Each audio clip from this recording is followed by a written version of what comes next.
I require your soul. Am I able to take it? I mean, depending on how much time skipping you're doing, Sierra owes me a question where I just win. But, The time skip is going to be 8 days. yep.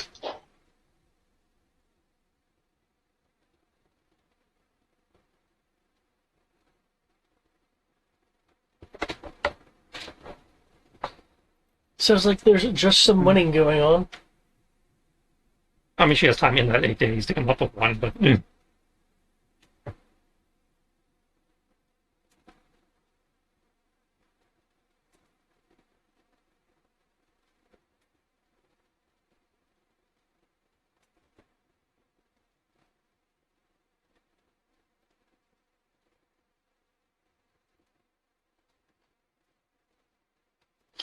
Mm. So we have freestyle, Bucksound.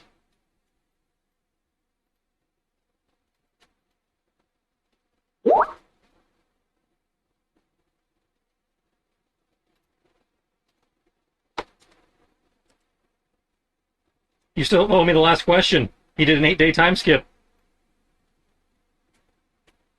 Nice.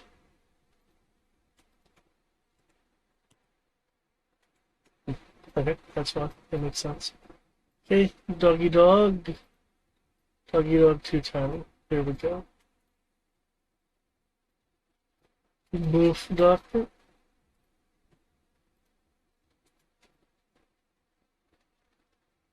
Yes.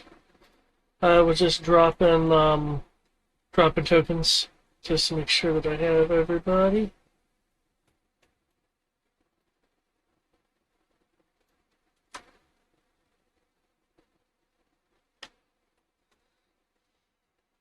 Okay.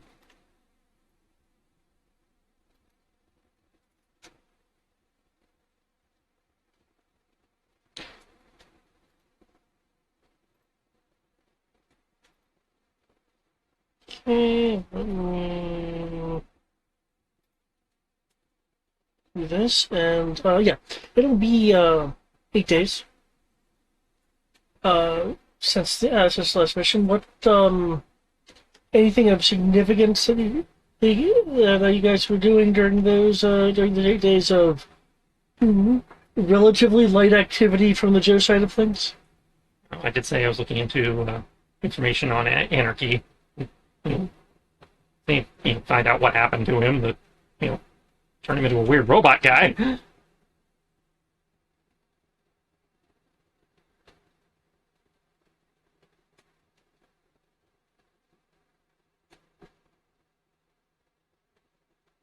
Okay.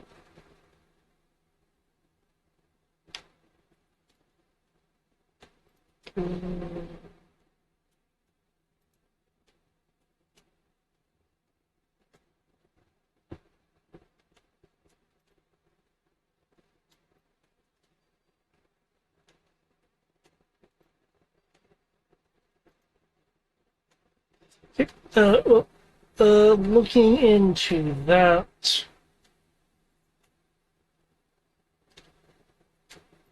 you'll find that that Anarchy had that Anarchy had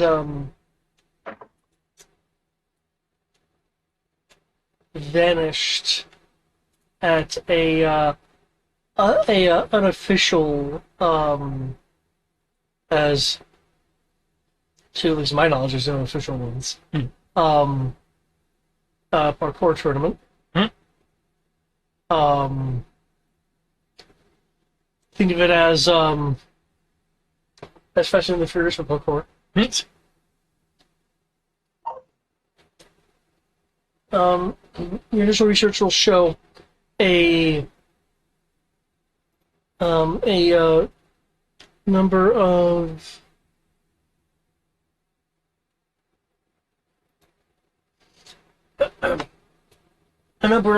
kind of street level backers for this.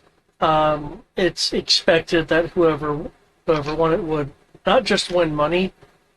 In this case, $2,000.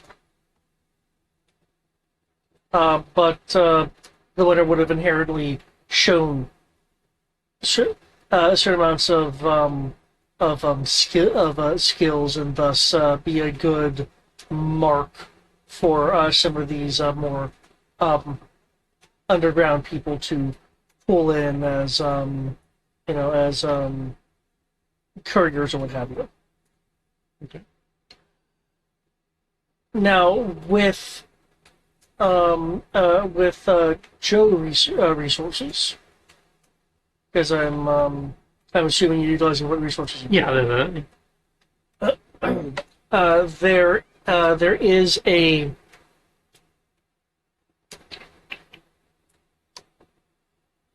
let me go to the map. That's why I'm on the map right now. There we go.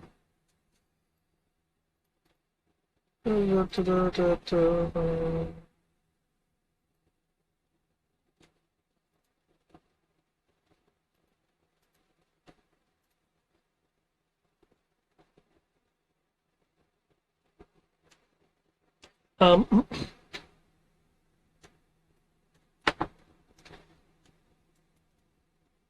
there is a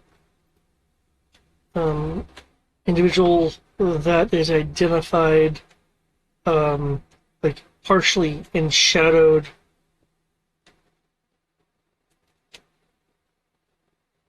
amongst the crowd of backers, as it were, with imaging enhancement and some extra computer analysis. The kind of reconstructed enhancement of the image shows this individual. oh shit. Clearly not in her Cobra outfit. She's wearing something different.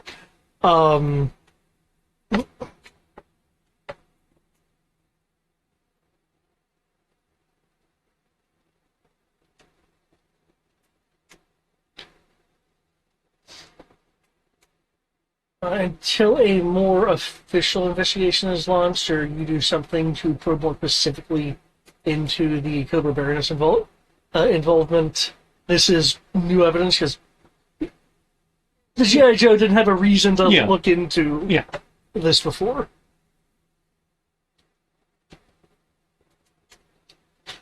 Well, it sounds like you gave him a reason to look into it now.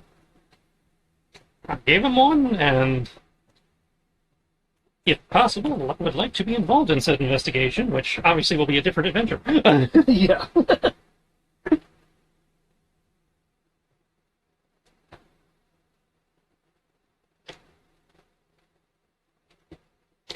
Okay. Anyone else? I mean, I was just. Yeah, go ahead, Brian. No, I was saying for the 8-day time skip, right? Yeah. Correct. Okay, yeah. Then honestly, yeah, you can go ahead then. I got something I want. I mean, just chilling is an option. I'm just curious if people are actually doing anything. Yeah. The first 2 days of the time skip, I'm gonna play sibling stalker and stalk my siblings. You know, and probably out of one of those 2 days, if either of them like go for coffee or stuff, like strike up a conversation with them, and then flee off into the night. And then the rest of the day is probably any like missions that the Joe have that, whether they be solo or group missions with other teams, sign up and do those. Okay. Okay. In that case,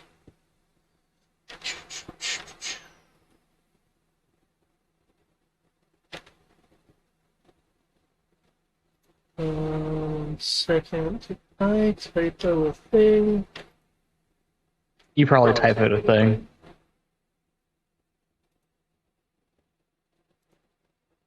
No idea what you're even talking about. I'm just gonna say you typoed it.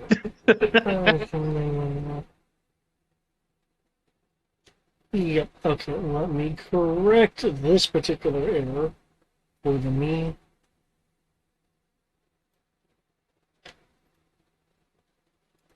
Okay. One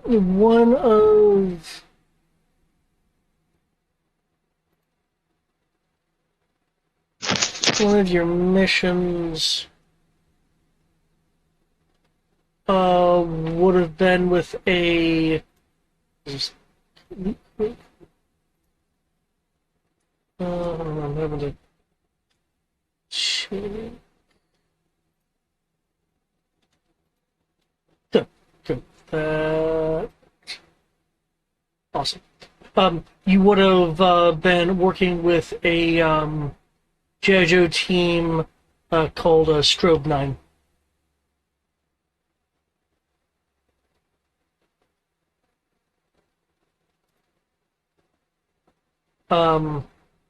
Kind of flashy, as in like the flash bangy kind of variety, but yeah. And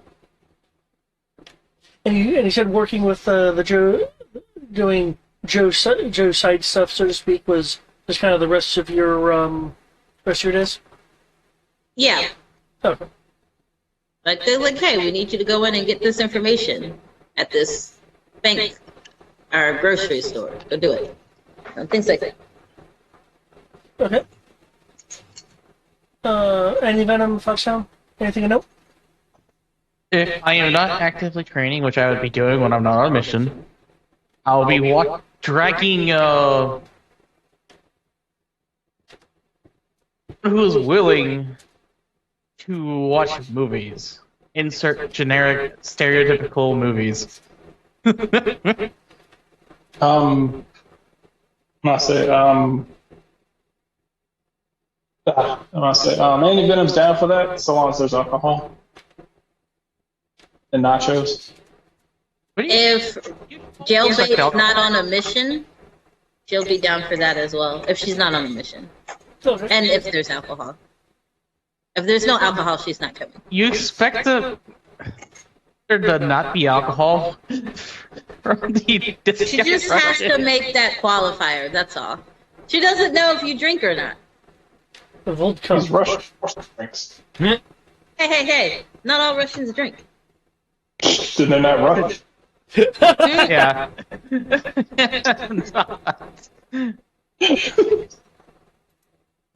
I say any Russian that don't drink can't be trusted. Hmm.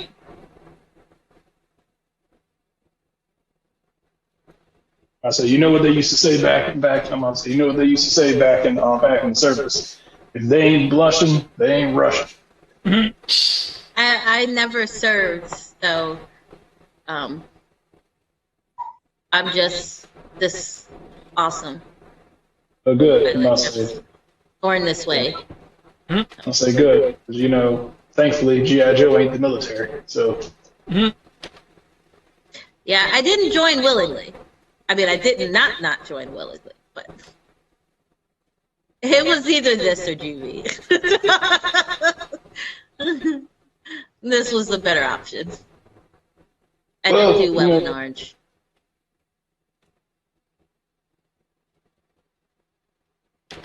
well, I mean, why don't you just go to juvie and then break out? It's too much work. And this is less work. You'd be surprised, actually. You'd be surprised. Also, easier to stay off the radar if I'm working for the Joes versus locked behind bars. I'm sure you've seen the Terminator movie. No, in fact, that's what we were going to be watching this evening. Oh yeah, that's right. Russia's like 20 years behind when it comes to movies, right? If you want to put it nicely. What was that? North Korea? I couldn't remember. I think that's North Korea. North Korea is even worse. They should be getting Back to the Future right about now. And they're gonna clear their minds. Little fat bastard's gonna have himself a heart attack.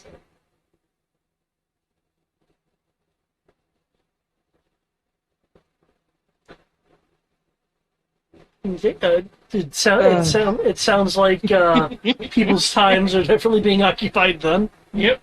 I must say binge drinking and eating for 8 days. Yes. Well, I'm also Eating and working, training. so Got to make sure I stay in shape. don't forget to add working in there because I'm working. Oh, you're working. I'm not. Yeah. I'm off the clock, so yeah. I must say, I need to make sure But that when I'm there, I will provide nutritious refreshments. Nothing too healthy like an apple, but nothing as fattening as a bag of Doritos. So fried apples, gotcha. Mm. Candy Fried apples. turkey. Nah. I said deep fried apples and deep fried Cheetos. Gotcha. This. Is deep fried Oh, Cheetos a thing? Tempura, If you ask someone in the South, the answer is probably yes.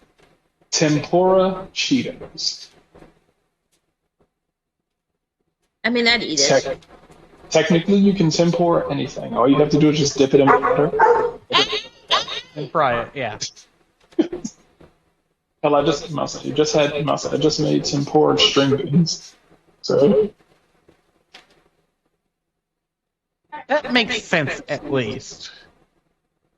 You make tempura. You dip vegetables in batter and fry them, yeah. Pumpkin or pie. shrimp and crab. There's the only way to get Alexander to actually eat it. I said he ate it. He was like, "Wow, this isn't that bad. What is it?" It was like string beans, and he just got this look of betrayal on his face. It was amazing. The look of, oh God, what have I done? I've betrayed everything. I was like, "Ah, you do like vegetables." He's like, "No."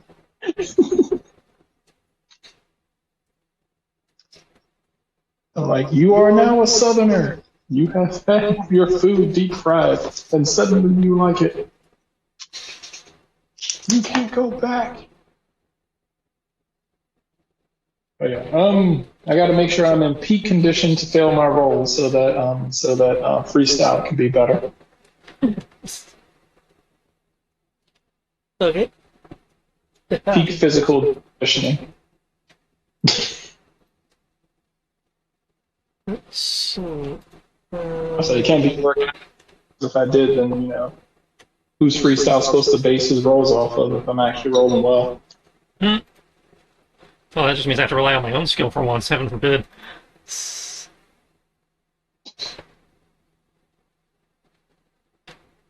I'll say as team commander, it's my job to make sure that you can see All what excel at our jobs. Make sure we can all excel at our job. Yeah. And the way that you look even better is if the commander has a lower bar.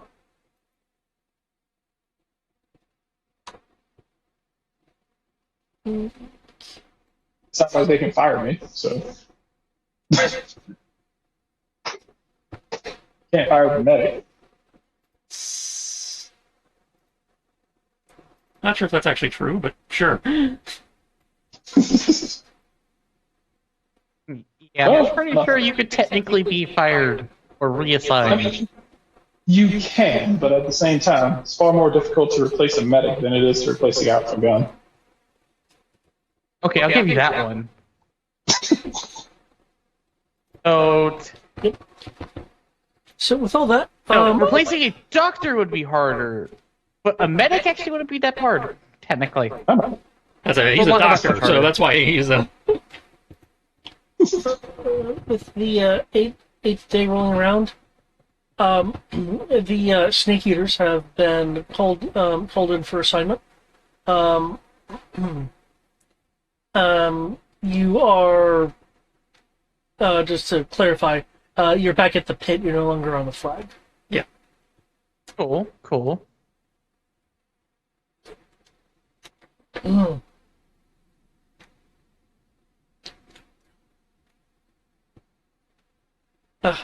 Music.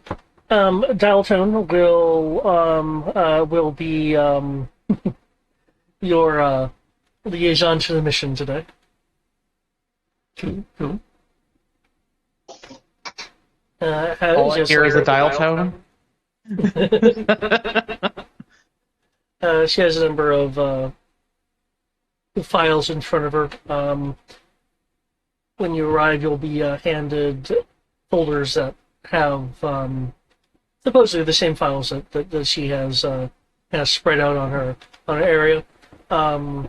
Unlike some of the other Joes, she just has a computer linked to a large screen rather than the projector system.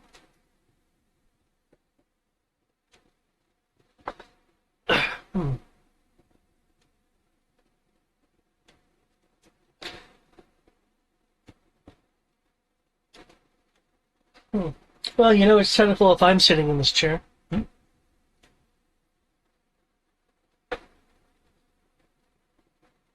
How's your letter second? Well, I hope everyone's comfortable. Yeah. Okay. Right? Good, because you're about to get uncomfortable depending on how you feel about the weather. Uh-oh. Is it cold? No. That's a first. Probably muggy. Ooh. Ew. She'll put some images on the screen, which at first are kind of like the stereotypical like grainy grayscale images. Why does it have to be a muggy? Looks Can we like go somewhere nice for once? Is that what you spent the last 8 days doing? Going somewhere nice? You of all people should know what I've been doing. I haven't left this base. Well, the base is nice. Was it you say, old man? If you want to go somewhere nice, join the Marines. We're Joes. No. I'm pretty sure that's not it. That seems wrong. I don't know why it seems wrong, but it seems wrong. So I'm like, well, can't be any more muggy than Nom. Oh. Looks like Cooper here has been busy. Not non-busy, but still pretty busy. They've... sorry, that's the GM laughing. So I'm about to lean into some G.I. Joe-isms here. Cooper has stolen experimental hyper-fissionable material from the New Horizon project. Okay, I didn't know that we had dreadnoughts going in to colonize a new galaxy suddenly.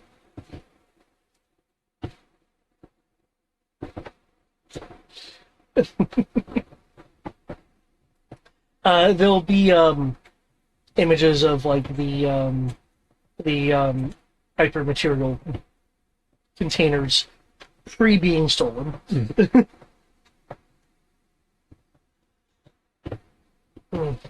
Though Dalton will comment, well, they say space is the final frontier. I was making a reference to a new lore and book series and movies I've been watching recently, but okay. That's fair. Fortunately for us, the hypermaterial casing must have been thin, or at least one of the containers handled improperly. As for a time, the traceable by satellite, and we sent in some good old Joes to intercept it.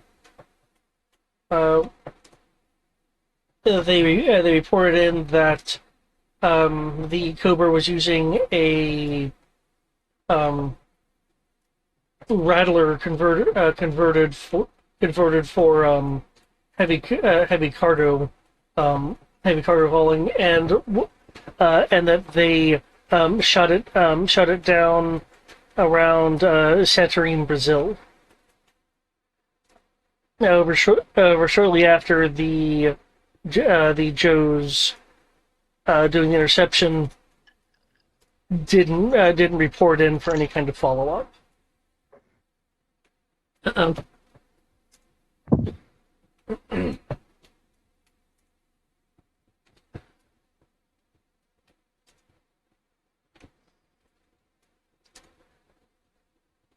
Scarlet was able to do some investigating and determine more precisely where the crash site is, and she'll flip the image over to show a very much treed and green area.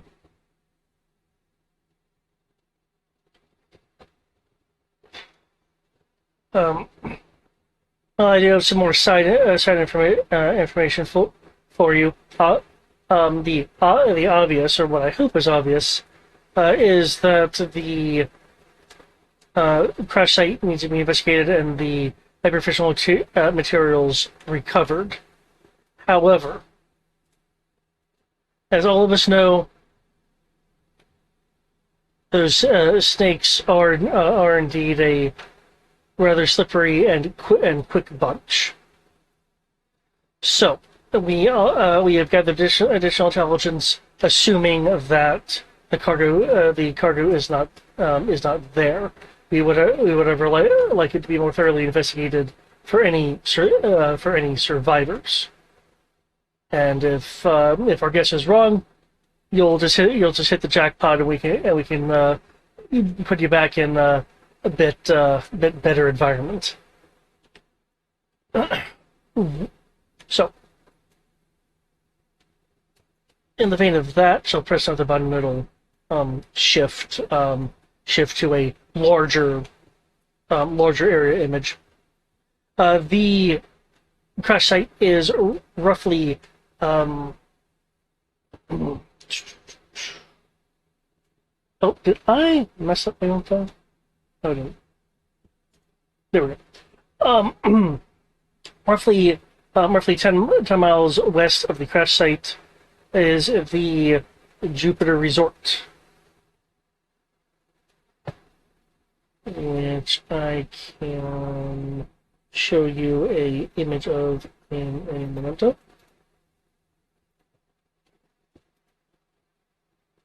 Hey, look at that. They crashed near a resort. We are going somewhere else.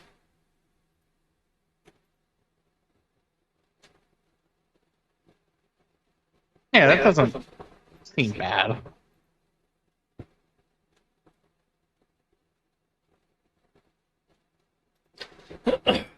The Jupiter Resort is reserved for exceptional executive or high-paying visitors, she air quotes, of Mars.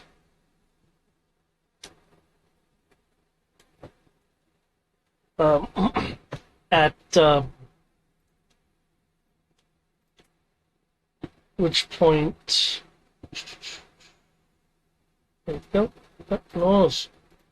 no, stop them.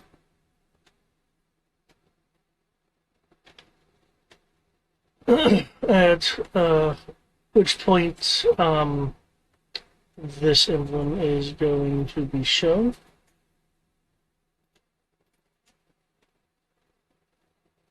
Or logo, rather.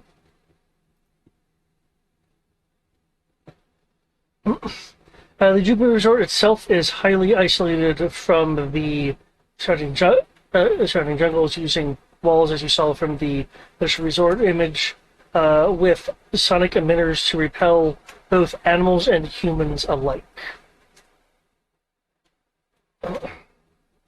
While we don't have any concrete evidence, it is assumed that there are various obscured security measures that we have yet to be able to detect.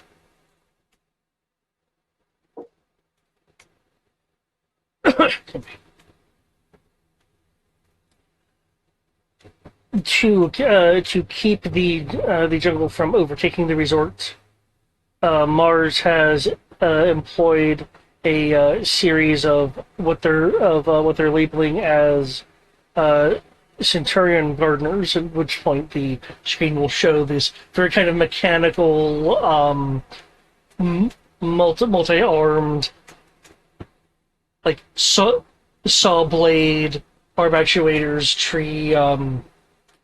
tree grinding combination machine. Oh, that's not evil at all. That's probably doubles as their security. Or at least a muscle for your security. Hey, weed out troublemakers?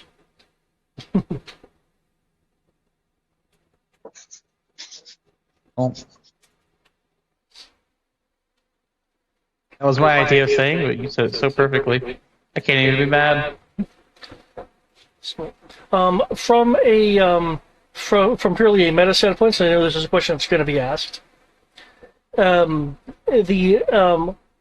If you guys do in fact go to the Jupiter Resort, within its walls counts as an urban environment. And what about outside its walls? Jungle. That's like we're in Brazil as a jungle after that.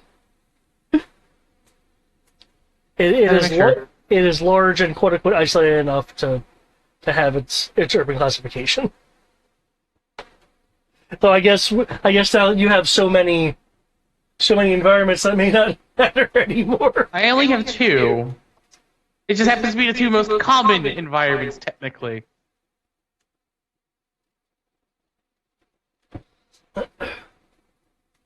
But yes, as mentioned, with the Jupiter Resort being the closest thing to a LA port for Cobra, if anything, paying people off, and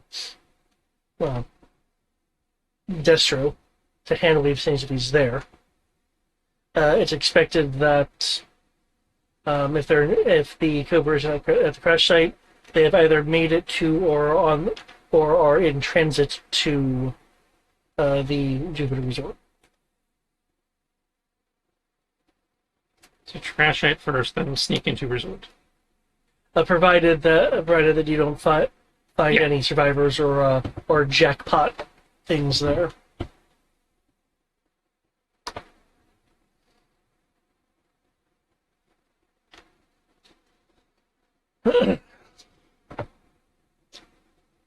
Okay, any questions?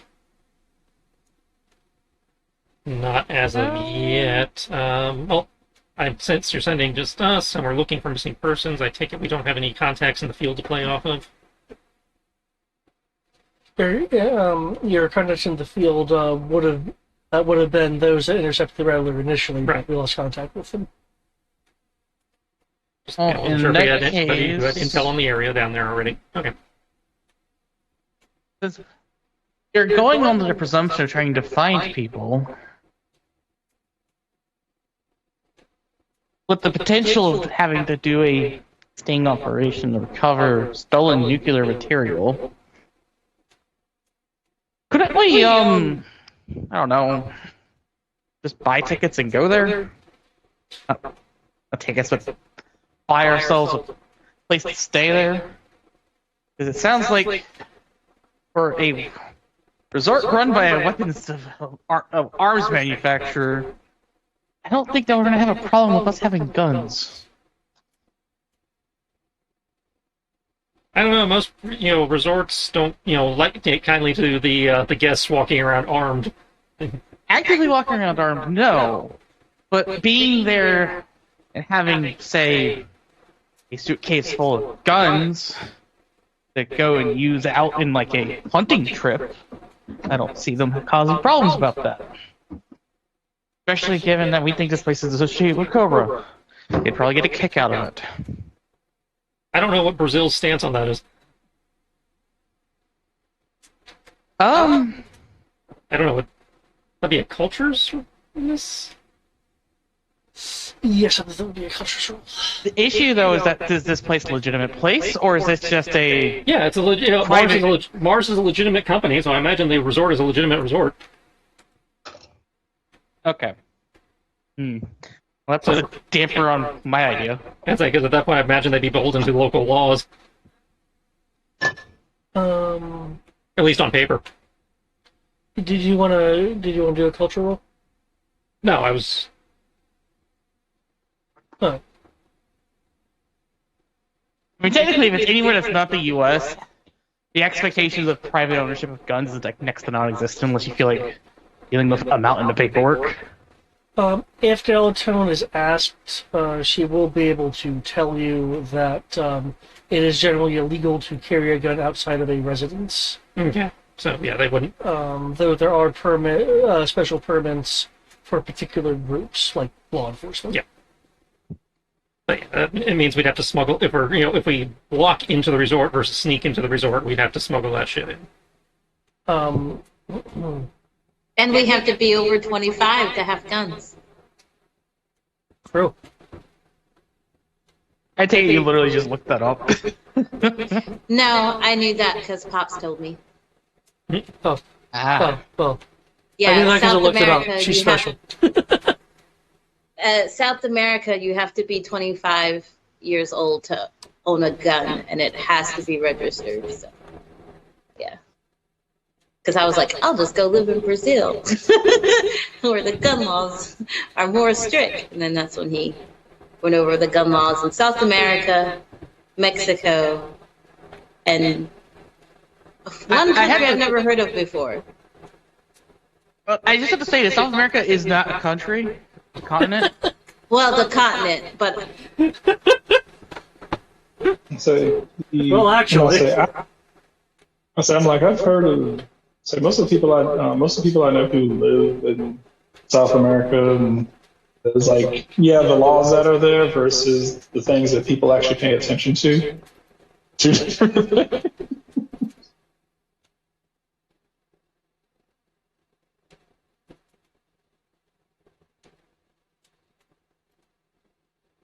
But as for the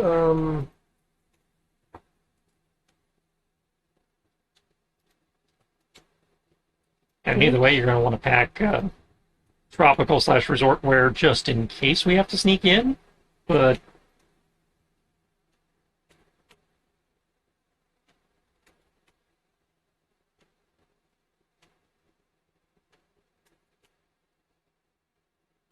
because sourcing that stuff on the ground might be a pain in the butt.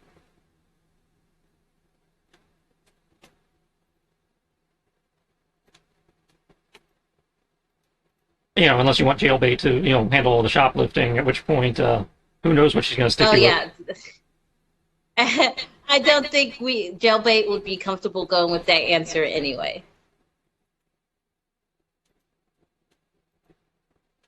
So, yeah, pack your board shorts and your shotguns. Oof.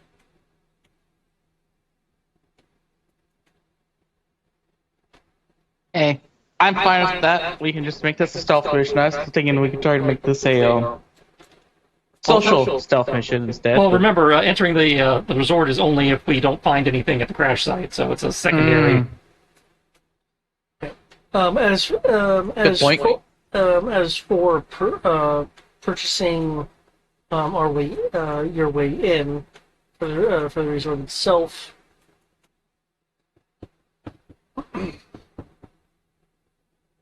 We can see what we can do about that in case you do have to find your way there. That's code for we'll spend the money if we need to, but taxpayers aren't going to pay for a resort you're not going to enter. Phone ahead.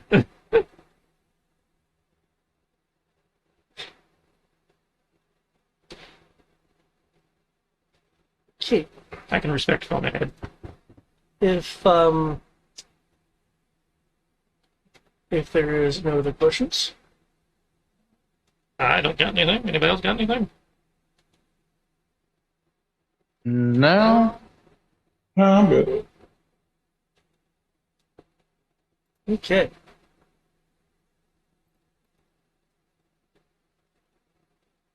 Sounds good. In that case, you'll be dismissed to go to the quartermaster and what other prep you feel that you need to accomplish. As a reminder, you still have pit actions that you guys can Yes, use. I rolled mine as showing off. Everybody gets +2 temporary hit points. Which what you guys described, I imagine, is me just, helping with the snacks for movie night.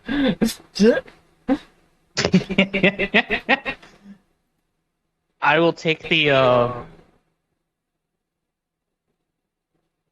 what was it again? The one that gives me +2 evasion. For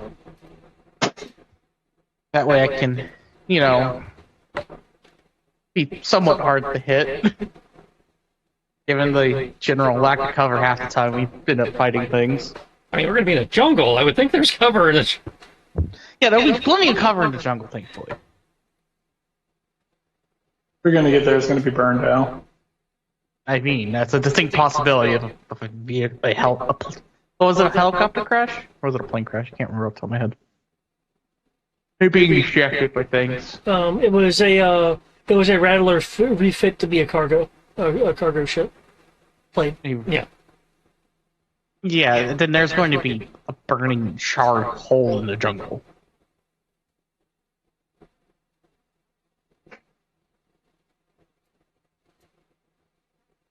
Which means in all due likelihood, depending on how far away it is, the whole resort would have heard this, and the resort would have reacted to it. Roughly 10 miles away. And they probably would have heard a plane crashing and seen the smoke. Which means if some official response should have happened, the fact that there's a lack of one means that there is nefarious people involved. A cover up? What? Okay. Go to the pit. Your team.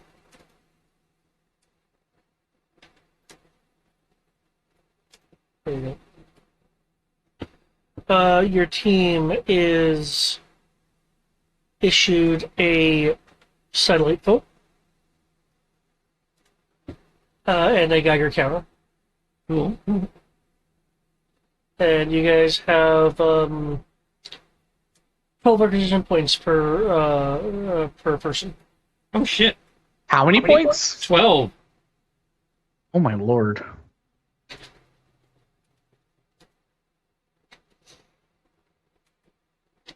Trying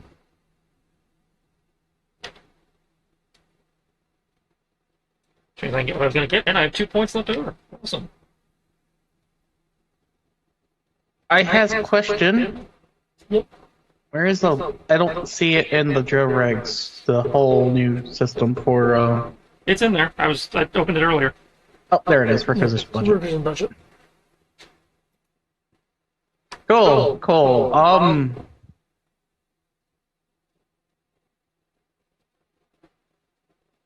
The funny thing is, I can basically get myself theoretical armor and give my dog, and then give Savaka just normal armor.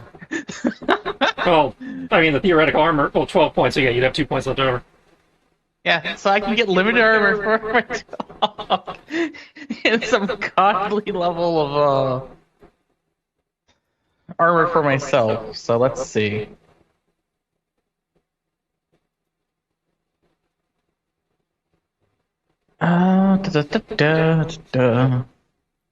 Equipment. Each 1 to 53.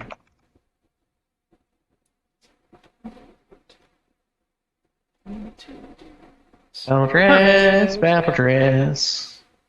So, let's see, I start at limited with my reactor suit. I stay limited with quiet. Ugh, Let's see, I didn't go to... guys, you said the name. What name? You said quiet.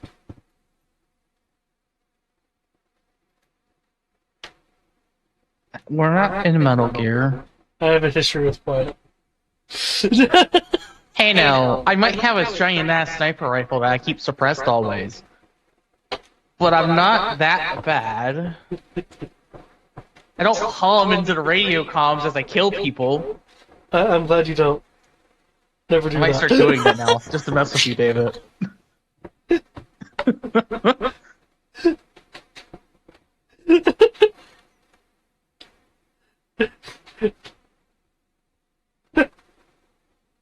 I have been overexposed to quiet sounding is all. So if I take stealth, I go from limited to restricted.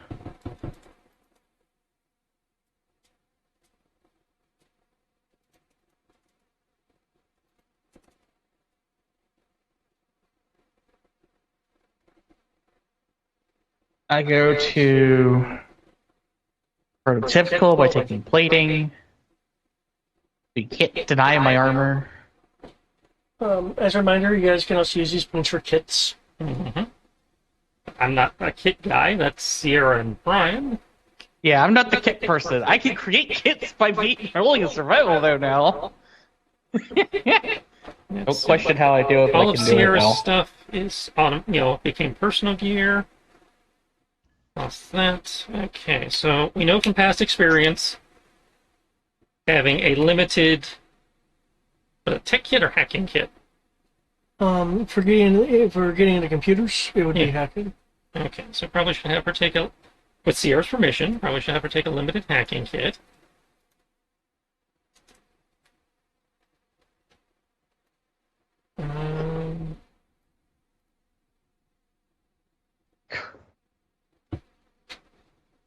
Oh, I know what I'm going to take. It's going to be a... Brian's already got med kits by default. They just help his class.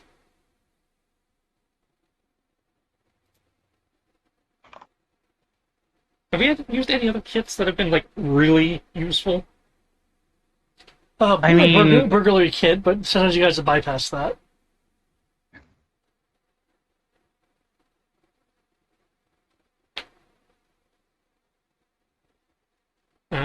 So limited burglary kit, probably not a bad idea. Bitter Tupos camo. With the idea that we might have to sneak into the facility, into the resort, would a disguise kit be a good idea?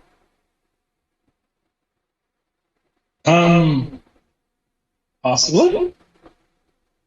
That's It's not be bad. Doesn't hurt. So let's see. I have limited armor, limited plus Okay, so standard, that's 6 becomes Sierra's limited. points. There's... I had forgotten about the personal gear thing, so may have assigned too much points for this.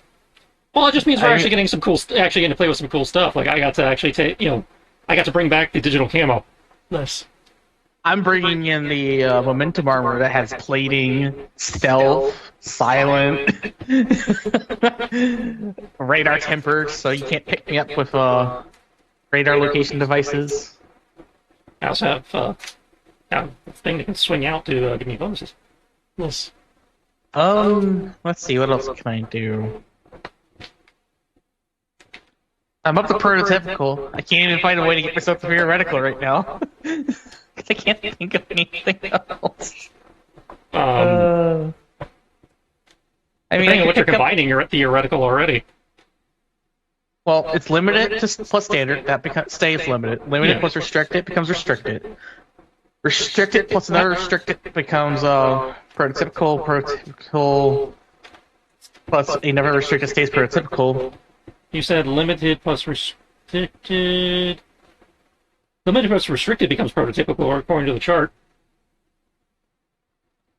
Hey, let me pull up the chart again.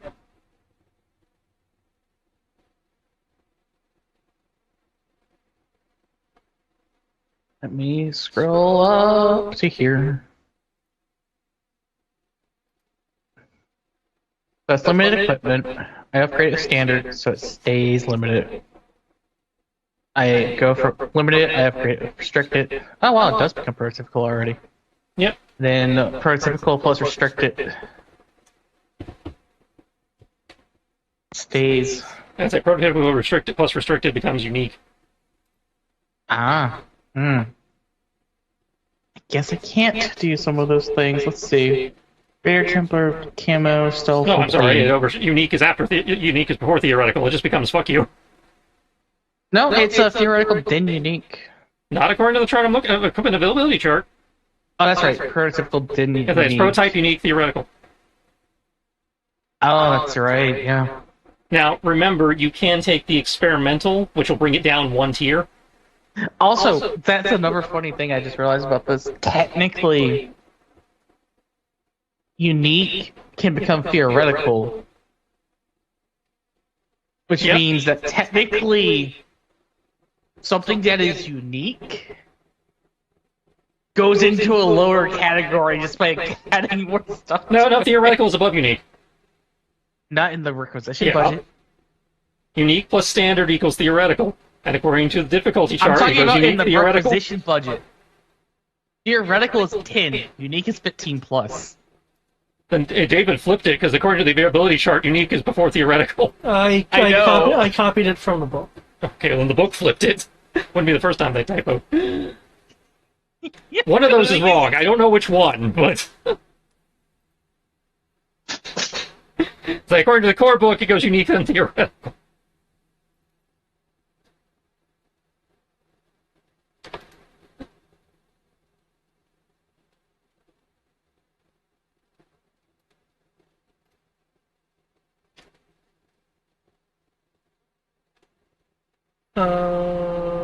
Yeah. According to the assigned gear for the requisition budget, theoretical then unique.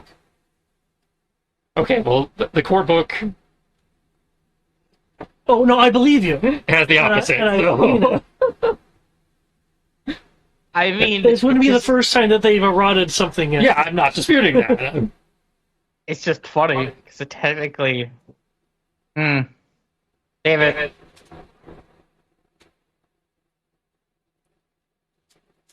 What is it going to be? As written, theoretical then unique. So I have something that's unique that becomes theoretical, so I now pay 10 instead of 15? That's the part where I'm asking this. I say you should have gone up, not down, unless you took experimental. Yeah, unique is going to be the last one on the list. So it goes prototypical, theoretical, unique. So the core book is wrong in terms of the way it's supposed to be. The core book has. Apparently, David is going with the new book as opposed to the core book. Yeah. Okay.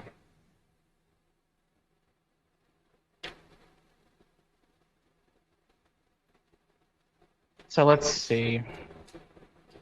The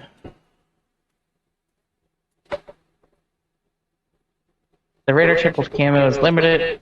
The silent is standard. The plating is prototypical. The stealth is restricted. So go back here.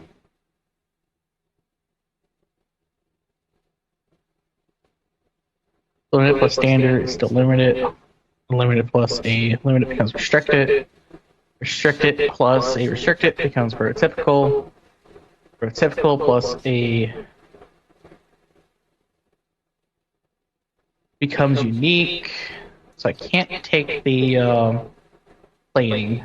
Oh. I can't get toughness and evasion from my armor. There was the experimental thing that Trish mentioned. Ah, that's right. Is that a Bellatrix upgrade though? Yeah, it's an upgrade for anything. It just on a crit fail, something bad happens, determined by what you equipped it to, but it lowers the availability rating of what you're trying to equip it to by one tier. So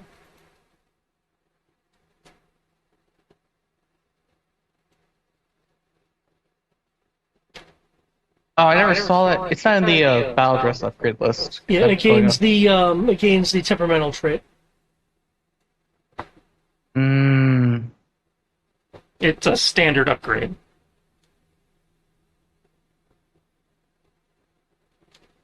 And I know it's there because I equipped it myself. Yeah, it's right there. Battle dress standard. I'm looking right at it.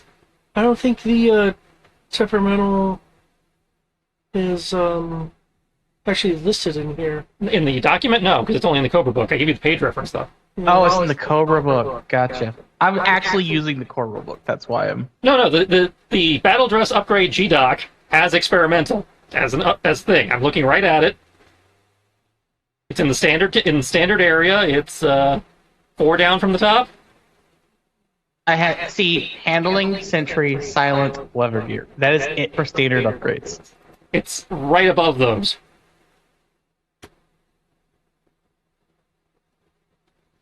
There it goes. It goes experimental handling heavy.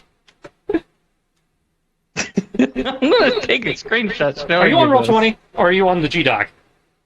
I am actually on the Google Core, the G.Core rulebook. Yeah, because the, Oh no, you're in the core rule again. You can't be in the book. You have to look at the actual Google Drive document I put together because that's where all of them are in one place. That explains so much. yeah, because That's why I put those things together for you guys, and they're linked to in the ranks. yeah, because I have yeah. As I was trying, so you guys didn't have to scroll through 15 different books to find all the possible. Quote, no one uses the reference. So, in the regs, battle upgrades continue. Let's look at this. Yes, that's there. That makes more sense. I'm so used to just looking at the core rulebook.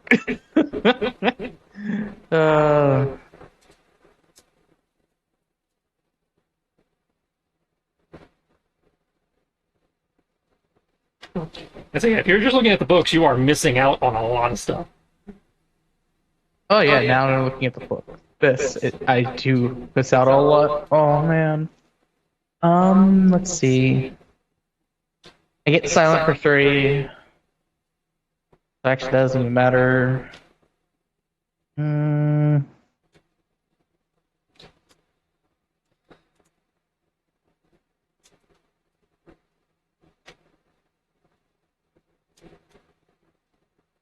Meeting. Limit plus limit becomes restricted. Restricted plus restricted becomes a prototypical. What do I want? Anything that's prototypical. Yeah, I kind of want stealth. And prototypical plus prototypical becomes unique. If I take experimental, it then becomes a.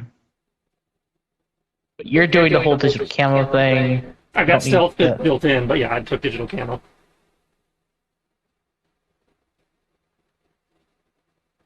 I got all the stealths.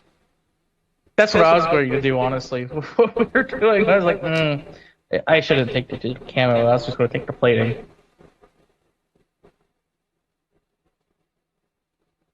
That puts me at unique plus experimental. That puts me back down to theoretical, which gives me everything I need.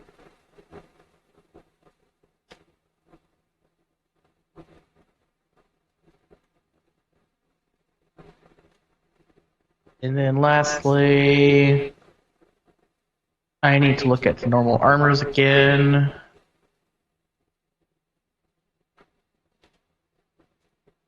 Because with 2 points...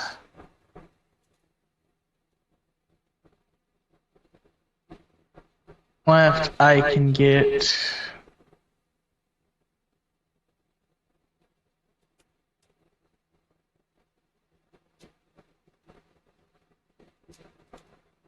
tactical armor that I then put a...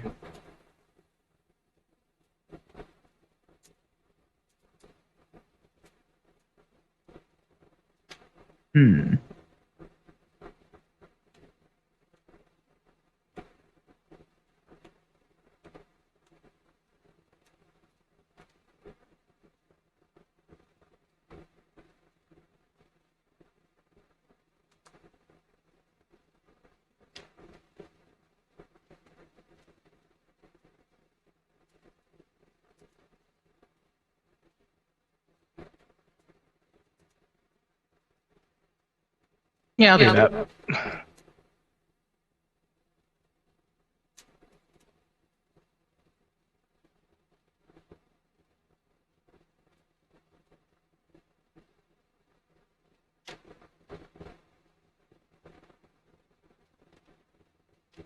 Those are things I'm getting, plus my, my suppressed assault rifle that I have by default now, and my super anti-everything long-range rifle I have now.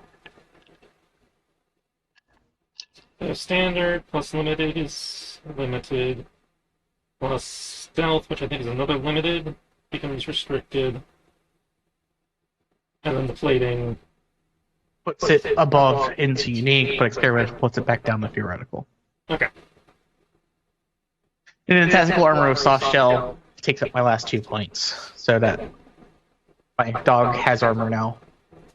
Cool. It's actually kind of terrifying, because that puts his toughness at 16 plus. At 16 plus the.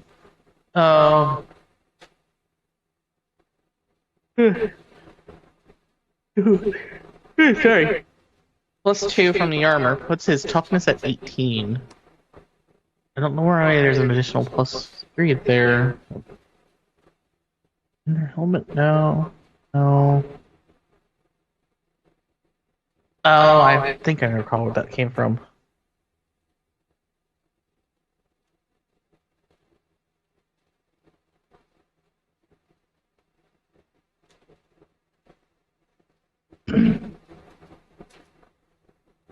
Okay.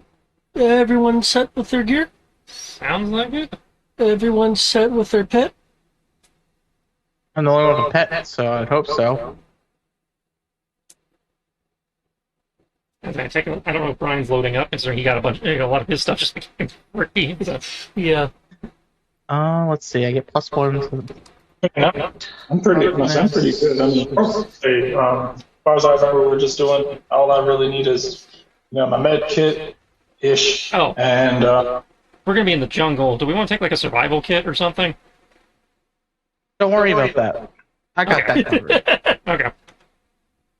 I wasn't sure if you wanted I wasn't sure if you wanted to save your points. That's what I'm saying. Don't worry about it. I have the ability to make any kind of kit with a survival roll up to limited. And it doesn't cost you your resources or whatever to do it? If I recall correctly, it doesn't. Okay. Forage, when deployed at long-term to remote areas, the trial depends on your equipment, both how little equipment you can manage with and how well you use the equipment you have.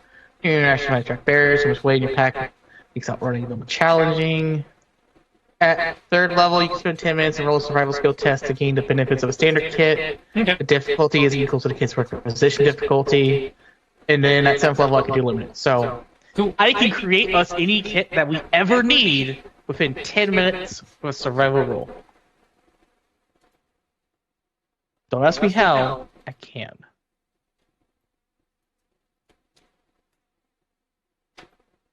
And at limited, it's what? Difficulty 10? Yeah. So 10 minutes and me rolling a single d20. I can do it. For this first map, I want to apologize ahead of time due to the gridding. I wasn't going to take forever to isolate each individual map grid line and delete it. So I do apologize for any garishness. That being said, when everyone's ready, you'll be shipped and dropped in the area. And since you know where the crash site is, you could make your way over to the crash site.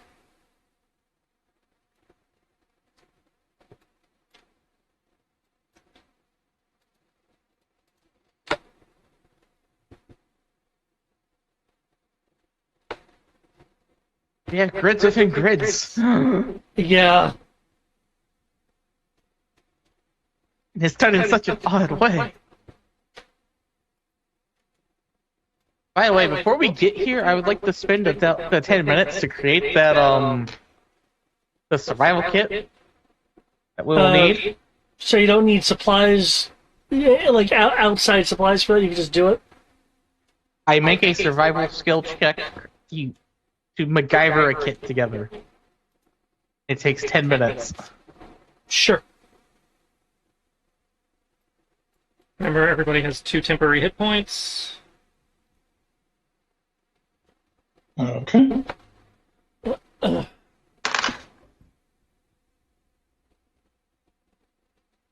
You actually Okay, the clear some jungle is space for dice. dense with the sounds of creatures near and far.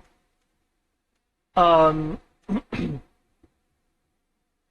jungle itself, only marred by the broken metal and churned earth. Oh, that's right. I have an edge. We're in jungle. Counts as wooded. As you can see on the image there, there's clearly a gash where a wing on the craft is missing. Just off the cuff, you can see that there are discarded medical supplies around the crash site.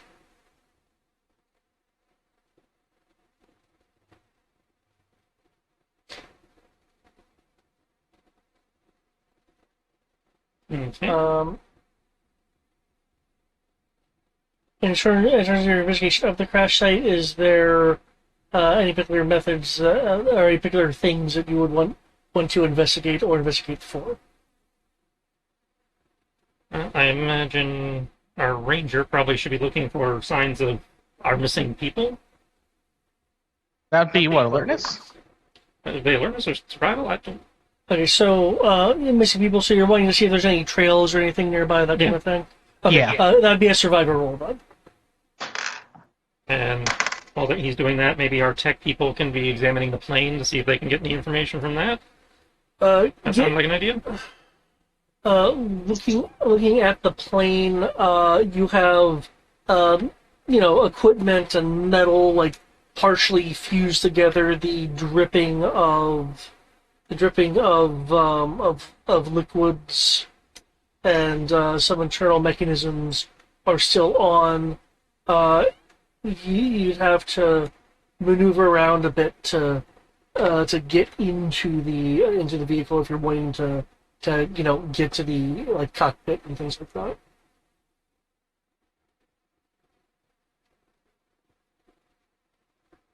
I'm just spitballing here, guys. So, other people, please weigh in. I did my survival trackings of 19. I don't have anything currently on mind. I don't think I have that skill. In your case, I was thinking probably a tech roll for the airplane. To determine what happened to the airplane, things like that, yeah. Or maybe you and Sierra making tech rolls for the airplane.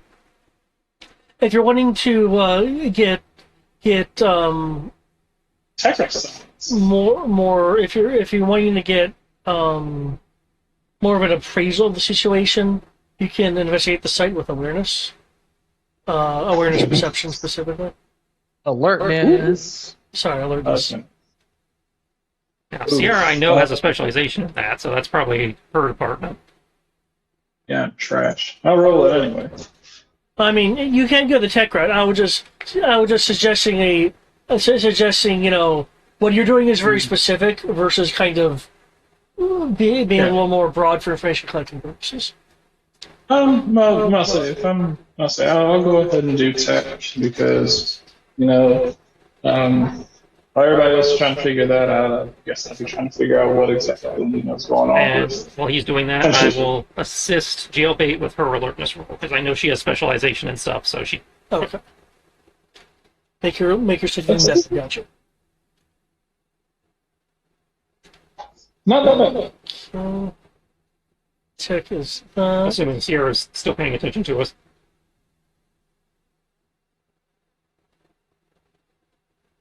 Do we have a Sierra? I mean, she's in the Wild call. Sierra. maybe your work call came in. Yeah.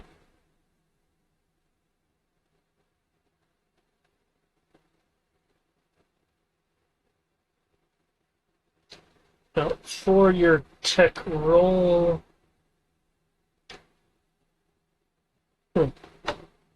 Um,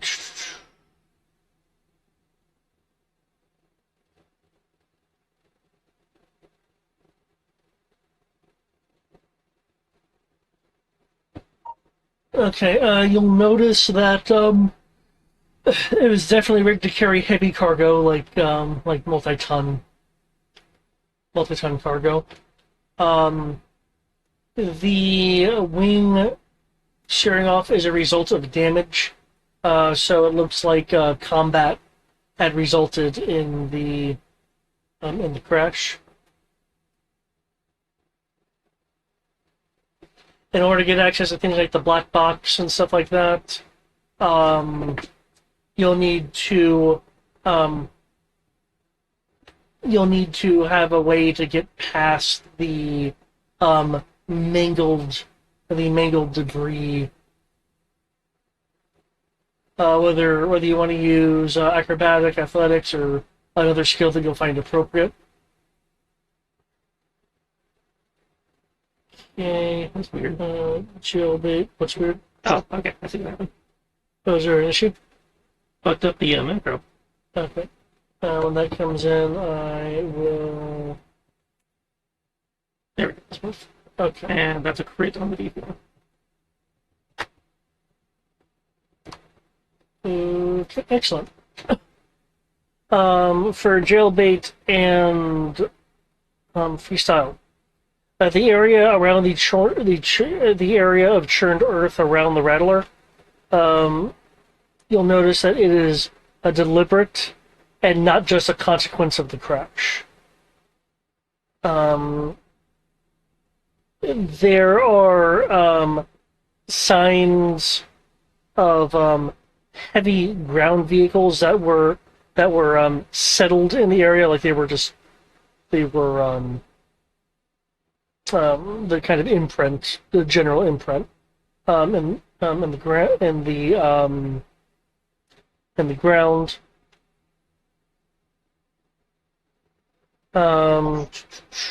There is a buried, damaged shell for a 120 millimeter cannon. Okay, so you're shot down by a big gun. There are two areas of the serpentines leading out of the site. The one to the left is noticeably more depressed than the one to the right. And this is where Foxhound comes in. You can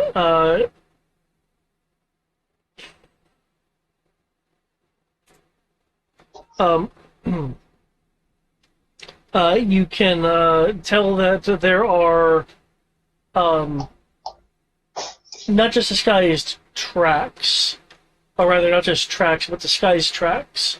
The disturbances that were noted by Jailbait, you Foxhound will realize are signs of tracked vehicle movement that has been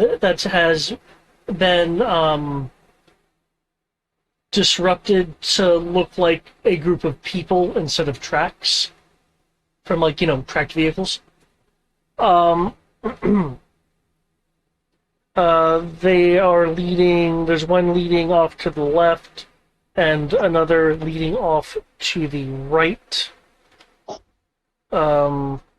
Both tracks would indicate that they had a extension, some kind of something connected to a trailer hitch kind of thing, on them.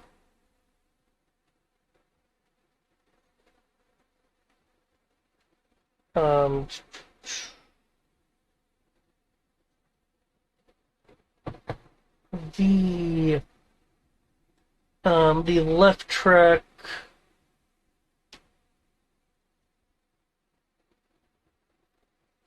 the tracks to the left, you can tell we're carrying something something kind of blocky and short, while the tracks to the right, whatever was hitched to that, was longer, more like that of a cargo bed.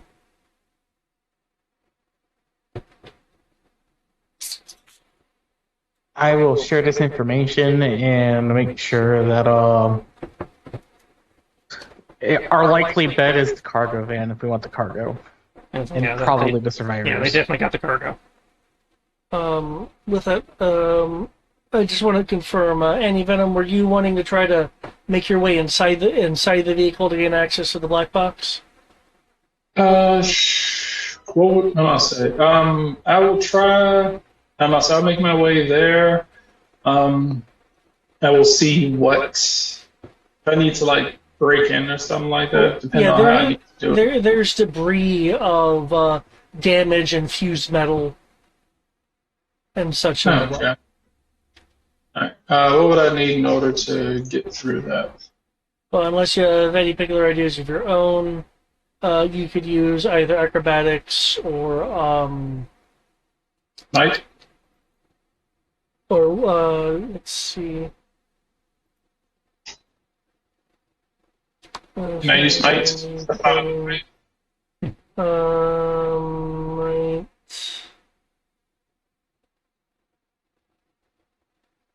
Um.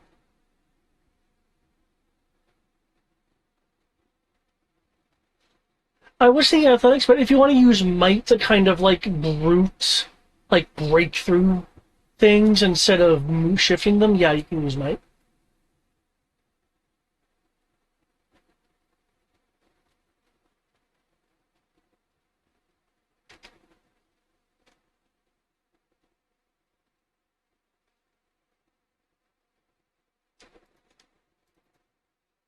Okay. I'll try might. Probably not going to go that well, but worth a shot. Yep, there we go.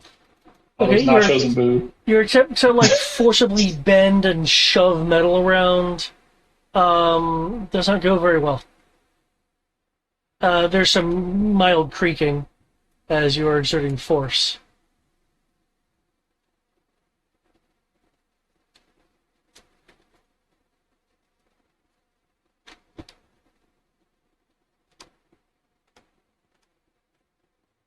So since you have exerted force, Jailbait with the and Freestyle with the awareness from earlier will notice something above,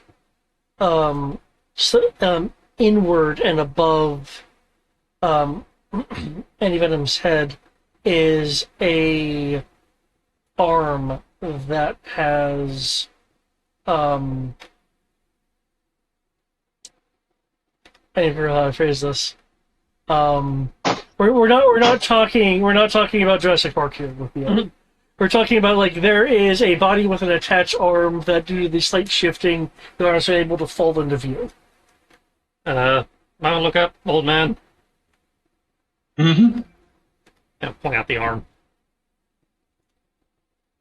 There is a arm deeper in and above. Looks like it may be connected to a person.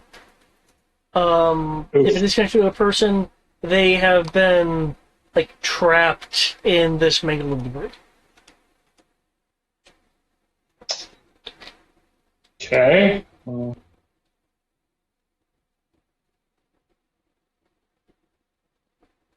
How did you Okay. guys miss this person? Oh, we weren't looking at the plane. Someone was looking at the plane. I was looking at the plane. But I was looking at it with technology, not my eyes. You know what? I'm not going to comment on this. Comment on this. Look, my perception is trash. This is not news. At least. Why do you think he misses so much even with the aiming aids? That's why I said I'm not going to comment on this. The old bastard's old. How he's still a doctor, I don't know. I'll say, look, Because his all I hands need don't to do, shake. yeah. I'll say, look, I can't see you far away, but when you're right up in front of me, I know where to stab needles and cut things, stitch them back together. I don't know how to do. Sounds even worse.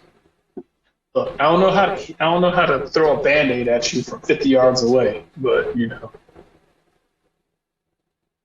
Get up in my face and I'll hit you. Leave all that long range shit to y'all youngins. So, how would you guys like to handle this arm with full body situation? You can, of course, choose to leave and follow one of the trails. I would like to heal the arm, bring it back up to 1.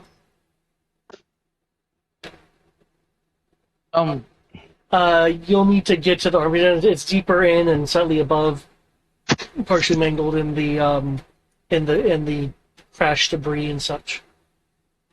Hey, Freestyle, I need you to parkour through this hole right here.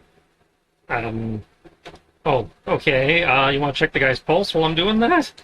He's can't not within reach. arm's reach. Oh. Okay, so I'm guessing this would be a gymnastics. Yes, if you're 1-8, yeah, because there's 2 ways to do it. There's a might way and a finesse way to do it. Acrobatics would be gymnastics would be the finesse way. Obviously, I'm into the finesse. Right?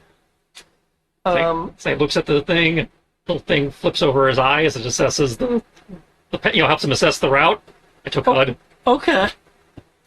I'm using a move action to get the. Okay. It also sounded like that Foxhound had a thought. I heard something a moment ago. No. All good here. Okay. Do keep in mind that there is a risk because you're moving through it. Other things may get disjointed, and you may get hit by something or doused by something. Mm.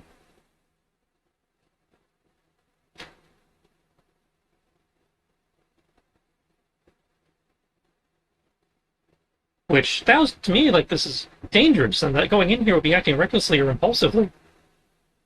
It does. Sure. It'd be reckless and impulsive if we weren't heroes. Well, yeah, but I mean, he was It describing a can still be situation that reckless. in theory, triggers one of my advantages, or rather, one of my influences. I was about to say, I was like, wait, I'm like, aren't you supposed to like be I thought you tried- Critical. He's like, I thought you tried to throw your life away every No, wait, day. I'm sorry. I rolled a 5 on the D8, so we'll go with the 19, and so it's going with the 19. Okay, yeah. So not a critical, but still, 19's good. Okay. You'll parkour in, moving through, disrupting virtually nothing except dust. Hmm. And dirt like particulates. You're even moving past droplets of. You're not a pilot, so plain liquid as you're moving through before it has a chance to hit you. You're able to get a good angle, and you are able to see this individual. They are mingled up in the metal and debris.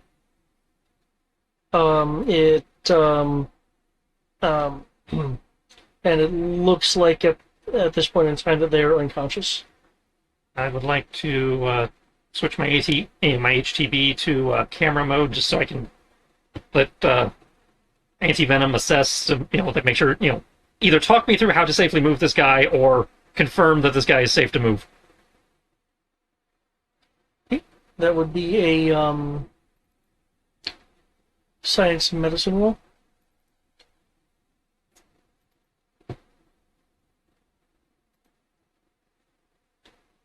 Roll some medicine, Brian. Yay, I can do that.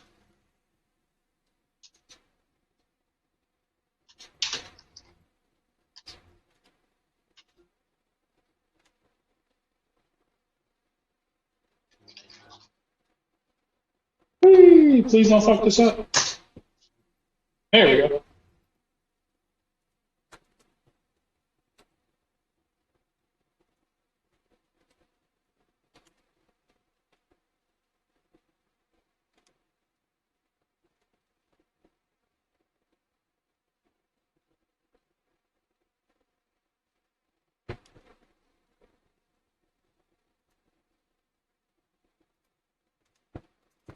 Okay.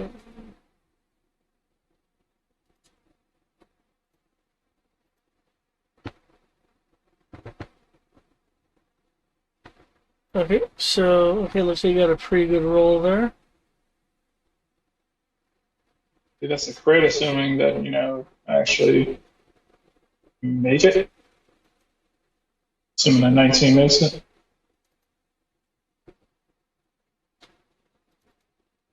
Yeah. Okay. It looks like uh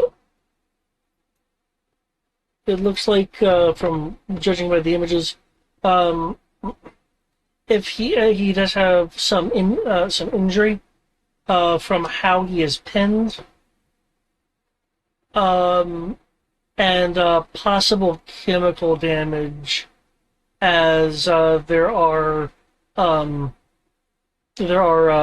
various fluids that have dampened his outfit where there are signs of injury.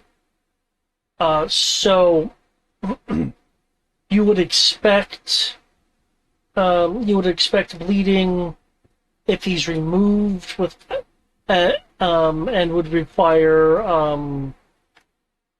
quick medical attention.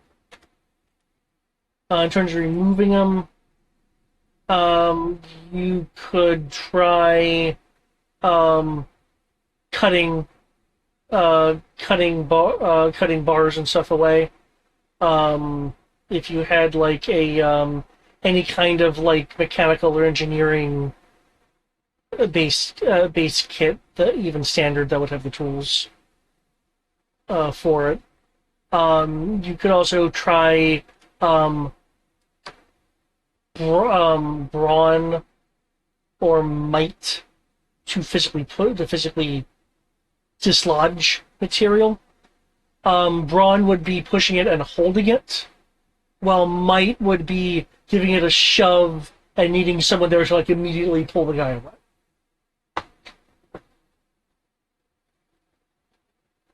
You could, of course, if anyone brought any on them, you could use demolitions to very carefully blow things apart.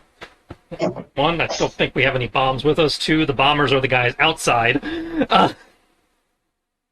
Hey, no. That is not part of my job description. No, that's, anti-venom and jailbait are our technicians, and bombs are under tech. Oh, really? Yeah. Huh. Good to know. Good to know. That's come up several times now. Honestly, I didn't realize it. No, the last mission, that's why we had Sierra setting the bomb for the plane. Oh, that's right. Okay, so I'm hearing, very precision cutting or very precision lifting. Yeah, unless you have any other thoughts. Basically, it's a person that is like, like, you see the news where there's like lots of debris around, like some of the debris is like pressing against the person. Yeah, that's the situation. Okay. So I'm surprised they didn't take the person prisoner. They probably assumed he was I'd say dead. they either assumed they were dead or they missed them. Well, they left him for dead. That's also That is also an option, yes. okay. So with that in mind, anybody got a sandbag?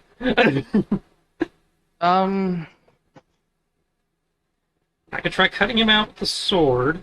Not exactly the most precision of implements, but Okay, if you wanted to cut him out with a sword, that'd be rolled with a snap. sleight of hand, I believe, goes under infiltration. I believe so, yes. So I could try Given to- that he's... Would it be safe to say he's stable as long as he's not removed? Yeah, according to any Venom's stuff, provided that the chemicals in his clothing has not poisoned him, then he is safe as long as he's not moved due to the pressure and stuff being exerted on wounds. Cool. Hey. This is a military-grade plane with a whole bunch of stuff in it. Given this, and the fact that I know how to make thermite, very rudimentary thermite, mind you, but Well, I remind you, unless you want to, unless somebody who knows tech wants to attempt the acrobatics check, you making thermate doesn't do us any good unless the person knows how to use it can get into the plane. well, using thermite to start a fire to cut through metal But burn through metal wouldn't be too hard to do. Yeah, I think he's talking about trying to burn through the metal from the outside to the inside, if I'm not mistaken. Is that what you're- Basically, to make a hole to allow us to get the guy out. Instead of having to try cutting through stuff or possibly injuring him, we just remove enough material around him that we can then, move him without an issue. Okay, well, I can say, going slightly above table for a second, we know Freestyle is very dexterous. I have D4 plus to try and finagle him out of here. I don't know how good we are at thermiting. Well, I would say that would be me making a kit to specifically cut up. Well, you making destroy- a kit creates the thermite. We still have to have somebody roll tech to use it. True, and I don't think the old man could get in there, and I don't know if Sierra would. There's actually thermite listed under special gear. I know Sierra has a D6 in tech. I think Brian has a D4. Tech, yeah, D4. But the point is, I'm trying to make a kit to give us the benefits to make it a little easier. Well, thermite's not a kit, apparently. Well, I mean, the basic equipment is a thermite breacher, so it's Which a is kind of what he's doing. It's a pre-made charge. That being said, I'm trying to think of a way to feasibly make something that would assist in the extraction of the person. yeah. That being said, you said you could just kind of make any kit in 10 minutes. Yes, as long as I make the survival roll for the difficulty of the kit. Okay. And I can make standard and limited. Standard limited. Okay, good. Because I was going to say you would need a limited demolitions kit to, with the supplies on hand, then try to make thermite or an equivalent of a thermal burning. Yeah, I was trying to make the equivalent of a demolitions kit to make our job easier. Okay, well, we don't That's have what it was. so you have to make a limited demolitions kit, you just said. Yeah, then you have to use Yeah, that kit that's- to yeah. make the material. Yeah. So, Yeah, my I goal guess was it to comes make down. the I guess kit. it comes down to: do we want to risk the thermite, or do we want to risk the hands? Given that you're already there, you might as well try being handsy. I can also try cutting him out at a D10 with disadvantage. So you have a D6 or a D10? I have a D4 plus whatever assistance modifiers I can get, or I have a D. Well, if I'm using my sword, it would actually be a D12. I would theoretically be able to get into a position to help you. Because I imagine it would be, you probably could help also. But since I'm sending video, I imagine it'd be people talking me through the, where to focus and where to be very careful with and that kind of thing. In terms of Cutting or pulling, yeah. As I'm not opposed to your plan. I'm just, weighing what the characters are actually good at. No, that's what I was trying to think of. Trying to make a kit to allow us to be good at it. As I say, we have, we've got Brian's tech or Sierra's tech if she's actually with us. We've got my sleight of hand or my sword skill. So D12 or D4s.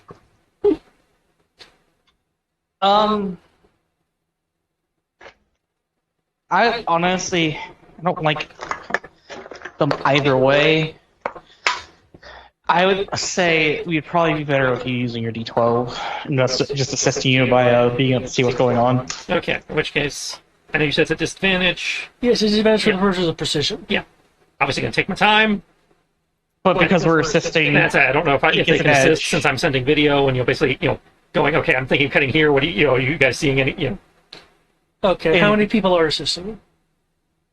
if it's a minimum of one, he at least gets an edge, which negates the disadvantage. Well, if I'm not mistaken, I know the edges have come from like when Brian does it. But Brian I believe it's like Brian gets an edge and an up. right because I believe assistance is just normally ups. And anything beyond that, I believe, so that'd be. Well, I remember you distinctly going back, and you looked it up, where it said that the first assistance provides an edge for skill tests. In combat, it's different, or something like that. I recall you saying that a while ago. Because I remember us saying that, isn't it normally just ups and you said no, and that it was the first one is an edge, and then after that it becomes ups. Yeah, I'm reading the Lend Assistance sidebar here. This aid can grant the leader either an edge or one shift on their roll depending on circumstances and help provided. Okay, and Brian provides both. So with Eric assisting, that would be a second assist, which would in theory bump it up to another up. Yeah. So Brian negates the disadvantage, and I'm at 2 ups. Which puts you at... Auto success. No, Yeah. that puts me just below auto success. Because 2 ups would be 2d8, 3d6, and next after 3d6 is auto success. Yeah. Because you're having to hit like steel just right here. Still, 3d6. Yeah. I only put that up because I have a DC here for steel. I don't know why I'm rolling as if specialized. I am not specialized in cutting shit. I mean, you're specialized in cutting shit, but you're specialized in cutting people. No, I mean, I don't have, like, the specialty. Oh. Why are you doing it? It's like... Because I saw I had a specialty in athletics, and I was like, oh, well, that's totally... My jumping specialty totally applies here. Yeah. I mean, I'll take it. Okay, so I don't think David would.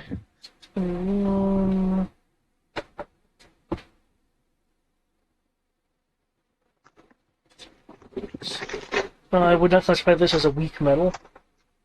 Okay. There is a spark as you make contact. While you cut some of the material, your blade was deflected enough not to cut quite where you need to cut. You didn't make the toughness of the steel.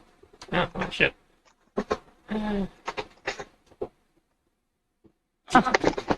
Keep going. Okay, you son of a bitch. Okay, I'm glad you did that because if you failed twice, sparks would have ignited a few things. You cut through. You're able to get the and that can enable you to get the guy out.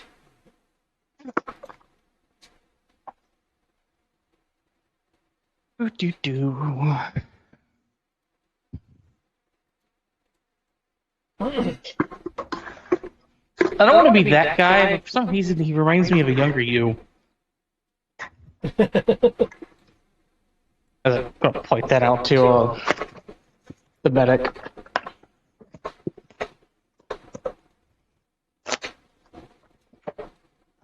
Because this guy is going to have jungle stories now. About his time. It's like you're back in Nam stories. Good times. Okay. This person is wearing a uniform now that he's completely unveiled. For those with military backgrounds, you will be able to identify because uniform's damaged. You'll be able to identify rank of captain and a moment. Let me get.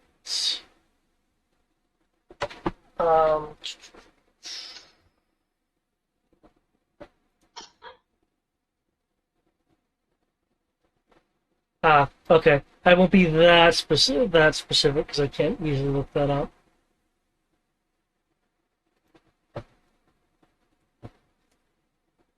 Okay. Anyway, you'll be able to. Oh, I can say that then. A part of the 75th Regiment, which may or may not be an instant key for Eric. No, I don't just know regiments off the top of my head. Army Rangers. Okay.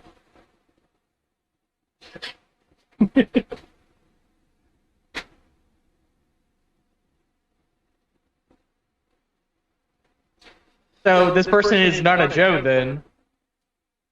Nope, regular military. Which is very confusing why he'd be in a rattler then. He's currently unconscious. He might have an answer for that.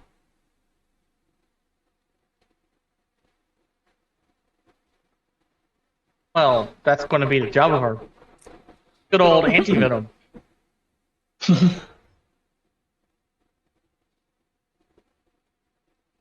And yes, I'm going to take every opportunity to point out that you're old. Not that I'm much younger. So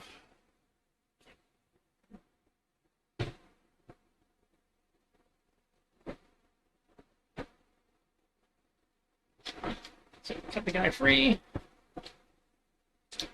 Now just got to shimmy him back out. Push your finish, Michelle, you cut away. It become much easier to leave the area.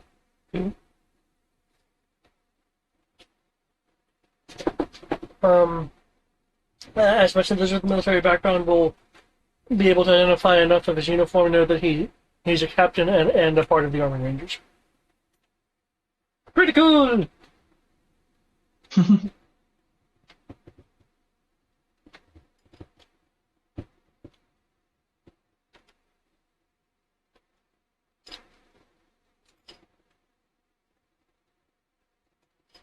Now that he's been freed, he is now slowly bleeding out. All right, you're up, Doc. Okay. Edges are advantage, right? Yes. Okay.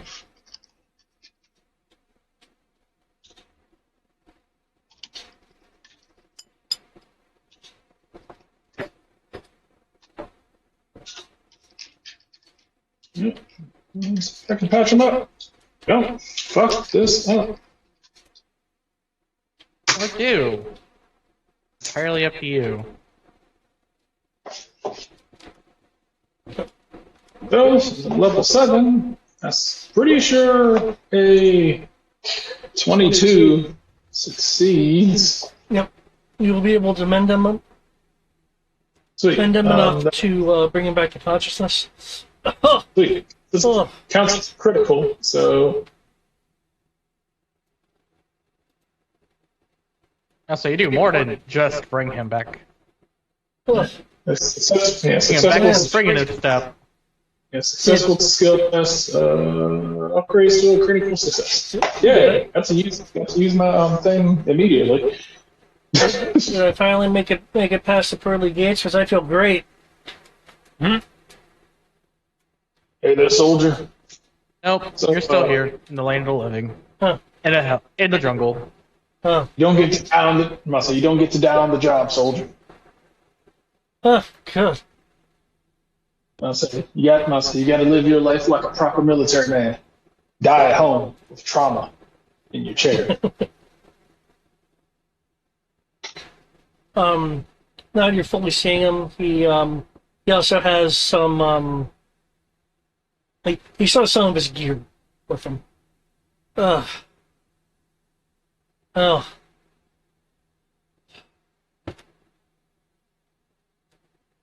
I was responding to this plane crash here. When some people in this in these odd uniform didn't take too kindly to me poking around, and the fight led to me getting a bit more intimate with that plane than I'd intended.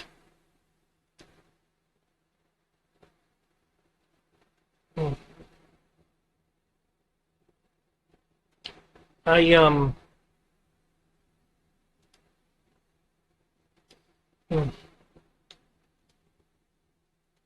was able to see that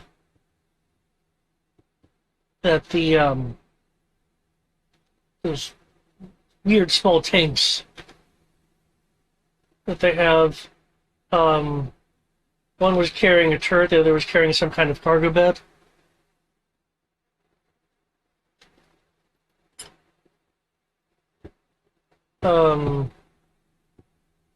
Left was the one carrying the weird tower turret looking thing.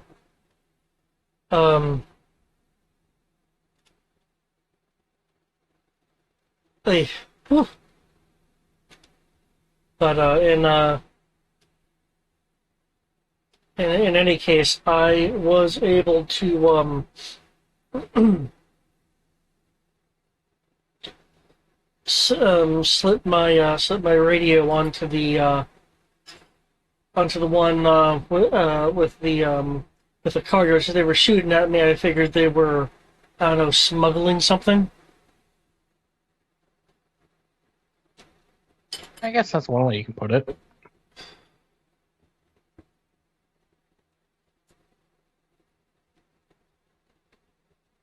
Yeah, he'll pick himself up, groaning a little bit just from internal things moving like bruised ribs.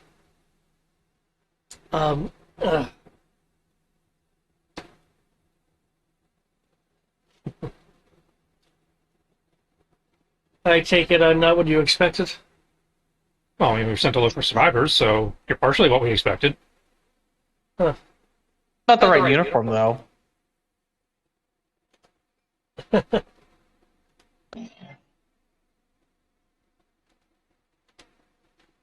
No.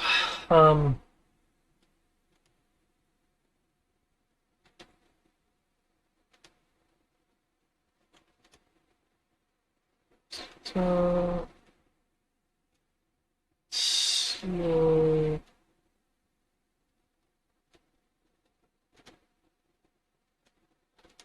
check.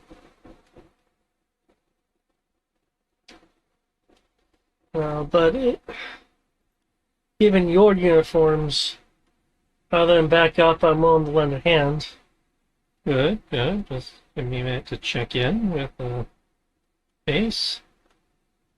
You got a radio frequency, for your radios, since you slipped it on, we might be able to trace, see if they're still local. He'll give you the frequency. Checking with the Delta. I was like, hey, we got one survivor, Army Ranger, not one of our guys. He claims that he managed to slip his comm onto the, sounds like hisses that ambushed the plane. So I don't know if you could satellite at least to make sure they're still local, if nothing else. I don't know how precise that can get. We do have tracks in a tracking frequency. We do have some, tracks and stuff, but again, just making sure these guys haven't left the country or something. Okay, let's see what I can find for you.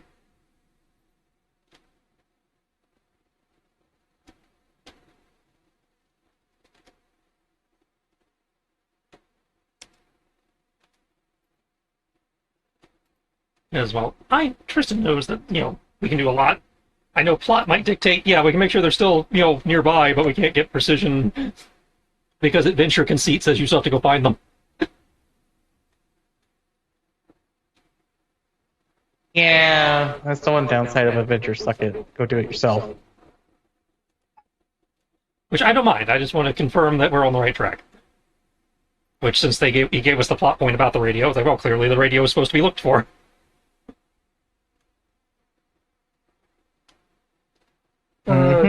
Trying to localize it again. It's definitely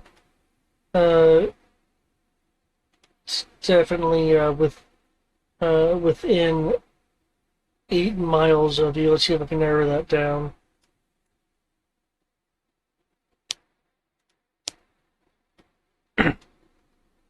Then 8 miles with Foxhound on the case? It's practically next door. I don't make us magically go faster. So that was in relation to distance. Oh, Okay. fair enough. That's like, saying 8 miles in space, so it's practically next door. I thought you were making a joke of because I'm the ranger, I just make everyone go faster. No, I just No, make I things was go making a joke about smoother. how good you are at finding, like, oh, if it's only within 8 miles and we got these tracks right here, again, we're practically right on top of them. Okay. Yeah, that's getting away from us in that case. I've been able to locate the signal. They're 70 miles westward. Looks like heading towards the Jupiter Resort. I'm guessing that matches with the tracks. One set of tracks is heading in that direction. Okay, so what was the other set doing?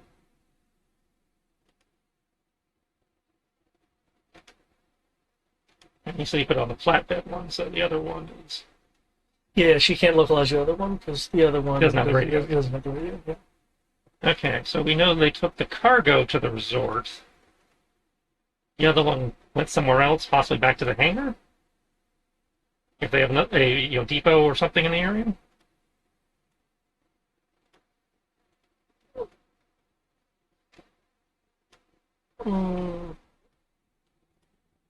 After a pause, also, we're unaware of any Cobra safe houses in the area aside from the Jupiter Resort being used as one.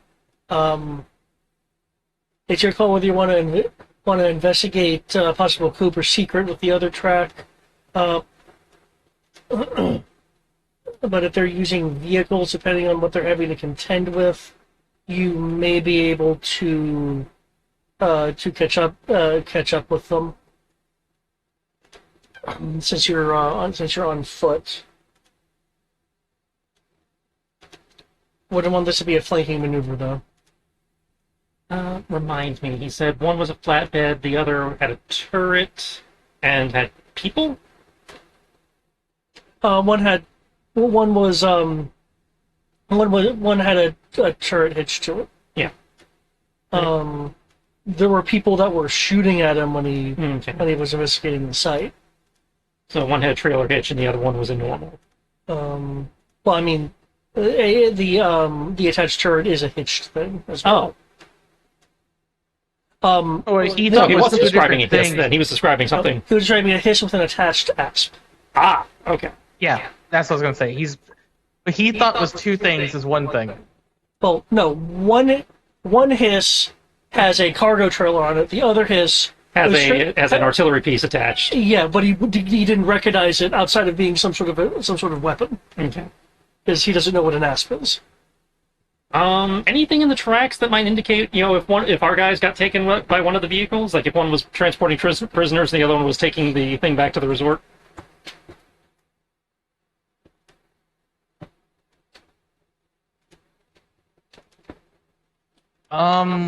The one that was carrying cargo is carrying probably what we're looking for.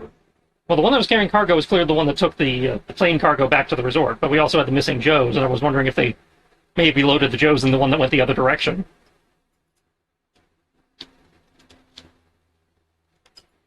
That's very likely what happened. Well, that's why I was asking, did you see anything in the tracks that might have indicated one loaded up prisoners or something, and the other one... I only know that the one that's heavier is likely the one that has the cargo. Well, we know which one was the one, the cargo, because she was able to narrow that down thanks to the radio. And the wasn't sure. cargo one is the one that went towards the resort, right?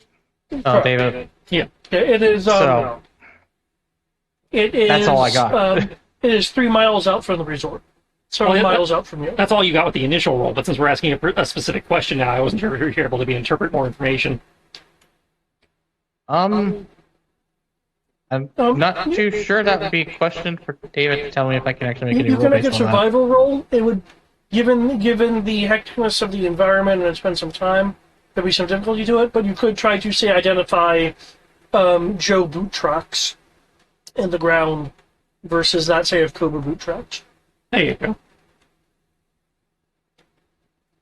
Okay. So a new survival roll. As I try to figure out if we have any reason aside from just wanting to know where it went to go chase the other. Logically speaking, unless they felt like keeping the prisoners on the flatbed with the cargo for some weird reason, It'd make more sense for him to be on the other one. Which is what I was trying to confirm. Hence why I asked the question. But to answer that question, I rolled a critical with Max as the result. Okay. For the power of deductive rangering. I'm going to call it that because I don't have a better idea of what to call it. I shall tell you the answer. With that, I should be able to give you a little bit of Logan level restructuring of the situation. But you're looking at the tracks. And essentially, what it looks like is you do see let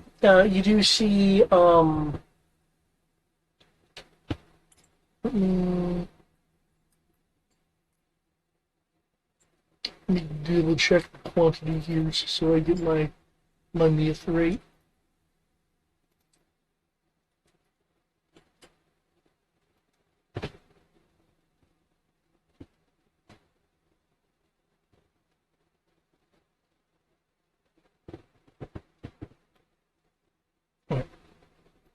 You see three pairs of boot tracks. So three Joes were here. They were moved. They were moved over initially to the cargo little kit, where the hiss that had the cargo hitch was. But then a short time after, before that hiss moved, the Joes were taken off the cargo hiss and put onto the hiss with an asp, indicating that the first notion was, oh, cool, we have these guys to capture. But then someone gave an order to put them over on the other side. So, the most obvious thing would be a contingency. Okay, well, since primary was to find out what happened and to rescue the other team, we probably should pursue that one first. Yeah. And then we can double back to the cargo after we've gotten the reinforcements of our guys. Okay. That'd be the logical answer. Okay.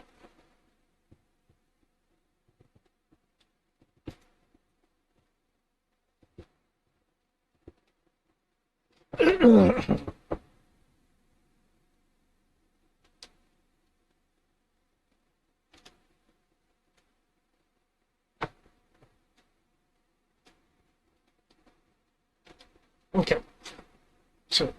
Yeah, you guys, you're gonna follow that trail then? Mm-hmm. Cool. Are you allowing this captain to join you?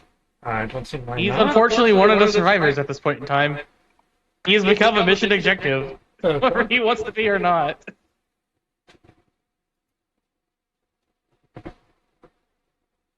Oh, look, he's our contact. We learned about those in the last adventure.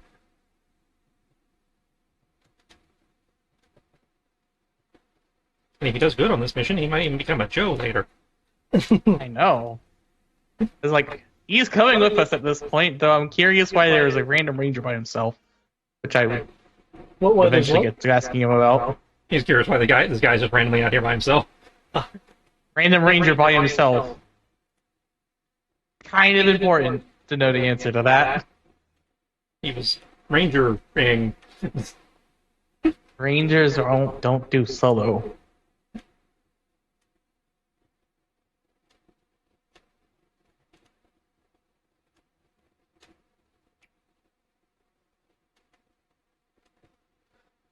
Well, if you're asking about it, Captain Silva will respond that he was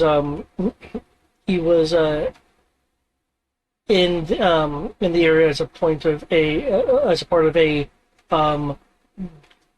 joint training operation that had recently concluded, and this happened while he was waiting for logistics to be all like, yeah, we can use this plane to come back to base. So he was like, well, I'll investigate this.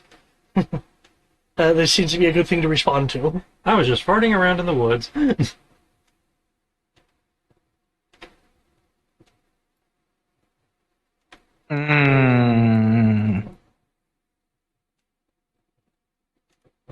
I'll take this response for the time being. He's either a trap or it's a plot contrivance. Take your pick. I was like, I'm going to accept this for now. I don't think David would throw a trap at us immediately.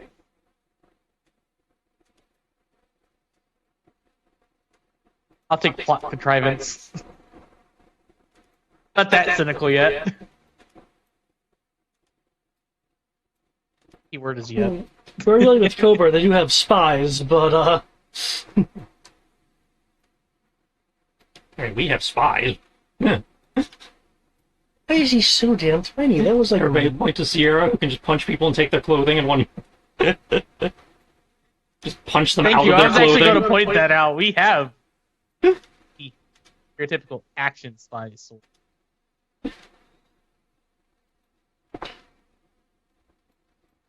Okay. Okay. Under the assumption that this trail is not going to be entirely safe, given that you're dealing with Cobra, what skills do people want to employ to follow the tracks and keep an eye out for any kind of booby traps or unusualness as you're going through? Playing the tracks, of course, would be survival, but I Given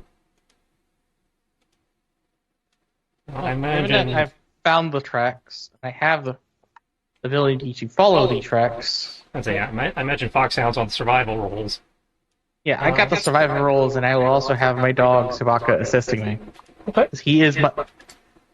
He can do one of two things. Do you want him to assist with alertness, roll his own alertness, or assist me in tracking? Well, somebody needs to be rolling alertness. I'm happy to do it, or Brian and I can do it. I have the ability to have Sabaka roll D6 alertness or push me up to a. Since I already have an edge, a D8 survival.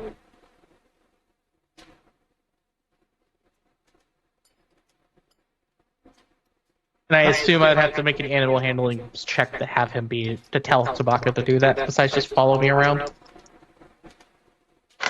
that be right, David? Yeah. I can't imagine it'd be that hard to follow a tank through the jungle. Well, keep in mind, the initial tracks at the site were trying to look like foot tracks and not vehicle tracks.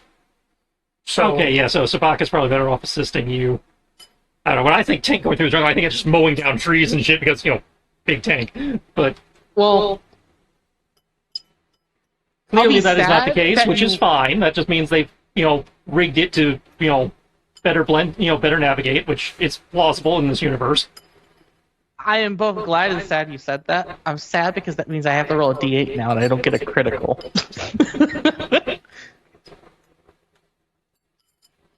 I mean, it's I'm only a crit glad. if you succeed, so... I mean, given that we are going to have Sabaka assist me, but I rolled a 17 plus a 6. So that's why I was like, dang. That's because we're in your terrain, so you're specialized, so it's just take the highest. Edge. Specialized doesn't Oh, matter. specialized right in now. combat, edge, otherwise, yeah. Okay, yeah. Yep. Specialized in combat only. Makes me sad.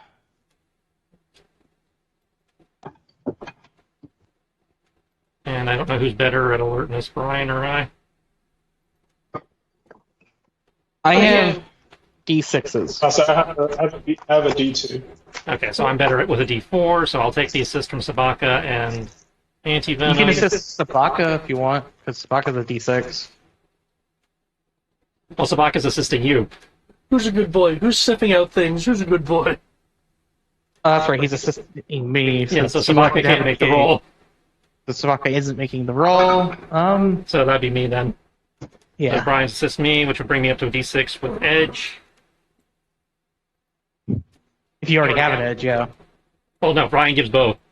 Oh, that's right. He does get both. If Sierra wasn't in silent running or whatever, then we'd have her do it because she gets all sorts of visual buffs. But True. Let me grab a D. It's going to be okay, 19, that's pretty good.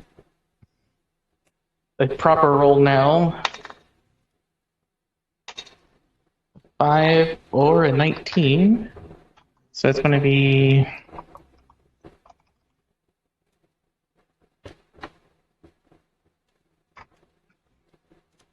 He's assisting me, so I get an up because of that. So instead of a D6, it'd be a D8. That's right.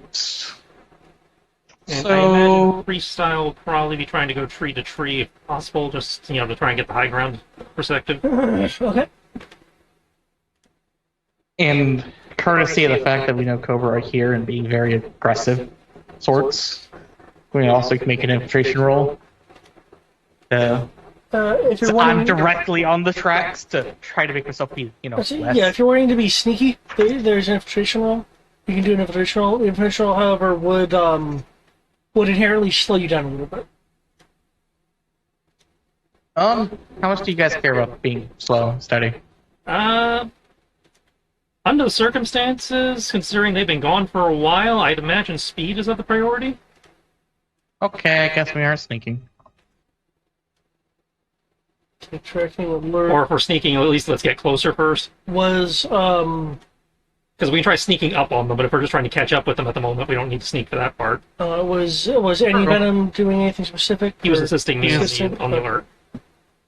Well, thanks to Foxhound and Sabaka, following the track is as bright as day, even with the cover up to make it look like a vehicle did not move through here. I'm imagining this is going to be some shit like the original show, where it basically looks like it has a sweet sweeper brush on the back that's like covering their tracks, and then there's a mechanical arm with boots on it that's just stomping behind them. I am sorry, but I even agree with you on this. That's the first thing I thought too. Okay. Your at any Venom Alertness, however, will be able to reveal a few things that would be good to avoid.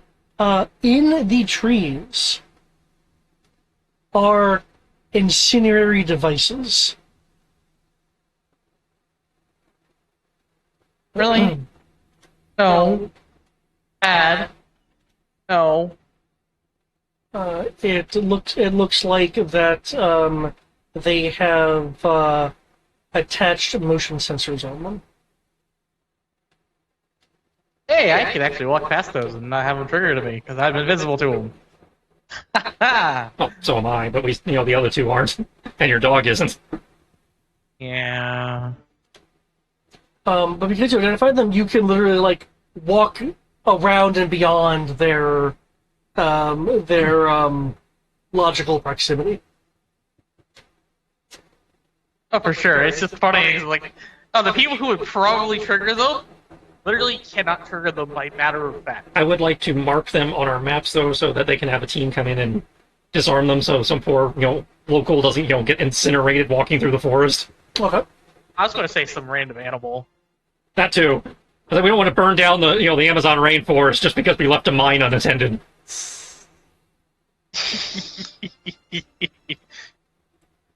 I don't know. It sounds fun.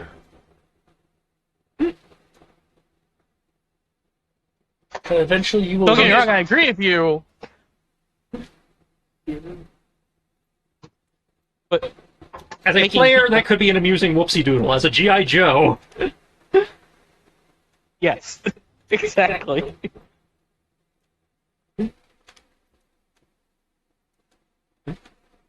As they said, one of those teams that they're always sending out to give electricity to third world countries or whatever to come disarm some.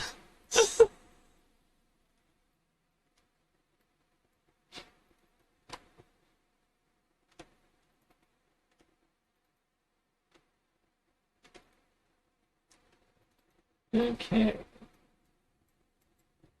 Oh, wow, that doesn't look like my hiss.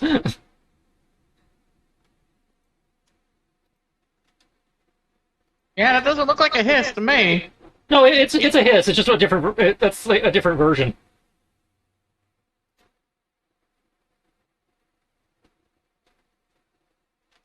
So we I'm see pretty a sure it's a hiss. hiss. So we It see is a a hiss in hiss. a pit surrounded by columns. Yep. That's not weird whatsoever.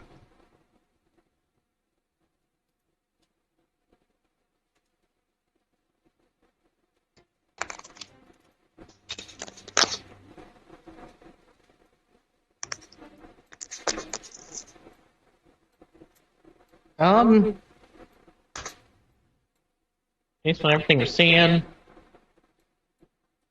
Yep, you guys are at the bottom there. Yeah,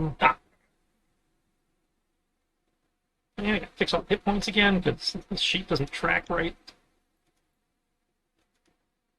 Oh, I did a drag and drop it out a copy. I would have thought that would have tracked it. No, for some reason it keeps thinking I've got 3 hit points. I don't.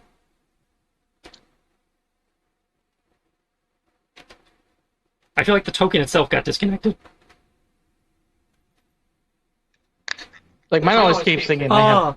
Because it's not tracking HP. It's tracking what was initially put in.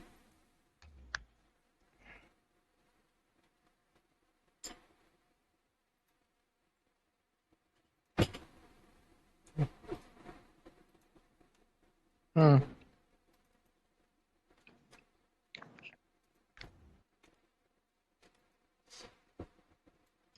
Okay, we'll just need to find out whatever attribute actually contains health. Yeah. And we can sort that out. But yeah, so jungle trees, pathing, the chirping and such of animals, and from what you can see of the trail, and between the trees you can see the hiss tank just sitting right there.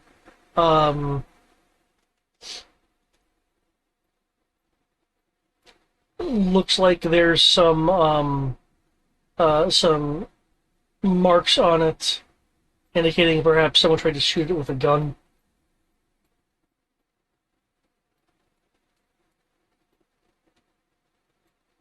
Okay. You, however, do not see the asp.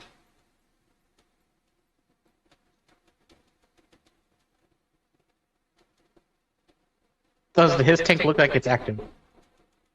Feels like it's active. Yeah, like it's currently being manned. Because I recall the hisses are manned vehicles. Yeah, I mean they're tanks / APCs because they also can carry troops.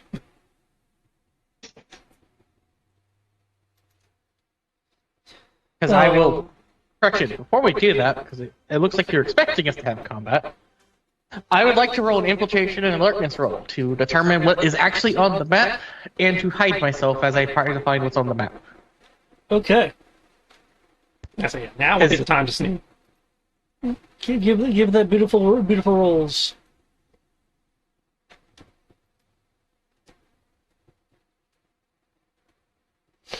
And I get an up. That because of my stealth armor, which is radar dampened and silent. Plus 1d8. And then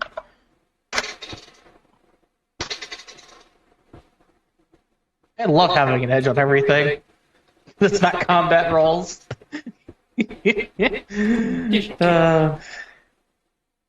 And Sabaka is going to assist me for the alertness roll, so I'm at a D8 for that. Is Sabaka also using an infiltration roll? Yes. Okay.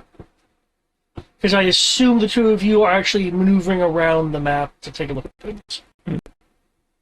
Freestyle, are you just sneaking, or are you actually going to position yourself I'm somewhere? maneuvering to get closer to the tank so I can see what's going on. Feel free to move yourself where you want on a station. And I'm going to assist him with his infiltration. Peeking around the tree. Like, do that. Who are you assisting? Okay.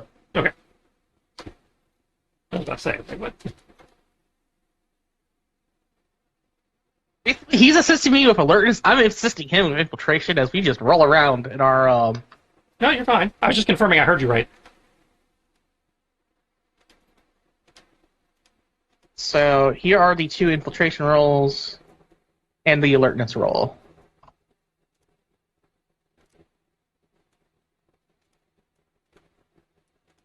Because, of course, I roll a 2. A 2, 1, 2. Of course.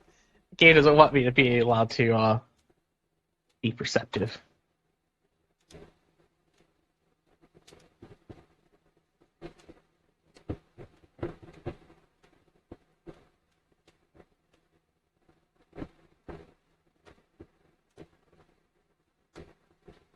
Okay.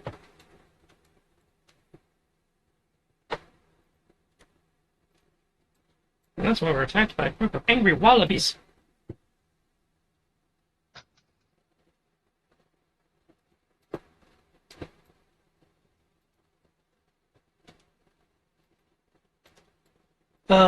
Foxhound was able to move around and identify 3 Cobra Troopers, and the ASP is over here.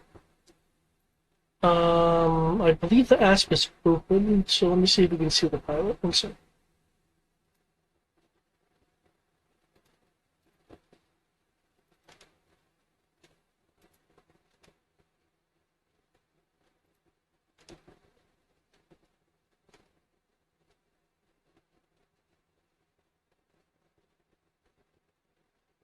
So, okay, doesn't look like it has anything enclosed, so I can show you who is, or what is piloting it, manning it rather.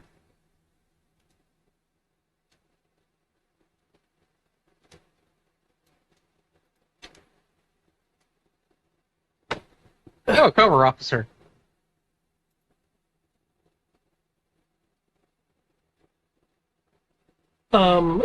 Note that all these people and the ASP were intentionally hiding and or camouflaged. The hiss is clearly out in the open. I will point us out and warn everyone of this situation. It's a trap.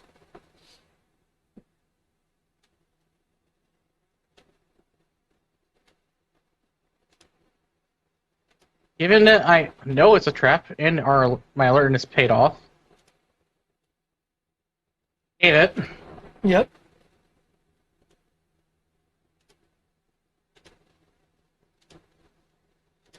What's the difficulty of shooting an unaware target? Shooting what target? Unaware target. Get Get their normal evasion. Well, they would get their normal evasion, but you would get advantage on The surprise. I get advantage and I get the surprise condition, which I guess it gives advantage. Let's start screen.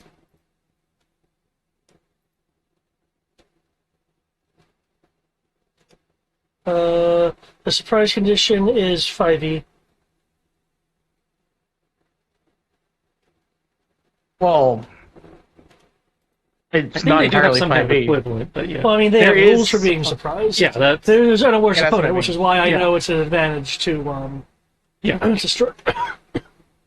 Yeah, I was referring to the Sure. whole attacking an unawares person because, for instance, okay, I get advantage, but I also get +1 damage. I'm in my favorite terrain. Yep. So I just wanted to confirm if there was anything else. Cool. Was that 20 Sabaka? Yes, the 20 was Sabaka. Would technically be. So do we assume our guys are in the tank? Do we see our guys? Your scouting has not revealed any Joes. Meaning that they're either in the trees somewhere, in that body of water, or in the tank. And that thing up there by the tree is the thing they detach. Yeah, that's the ass. Yeah, okay. That's the artillery Yeah. turret thing.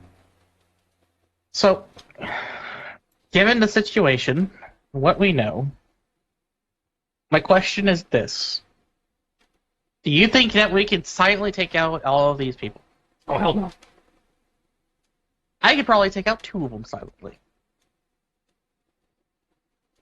Assuming that the hiss is actually unmanned. Just so you're aware, the Cobra troopers are in trees, so they do have cover from branches and stuff.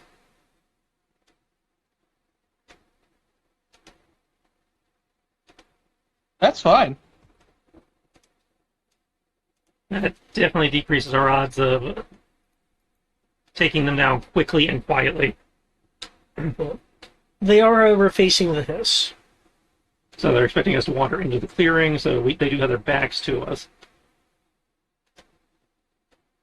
Except for the asp, technically.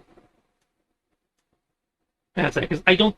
You might be able to, but I don't think the rest of us could do enough damage to take them down before they realize what's going on. Assuming they're normal Cobra troopers, I could take out the 2 of them. Theoretically, and mechanically, as a player, I know I probably can't hit the officer right now because they get +1 to their evasion or toughness. You mean the bullet stopper trait? Yeah. They get ups to not ups. They get They just get a plus to their AC, basically. Yeah, I'm trying to see if it's bonus to evasion equal to number of Cobras with the bullet stopper perk. Which I generally represent as the troopers like laying in suppressive fire or something to mess with you guys. Yeah.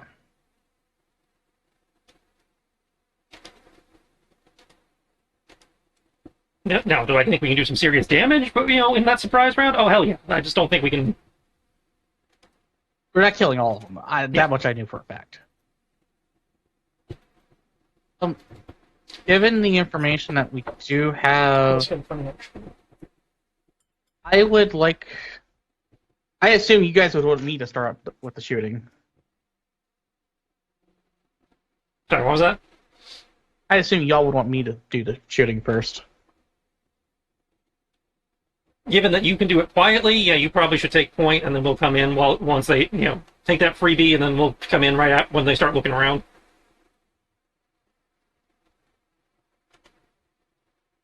Yeah, and then this would be. Baka has 8 health, courtesy of you. I have 5 health, courtesy of you.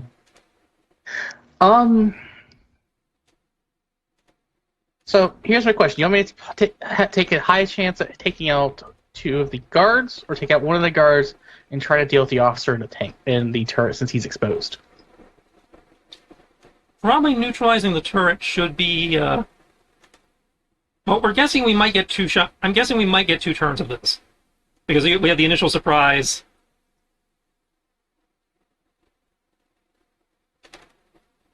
And then we'd have the follow-up. So maybe drop one of the guys in the tree first so they're less likely to see it. Well, I was going to have Sabaka get one of the guys. And then Why I don't you can pull focus up- on the trees, and I can make a charge for the officer, works for me. and then Anti-Venom can clean up whoever we miss. Cool. I will go ahead and start rolling that then. Assuming Anti-Venom's still with us. Yeah, I'm still right here. Okay. Do you have any suggestions for yourself? Honestly, no, because I was listening to the whole plan. I was like, yeah, I'm pretty sure most of my skills and the way my rolls go will probably fuck up everything. So I'm gonna say, so I'm gonna play cleanup. That's why I was like, yeah, have him go last. That way, even if, I'll say there's nothing I can guarantee with my skills. Well, my skills, like Tristan said, my skills are amazing. My dice don't reflect it. So there's nothing that I trust at this point. There's nothing I trust myself to do besides heal people, because that's the only thing to actually, healing people is the only thing my dice seem to actually, be like realize. Hey, we're at least gonna give you this. When it comes to shooting, yeah, I basically have damn near a D12 to target, but not according to my dice.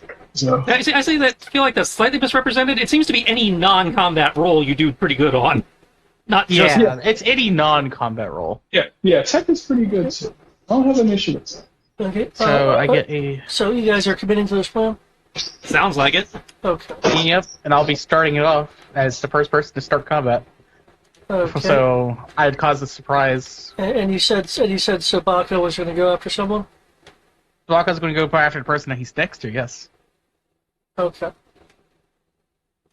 But so I'm starting to make the rolls. Don't And I worry. imagine contingency actions are going to be coming into play, so... Okay. I do have a meta thing to state then. Mm-hmm. Sobaka was noticed because that 21 beat his 20. You guys weren't. So they're aware that A dog is wandering. There's a dog. that a dog in an unusual attire. As somebody's got a combat dog wandering the field, yeah? Yeah. So they don't know you guys are here. Okay. Since I want to make sure you guys were committed, and then I could say, okay, you guys are talking about surprise. Well, They are not so surprised. Bako specifically was noticed. They are not surprised in terms of the condition, but they will not be shooting at us because they are still not surprised to see us. Right. Well, they would still technically be surprised as long as the dog doesn't. You have a dog in a flak jacket walking around. That's going to alert them that there are military dudes wandering around out here. But they don't know where the military dudes are. Well, yes, but now they're now on alert. We have lost the element of surprise. That's all I was trying to find. It's like they don't know you guys particularly are here. They know that something is around due to the dog in armor. Yeah. So yeah, I mean you have a silent weapon. surprised they're not You going can after start the- pegging people. And you still get your sneak attack and everything. It just we don't get the surprise condition. Okay, that's fine. Because that's right. If I recall correctly, it's Da, da, da, da.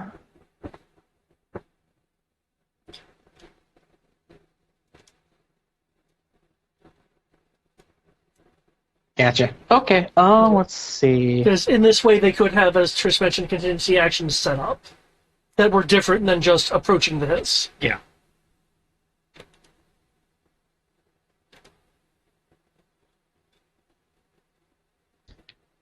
Either way, I have a D8. I aim, I get +2. I am shooting beyond 30, so I get +4. Nice. If you're shooting at one of the people in a tree, they do get cover. So at 4 ups from aiming and shooting beyond 30 feet. I assume, what does cover do? Is it 3 down? 2 downs. 2. 2 down, so I'm still 2 up. I'm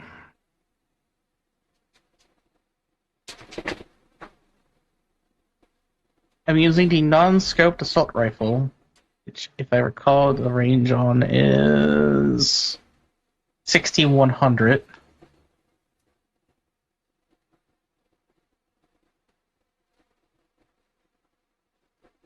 So he's going to be forced into toughness if I shoot him first. Because they have cover, they're not forcing the toughness. Oh, that's right, because cover negates ballistic. In that case, instead of doing the assault rifle, I'll just pull out the anti-material rifle. I'm still at 2 ups. So I go from a D8 to a D10 to a D12. I'll take 2 down to get my damage. I'll take 8 down to go up to 2 damage, which is supposed to be up to 3 damage. Because of the way we're starting the combat. So I will be at a D10. And I need to give you the results of this as 24, 14 plus it is 15.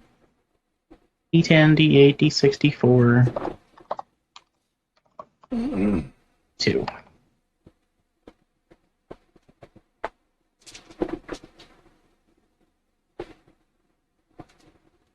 And then Sabaka's bite, because Sabaka would still go for this person.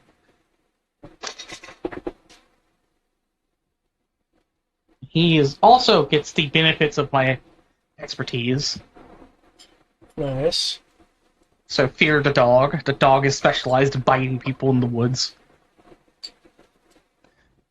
And if I recall, Sabaka has a D6 to bite people. No, he has a D8 to bite people. Oh my.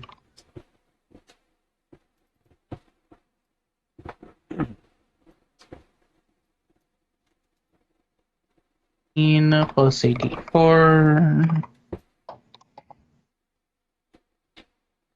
And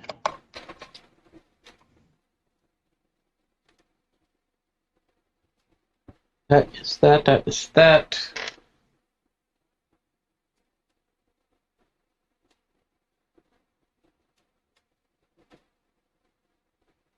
And last but not least, I just have to press enter and this whole combat starts.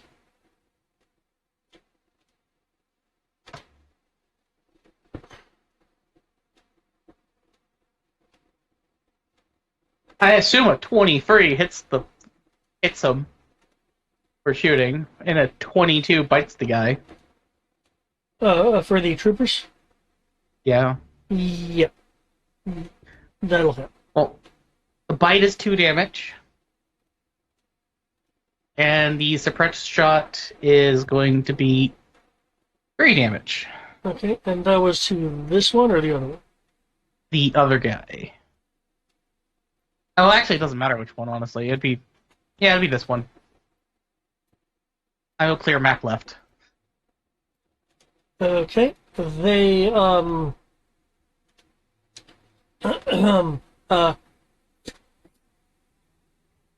rather, bite. The person goes limp in the tree.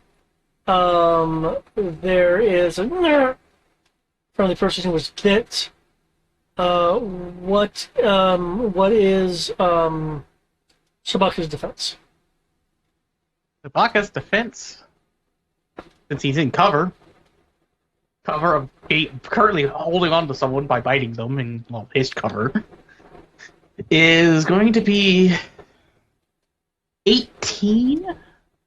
18? Okay. I did already Plus cover. Yeah, I did already factor that in. Oh, yeah. Okay.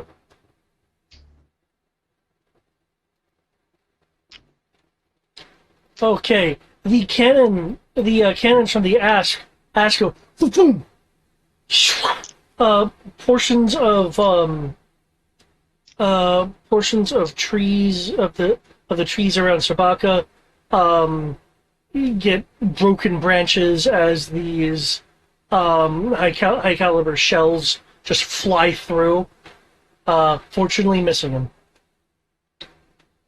Oh. The shells do detonate against some trees in the back. Gotcha. Just so you're aware, the ASP cannon has a 20-foot blast radius. Oh, that would hurt.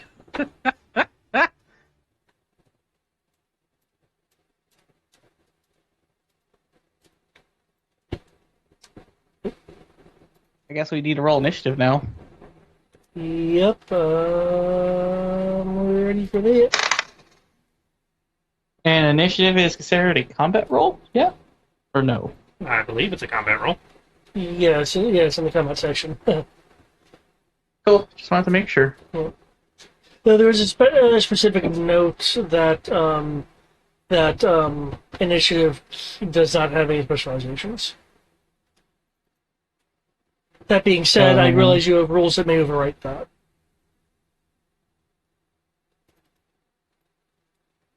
It's my initiative, and Zubak's initiative is this plus a d4. Or Can somebody roll a D2 plus 14 for me? D2. it's 14. So it's a total of 15. Okay, so 15 is my initiative then. By the way, is there any benefits for critically succeeding at initiative? Nope. Damn. Seeing it, what? He crit his initiative. Oh no! You rolling really high. That is the benefit.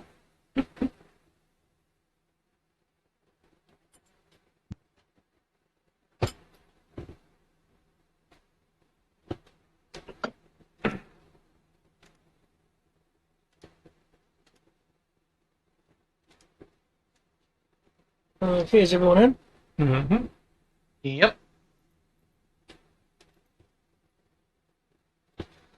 Release title. In theory, I'm invisible, so I'm not worried about contingency. But you have a thing that's vividly counter contingency. If I spent a hero point, yeah. Oh, okay. Which, pending party permission, I will totally do just to be safe. He already spent some contingency shooting at, Well, that guy spent his contingency. We don't know about other contingencies. Oh, true. You can also set multiple contingency actions, so we could do it again. Oh, you can? I didn't think you I have a class feature that lets me do it, so I imagine other people will. Oh, I mean that's a class feature. Well, yes, but if I have a class feature that can do it, that means in theory other creatures could do it too. Oh yeah, just you made it sound like it was a regular part of the rule. Yeah, no. I'm acknowledging there are abilities out there that can do it. Because you only get one action, so it's... Continuing action relies on your action. Right, which is why I was a bit surprised when you said that. Unless you're me, I can do it as a free action.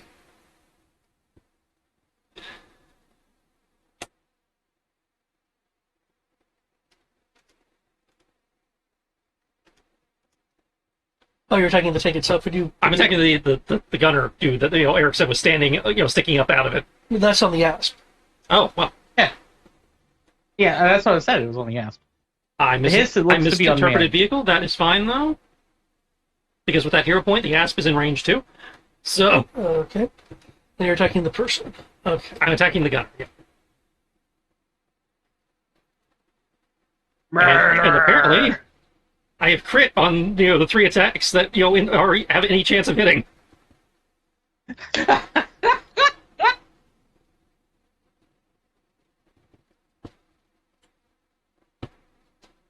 Okay.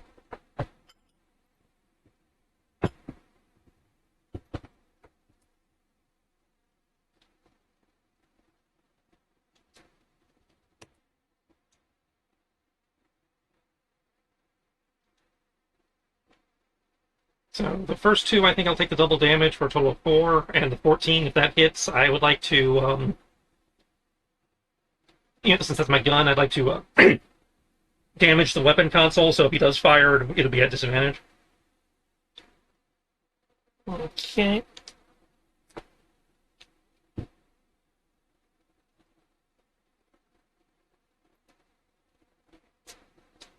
But I don't know if the 14's good enough to hit. The console. No, they were aimed at all the attacks are aimed at the guy. Okay. But for the 14, if that does succeed, I'd like my crit to be that it also Gotcha. at least momentarily damages the console. Obviously, if it doesn't hit, then I don't get that effect. But either way, I'm taking the other 2 for double damage. Your 3 and the 14 don't. Okay. So the pistol misses, but the sword strikes hit, and I was going for double damage on those, so it's a total of 4 damage. Total of 4. Okay. Oh, well, that kind of bypasses this ability. And I'll decloak it.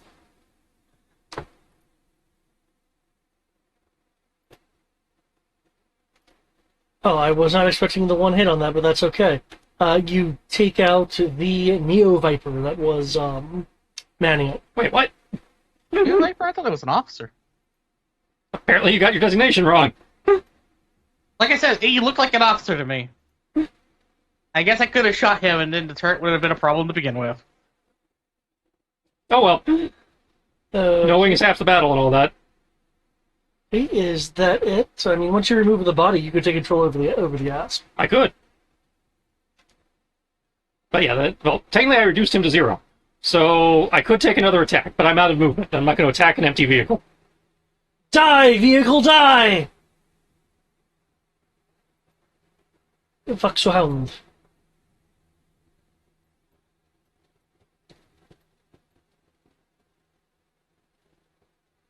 Hmm.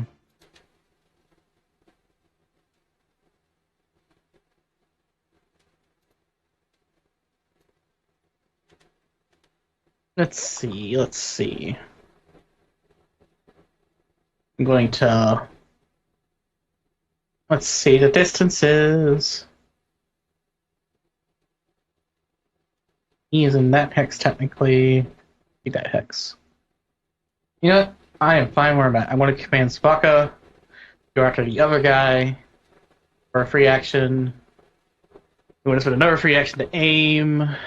And spend another free action to 5-foot step away from Spaka. And I'm going to... Because it looks like the his tank is actually active, yes?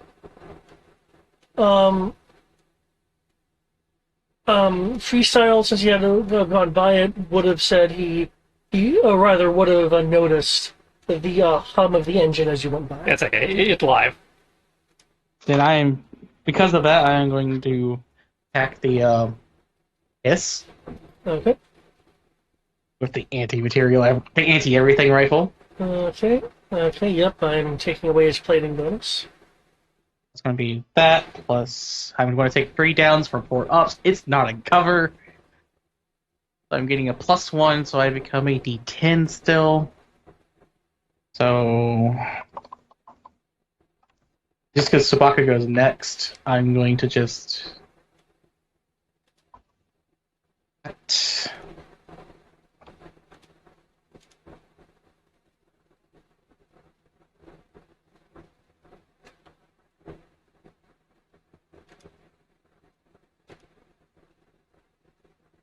roll Sabaka's attack real quick. I lost a D20. I'm not going to take the new one, so I will roll a different one.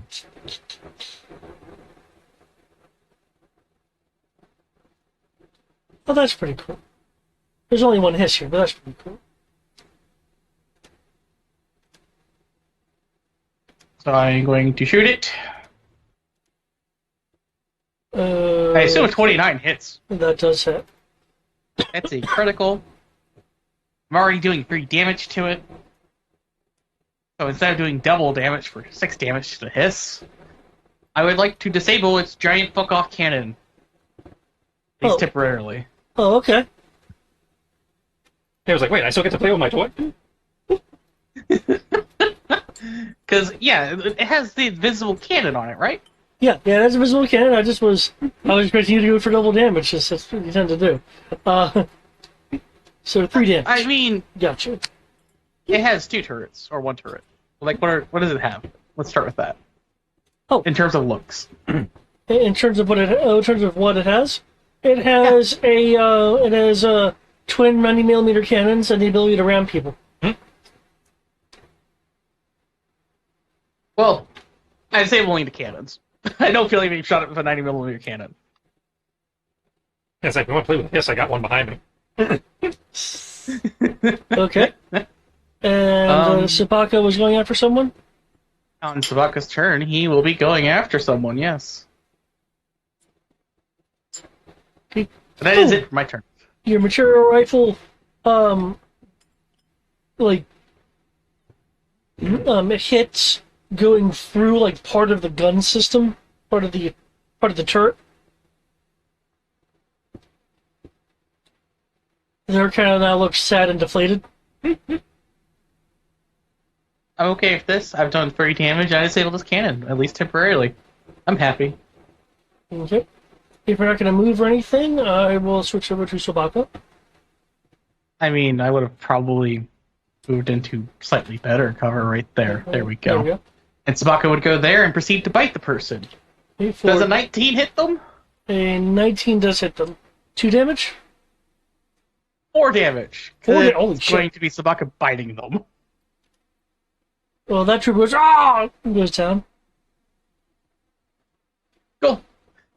That's it. And you bite him. All right. Let's see. Anyone still standing? There's one guy. The hiss.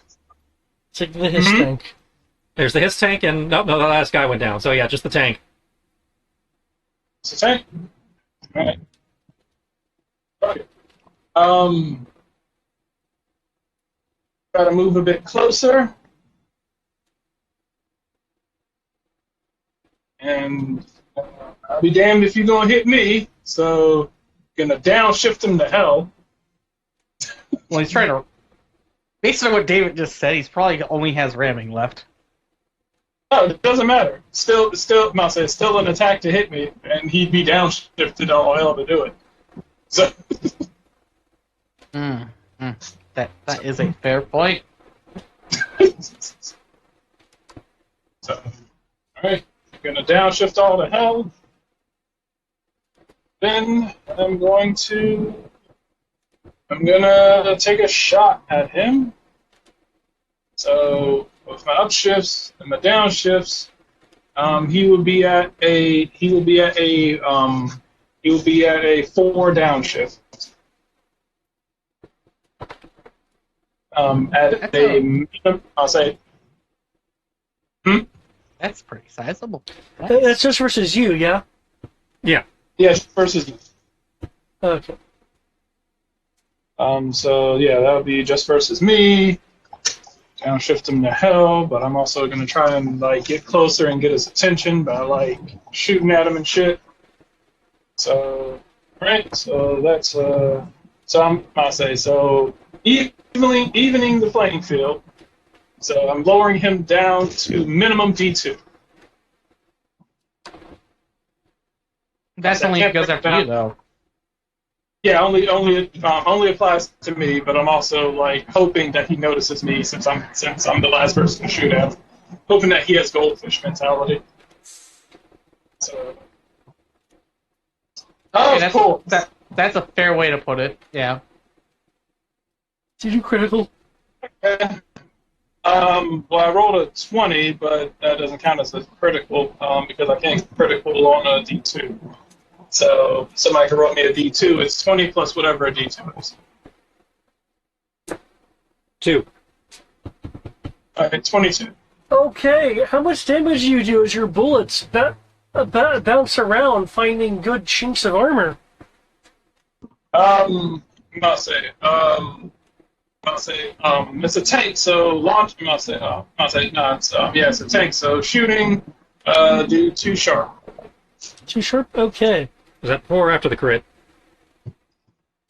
They can't I crit on can't- D2. Oh, right, you can't Crit crit on on it, too.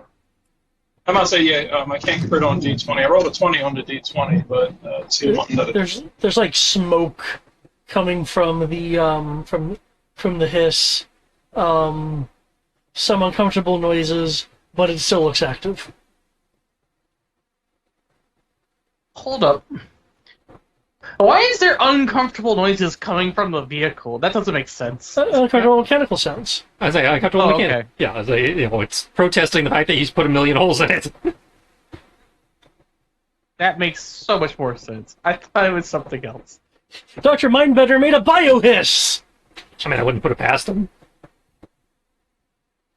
Some Cobra La level shit. Then Bioneural Joe Packs, up in there. Were you just shooting from where you were, Brian? I said I was gonna move. I said I was gonna move closer. I stepped away from the computer. Yeah, he can't do his own. Okay. He hasn't moved to 30, so. 30. Okay. I'm on my way. I'm on my way back. I should be back at my computer in probably about 5 minutes. I Yeah. had to run. I realized I didn't have anything to eat in the morning. Oh, and I'll see if it's going to prioritize the guy with the rifle that can just pierce through the turret or the machine gun. It's decided to go for the guy that can just like armor pierce like crazy. Vroom vroom vroom. Well, it has to drive through some trees to get to me, so. Vroom. Let me see what your ground movement is. Okay. Vroom vroom vroom vroom vroom vroom. Popping noises. Vroom vroom vroom vroom vroom.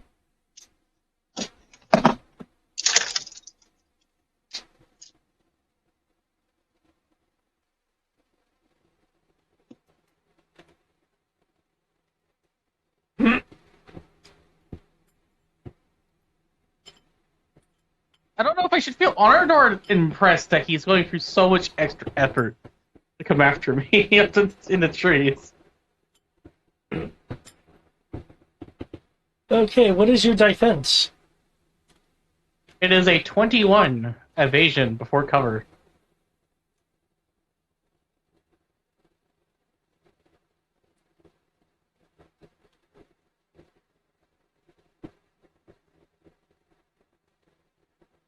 Okay, it bumps into a tree. The tree shakes. Squirrels fall out of. Well, not squirrels. This is jungle. Snakes fall out of it. Hey, we do have Cobra Law vehicle here today. Hi, Okay. me. What do you want your contact to do? Preferably not die. Let's see. He's got 6 points. For 1 point, he can do supporting fire.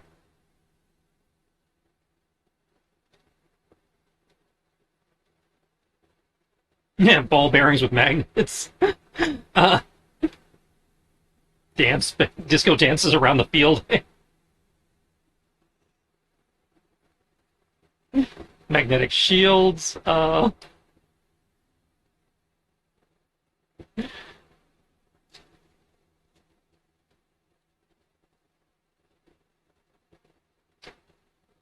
Okay, we don't need to multi-target, so this first one's useless in this situation. Well, you don't have to use it. We can just do nothing. Yeah. In this situation, I think we're gonna, have him hang back. Okay. Enjoy a bit. Pretty sure Sierra's asleep or something. Probably. She's on the call, but she hasn't been responding when we talked to her. For a good while now. The rest is good. Yes, she does need her rest.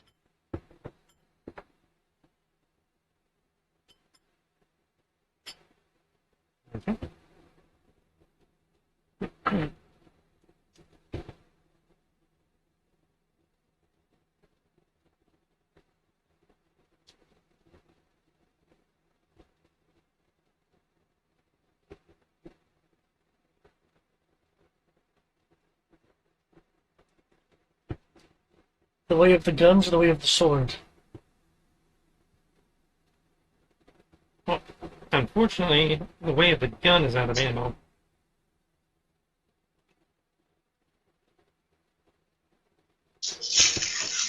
I'm having to blow way too much movement to reload it.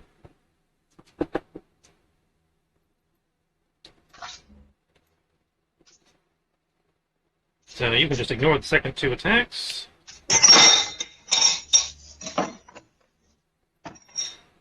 Okay. Oh, I got some points. Shit.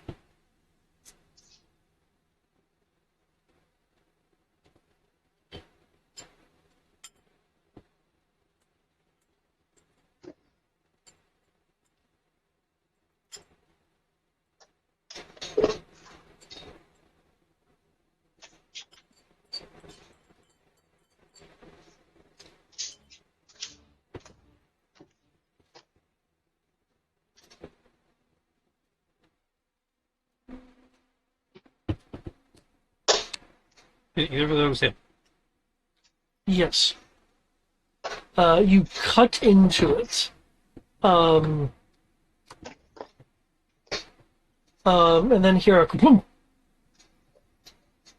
from inside, Oh. as there's like steam raising from the vehicle. Da, da, da, da, da, da. And it clearly We can to see finally it to say not blow melee. up. As it looks the sword. I mean, I saw somebody cut a tank with a katana on YouTube, so I guess it was possible, but I mean, I'm a badass. Must say don't celebrate too early, because if you're making those Final Fantasy noises, and if it's like a tank from Final Fantasy, all it's going to do is go berserk and then chase us for 9 minutes and then explode later.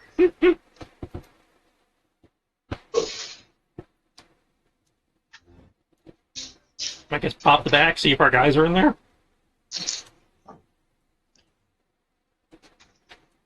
I assumed it'd be in the.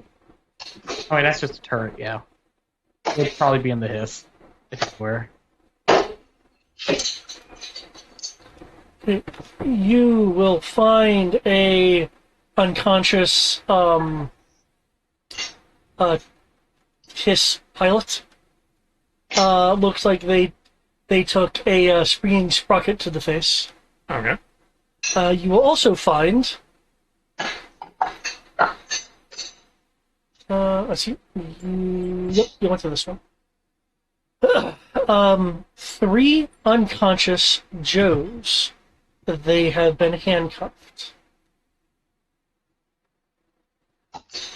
I'd like to start pulling people out of the vehicle before it explodes. I don't know if it's going to. I'm just being cautious. Okay. It's like, hey, found Joe's. Need medic. They do look like they have various levels of injury. Go.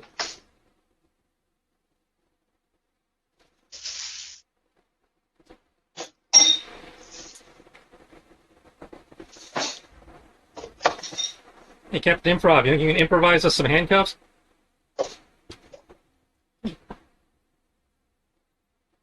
Is that a kit? A detention kit? Detention kit.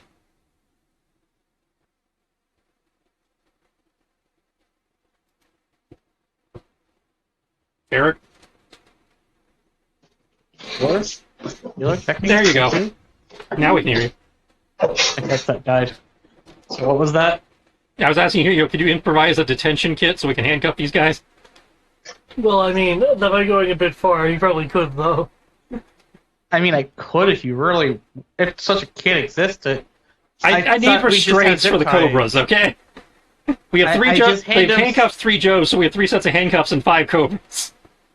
I'll give them 2 pairs of hand zip ties. Do we Zip have zip ties. ties? Apparently, you have. That's a special requisition in the book. The zip ties Yeah. are actually under special mission gear, Yeah. along with handcuffs. The fuck? Yep. And we're not playing Fine. by. And as far as I know, we're not using the Walmart rule. That's why I was asking. Fine, I can do that for you. It'll take me 10 minutes to search the vehicle and MacGyver some restraints for you. How many, David, how many symbols do I need?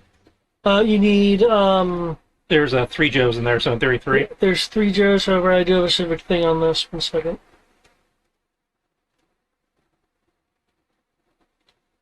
Okay, they are going to be treated as a group, so just 1 check. Cool. That's the one check. Just 1 check. Hey, David. Duh. I critical to my survivor roll to make this kit so we can restrain individuals. It's a limited kit. He made a limited detention kit. On a critical roll. So can it not be 10 minutes? Because there's a tank full of cabling. Yeah, no problem. So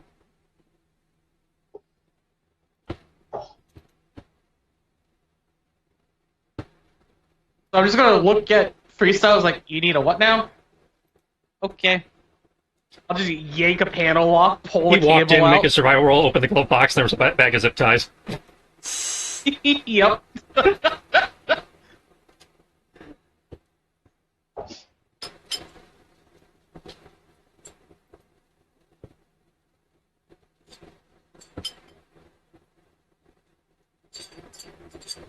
Is that all the Joes accounted for at this point? Hold on. I looking for that medical roll, but You said team. I don't think they gave it, you said a number in the briefing.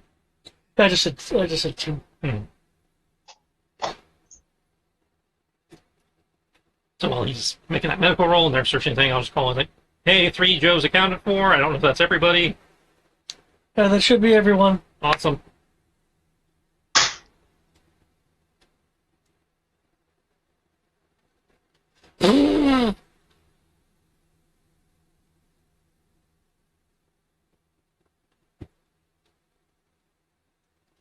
I know you can get a number of medical bonuses. What are those medical bonuses? Like again? if he succeeds, it's automatically a critical. Yeah, so if he succeeds, it's treated as if it was a critical. Oh, okay. And if he, And then I believe he gets manages a to bonus crit if on it, then it criticals- becomes a double critical. Okay, Yeah, which means that. I treat that as this. So he rolled a 22, Yep. and it behaves as a critical. Yeah, I had a thing for how well you rolled and if critical was involved in this, because that affects things. Yeah. So he rolls as he succeeds, it becomes critical. Because he critical, it becomes double critical. That's my understanding of it, right, Tristan? Mhm. Okay. yes. Give them The the elemental. There's this team consists of I will just a woman and 2 men. All right, cool. I'll just keep hitting them with my medical bag until they're healed. Okay.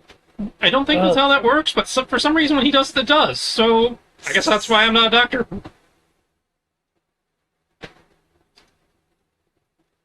Need to walk Hacksaw Ridge. The woman will sit up.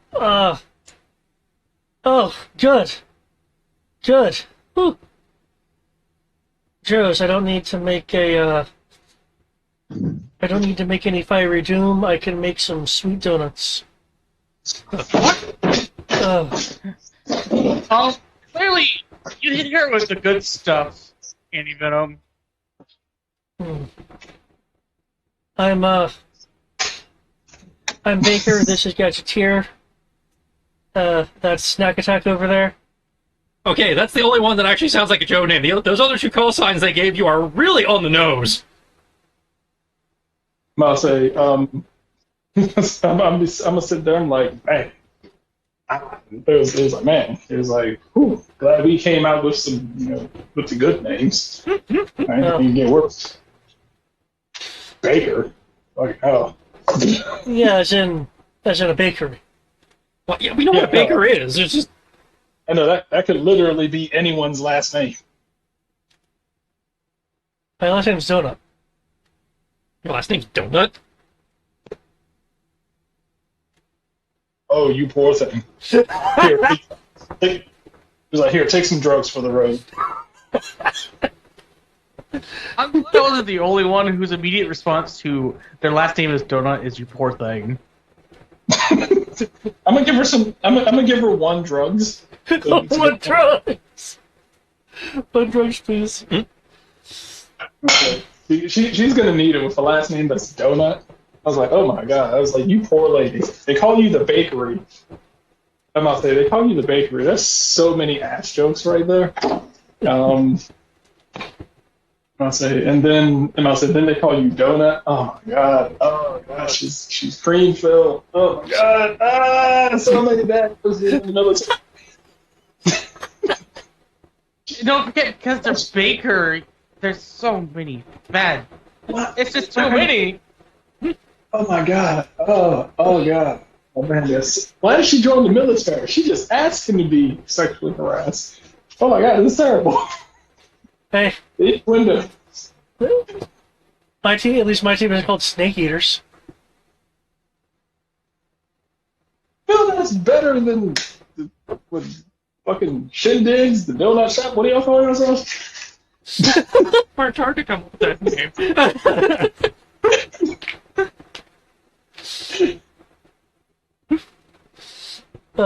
Aunt Patch's Commission. I'm trying to figure out what But it it's is. so Yeah. cool. It's not even against that. It's just you catch so much shit. No, you just feel kind of something because she, it's like he came up with that and then she just attacked it. It's like, oh, fuck Snake. It's like, what the fuck? Nobody's attacking it. We're just like, what? We didn't know that. I'm like, everybody else is like, well, I mean, you know what? You're right. Can't even say shit. I'll say the whole leader's name is Duke. I said Duke. Snack Attack will speak up. Hey, I think Snake Eaters is pretty cool. You know what? Yeah, good taste and a good code name. I like this kid. I like Snack Attack. You know what? We got a girl on our team, and you know she makes snacks. You know. Does she make them or just carry them? Because I'm always handed prepackaged shit. Baker will narrow her eyes. I'll have to deal with her later. If you can find her.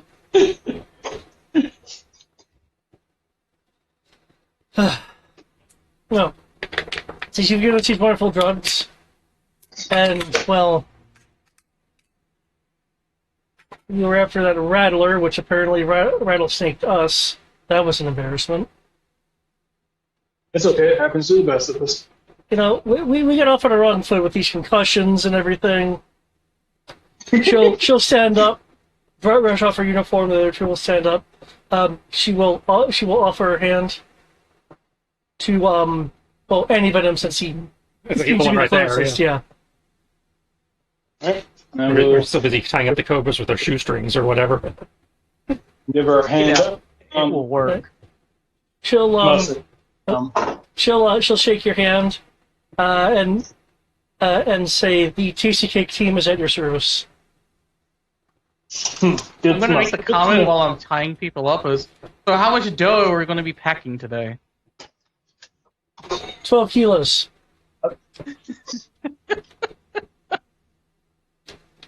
Oh God! I'll say he's oh God! Now the Russians making jokes. Hey, now it's Ukrainian. Thank you.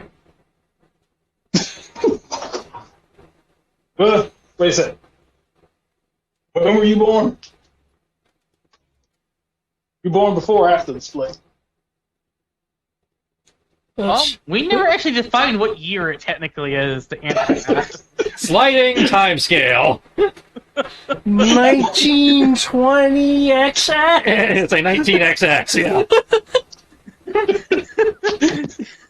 Possibly 20XX if he's in his 20s.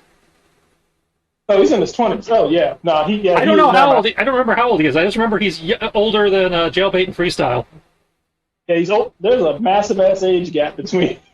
Well, that's not the issue part. The issue part is, are we in the era of there's a Russian Federation now instead of a Soviet Union? I mean, I'm pretty sure we're past like the early 90s, late 80s. Yeah, I'm pretty sure we're past that point. And so we've been treating it as if we were in air quote modern times. So Well, air quote modern times started in the early 2000s, so that's what I'm asking. yeah, I'd say I don't know how old are you. Given your background, I'm inclined to say minimum mid to late 20s. I'd say late 20s to early 30s. That again, that's plausible. I'll say since we're all about freedom, you know, since GI Joe is all about freedom and whatnot, I'll say chances are it's probably post. I'll say it's probably post. I'll say post USSR. So yeah, given they've been nondescript about it, but I'll say Russian Federation. Cool. Then That's it. yeah. I'm technically not for the Soviet time frame. Technically not. I was probably a twinkle in my daddy's eye at that point in time, though. It's like I'll say like, That was what, 91, if I recall correctly? That's when Yeah. the Soviet Union collapsed. yeah. Sounds Yeah, it was right. 91. So How do I? I'd say, Go ahead. so yeah, I'd say I was just after the collapse. Ah, okay. So you a collapse baby. Ah, okay, sweet. I'm gonna say, enjoy your freedom.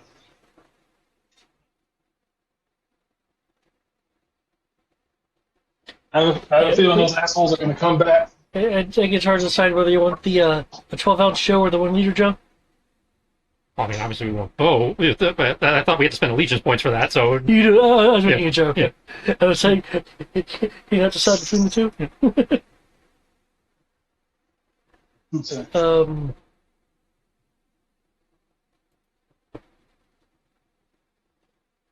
It's maximizing your contacts over here.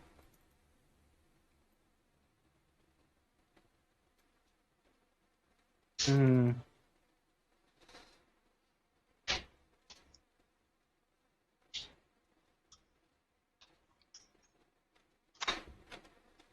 Alright, well, assuming peeps are good enough to walk, I believe we need to hook it down to back down to the resort now. Any tips we should be aware of since you were guarding the cargo that they jacked? Well, we were able to get Toss them some guns. some guns. Well, I mean, like the Cobra's got guns now. Yeah. Now they have guns. You guys want their flak jackets or whatever too, or just the guns? We're good with the guns. Tossing the grenade belt too. Just they're effectively giving them their normal kit in theory. Yeah. No, we were able to get some good data before, shots happened. So as a matter of fact, I can tell you, in terms of around the resort itself, you guys will get enough data to them to basically reduce the encounter chance. Oh, cool. Neat. Not sure how exactly that applies to us, but neat. Given that we're going straight into the hotel to find the Well, we have to illicit sneak out. We have cargo. to sneak onto the resort campus and then figure out where they might be storing this thing. That's a good point. Because I mean, it could be anywhere. It could be under the water slide. It could be under the basketball court. They could be using it for a flagpole. Okay. In terms of y'all's approach, I don't think anyone would appreciate a radioactive flagpole. Yeah, we probably should run a Geiger counter. We have them actually. We It were was given part that of the info. mission equipment. Oh, it was. I missed that. Okay. I remember that distinctly. yeah, you're given a Geiger counter and I forgot the other thing was. Yeah, well, We can already look that know up where the after stuff, cargo- I guess. Well, we conveniently already know where the hiss with the trailer went. Yeah, so that's what I said. We need to hike back to where we left the tracks, follow the tracks and the radio ping.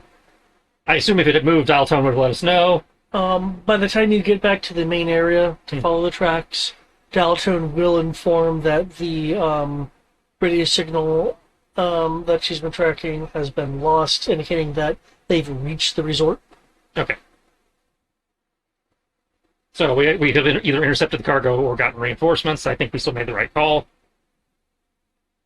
But now we have to go into the resort. All right. Okay. For your approach, Since we are going to have to infiltrate the resort anyway, if Daltone and Joe's can see what they can do on their end to make that easier. Okay. For a story point, they can concoct you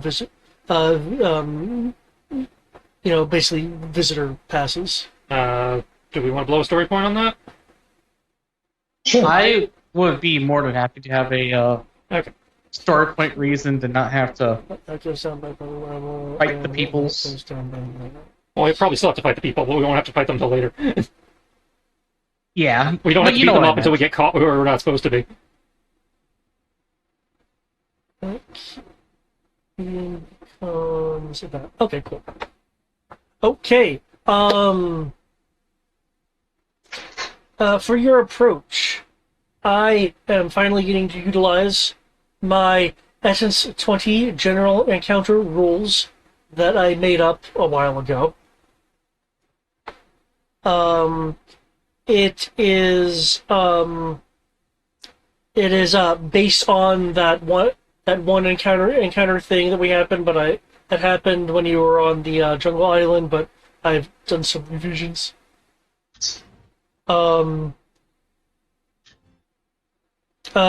Basically, it is a group check. Critical successes count as 2 points for evading patrols. Regular successes count as 1 point. Failures and critical failures are -1 and 2 points respectively. Obviously, the higher you are, the lesser to none none encounter you will have. Lower is the reverse of that. The amount is determined by the heaviness of the patrols, and the difficulty is determined by like frequency and countermeasures and things like that. So what you guys are gonna immediately be getting, just so you're aware. I'm being a bit meta here, just so you're aware of the bonuses you're getting from the TCK team's intelligence. The effective patrol strength has been lowered from medium to light from the intelligence that they gave you, and the advanced security measures, which would give you downshifts, is lowered to only 1 downshift. That, however, is countered by Dial Tone's satellite intelligence that she's able to relay to you. So that zeroes out. Because you're dealing with the jungle, that's where ambient terrain comes in. How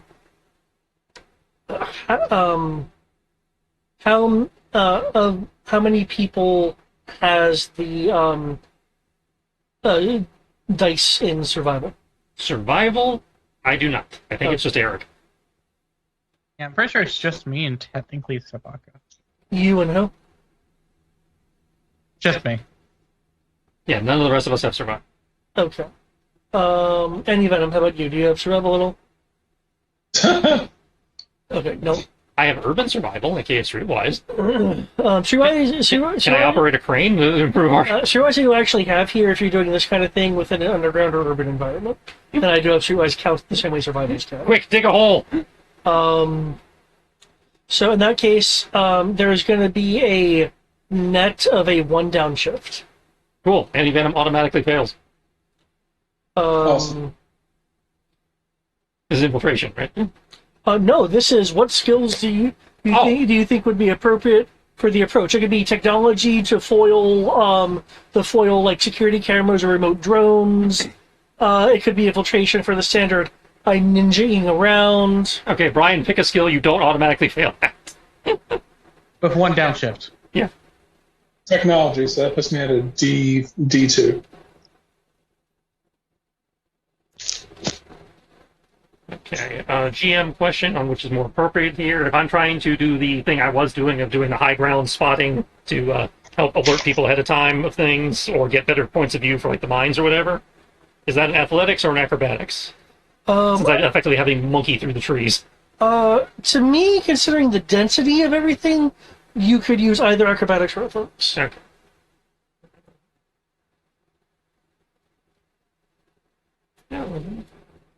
Athletics is better, but acrobatics is more flavorful for the character, so we'll go with the weaker one. And your deep 1 downshift negates my HUD. But I still get my gymnastics specialization.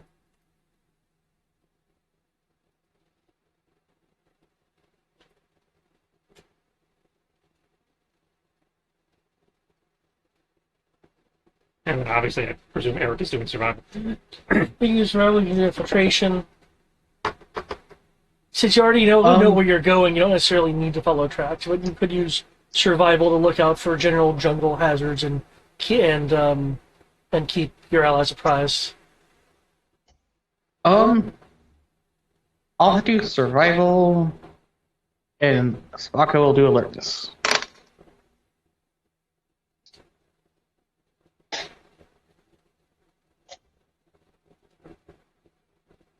So the first roll is going to be the survival roll. Okay.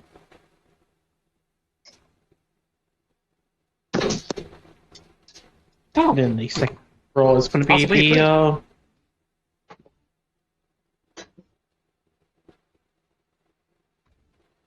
the alertness. So my survival is a crit. Okay. And then obviously Spaka rolls an 18 for alertness, unfortunately. now I just need antivenom. Mhm.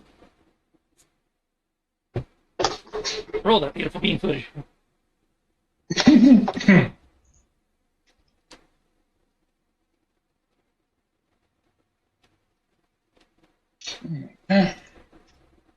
Son of a bitch.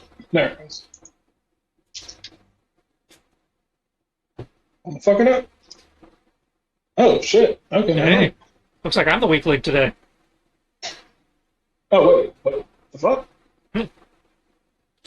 Okay. Maybe that spell's wrong. Wow, that actually really kind of helped. Okay. I'll explain in a moment. You guys are going through Antivenom.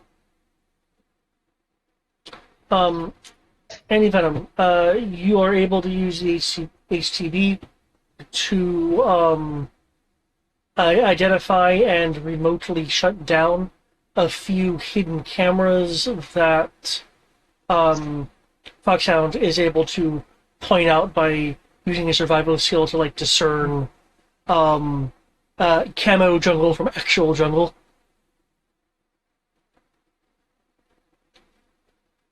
Circumventing parts of security.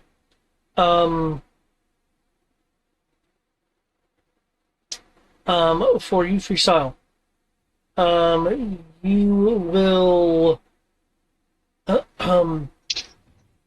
there'll be a tree that falls near you, and you kind of tumble past it through the air, landing on another tree, hearing a slight crunch as you incidentally crush a piece of security equipment, but it was already shut down by Antivenom. Okay, your margin is 3, and with a light patrol, because the intelligence from Tasty Cakes made it a light patrol, you guys are able to get to the perimeter without encountering anyone or anything that is considered hostile. Otherwise, you would have had a minor encounter. It probably would have been a handful of troops or something. Cool.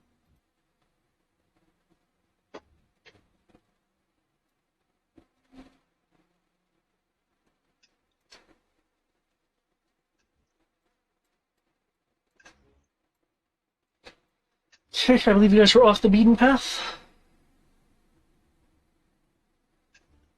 In which case, I will put you guys off the main road.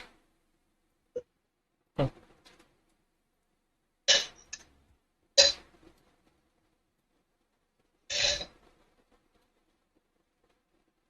Tiny dog! Let's fix that. There we go. For the moment, as not to clutter this, we can assume that your contacts are with you. Cool. Okay, looking across the way. This is in a scale of 10, which is not needed unless combat breaks out, but just to give you an idea. Guarding the entry gate are 2 of these guys.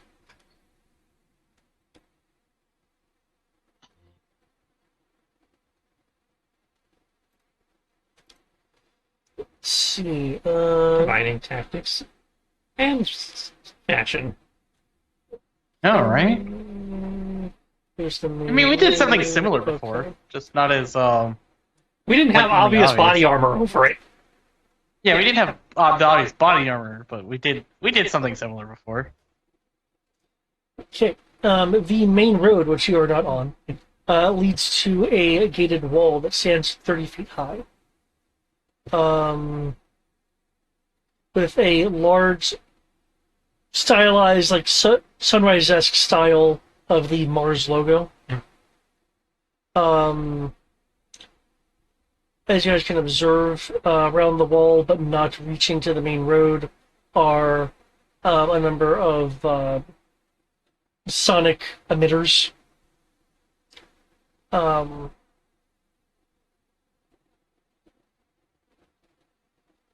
You being this close, you are also getting static from your long-range comm. Rather, it's crackly. It's not completely out, but it is being subject to some level of interference. These sonic devices, according to the intelligence files, if you are within their range, will inflict a 1 downshift on humans and a 2 downshift on animals, unless you have some sort of ear protection going on, like say the Maquis Sonic. So one game where you don't have that automatically. The main road clearly has had heavy tracked vehicles move through it recently, and as you saw there are 2 men in stylized armor. Your HCBs are receiving a slow message because downloads are being affected. But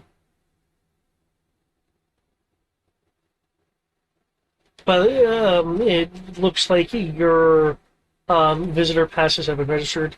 You as the players feel free to make up names for what your passes say. Okay. You just use a story point to get these. So we can try to use our day passes to get through the gate. As you can see around, there's possible other ways in beyond scaling the wall. There's a bit of a waterfall thing right here, and over here. And you could try scaling.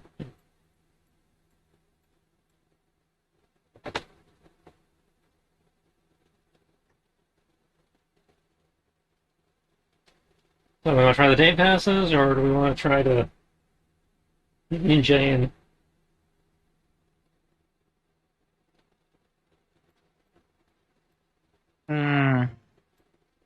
I mean,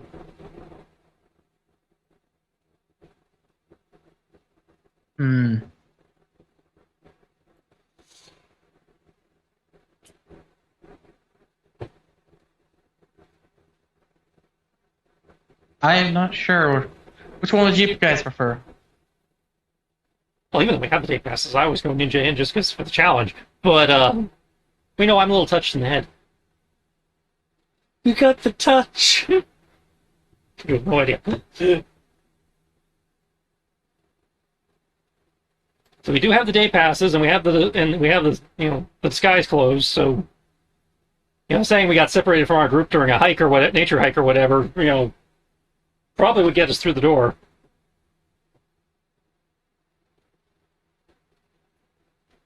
True. It would.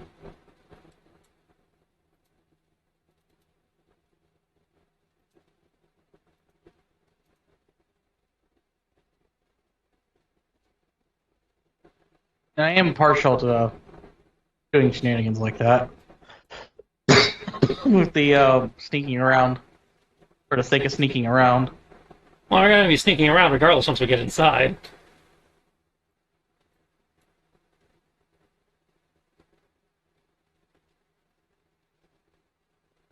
True.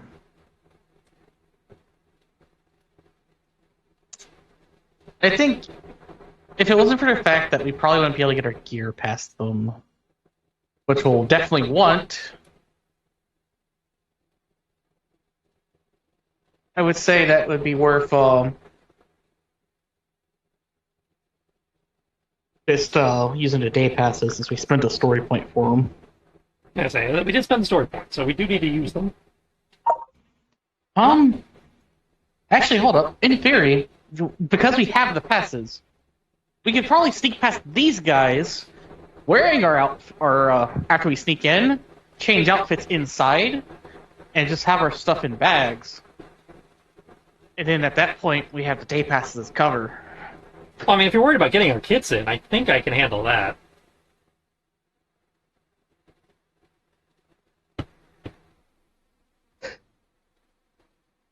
Because I know I could lie my way in. I have infiltration, and that's exactly what you use infiltration for. I'm pretty sure this would be a deception. No, getting into places that you're not supposed to does count. So using a day pass and trying to get in. Actually, no. If we had day passes, removing hidden, moving undetected, and evading capture or infiltration. We're overcoming physical security measures and manual dexterity. Gotcha. If we're talking to the guards, it becomes deception. Well, it becomes deception, but we're not lying either because we have to pass. Well, yeah, I'm not disputing that. In which case, it would be persuasion.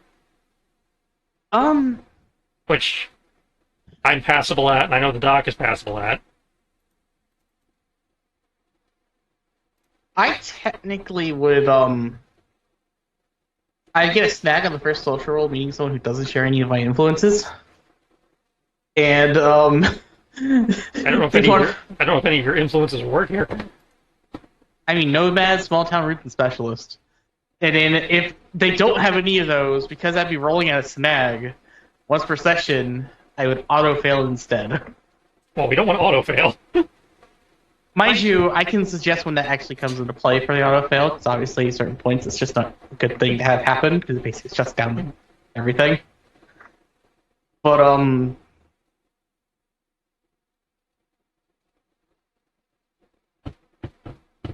I mean, I have a D4 infiltration, my armor gives me a D6.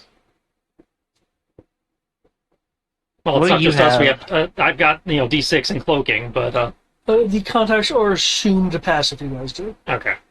The problem is anti-venom has no infiltration. Anti-Venom can use the day pass to go walk through the front door of Sabaka. And then we can just carry everything else. Between us and the our supposed contacts who just will magically appear on the other side.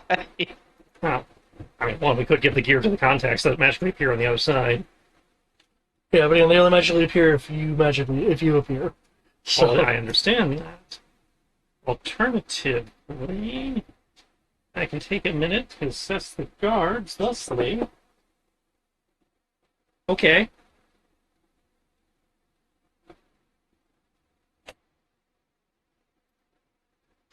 I'm going to use my knowledge of crane operation. okay. What are Knowledge of you crane using operation. your crane expertise for? And say streetwise is for walking the walk, talking the talk, is about knowing where to go, who to talk to, and more importantly, who not to talk to. So I'm assessing these guys, trying to figure out, given who they work for, I'm pretty sure, and how they're decked out, I'm pretty sure they're at least semi-shady. So I'm trying to assess, are these your normal shady, thuggy guards that, say might be susceptible to, not asking questions if we slip them a little cash, or are these Zeke Xeon super, legit, honor-bound typey. That's I'm using my life experience dealing, in, less, both reputable and less reputable shit to assess what type of bodyguard, security types we're dealing with. They legitimate, we bought security like my family uses, or are these more like the guys who are securing the races and shit? Or if you slip them an extra 20, they'll let you in whether you have a pass or not. Pass or not, yeah. That makes sense. It would be a good use of Streetwise, I think. Yeah, well, given the assessment of, again, knowing who to talk to and who not to talk to, yeah, that seems like... Okay. Because they mentioned, using it to find black market connections, prime connections, and transportation. So. These guys look well geared and paid enough, and their posture is enough that they, that there is definite loyalty to their employer, That being said, they also look a bit rules bound, meaning that if you have a pass, they probably won't question it unless something immediately trips. Right. or So whatnot. just as an example, because what I was thinking is, if we just had the duffel bag, and we had the day passes, so it's like, okay, the day passes say you can come in. You don't need to, something about the bag comes up. I just, slip them an extra 100. Like, you don't need to search the bag. It's cool. Or, they might go for that. Yeah. Okay. So, in theory, with my street cred, we could just go right through. Yeah, between your street cred and for day passes, we should be able to get through with no issues. Alright. So, how does that take care of our gear problem?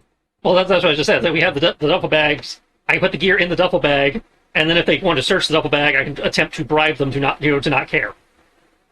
Ah. That sounds like it'll work. All right. So I can put the shit in the stow bag. Change into my since we had prepped for hanging, blending into the civilian area anyway. I'm going to change into my drip clothing. Thank you, Power Rangers. Wait, that's an actual thing? It's an item of clothing called the drip. Okay. I am highly stylish and fashionable. It gives me 1 up to performance and persuasion. Nice. I mean, I'm just gonna insert stereotypical European tourist look. Oh yeah, I assume everybody was just civilian clothing. I only mentioned that because mine actually explicitly calls out it gives a bonus to what I'm trying to do here.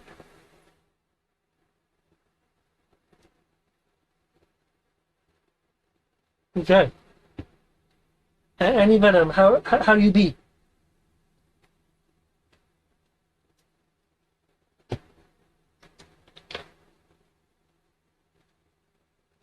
And so, how do I get through this? All right.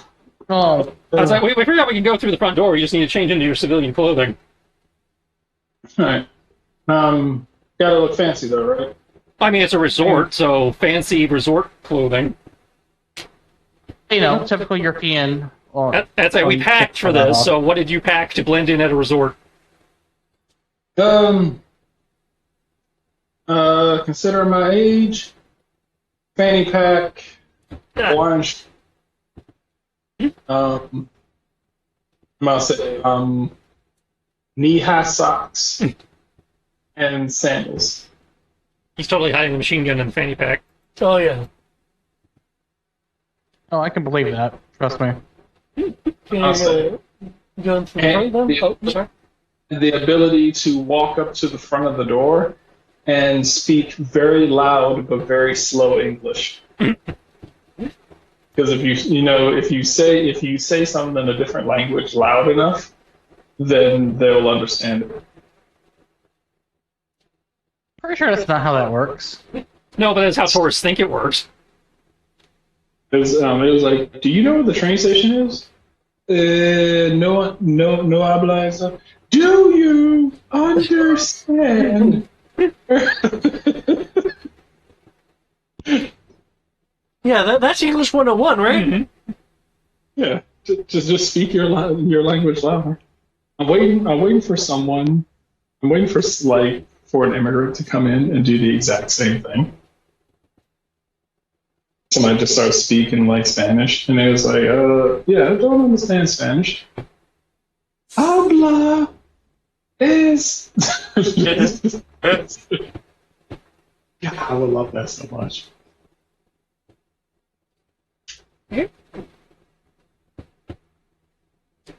My phone is not charged. Approaching the gates, the security will video. Oh.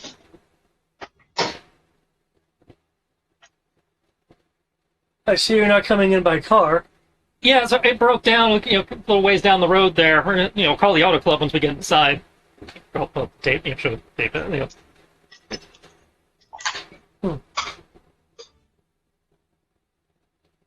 I mean, walking isn't the end of the world, though. These young ones need to actually do more physical exercise, anyways. Oh. Well, some of you seem a little odd for the Jupiter Resort, but if you have any passes, No, should present all pass. Insert the presented day pass of doom. the person you're talking to will take out a reading device and slot the pass into it. Okay, good. Does your dog have a pass? I don't know. They give the dog a pad. Why would the dog have a pass? Did not get a pass. Or, you know, is there- I'm kidding. A dog doesn't need a pass. You funny. Well,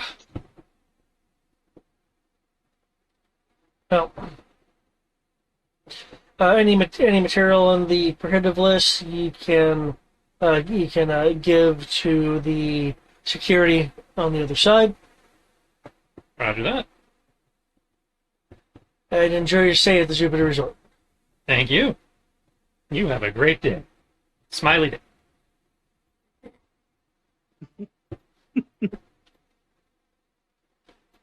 There is some security on the other side. Are you wanting to like hide the duffels, or are you wanting to bribe the duffels away? Well, what kind of security are we looking at on this side? Oh, it's a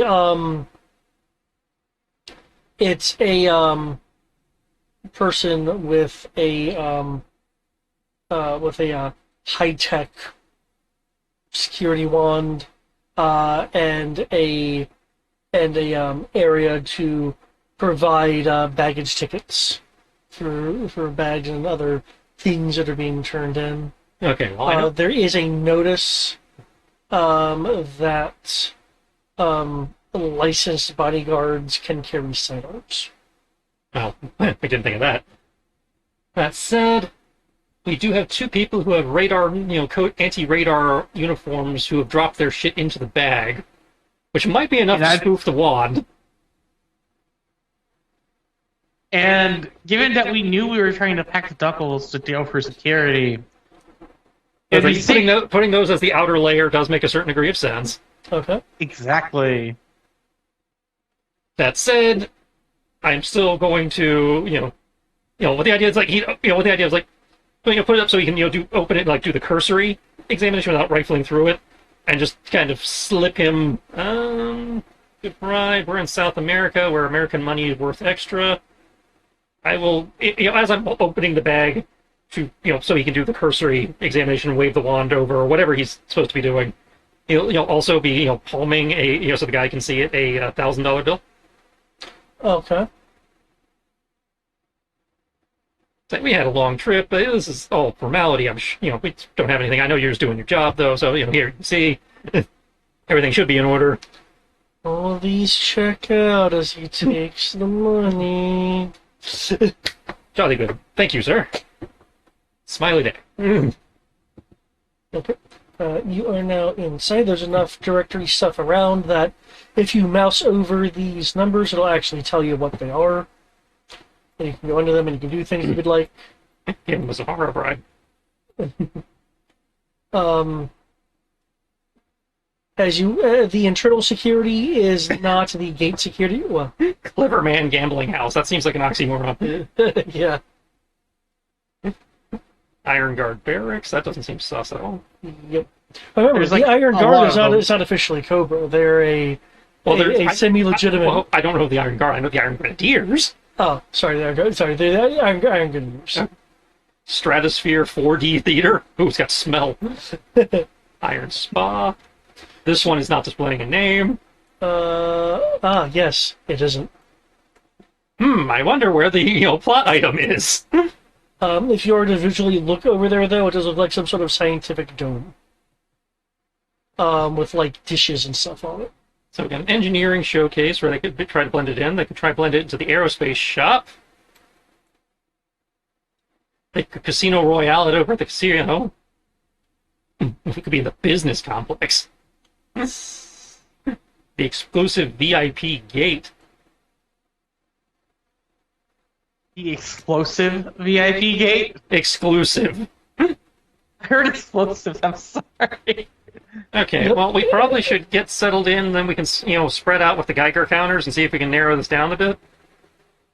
I mean, yeah, we have passes to be here. Let's go Yeah, get our so- hotel room. Yeah, so settle in get the hotel room set up so we can have a base of operations, and then we can fan out from there.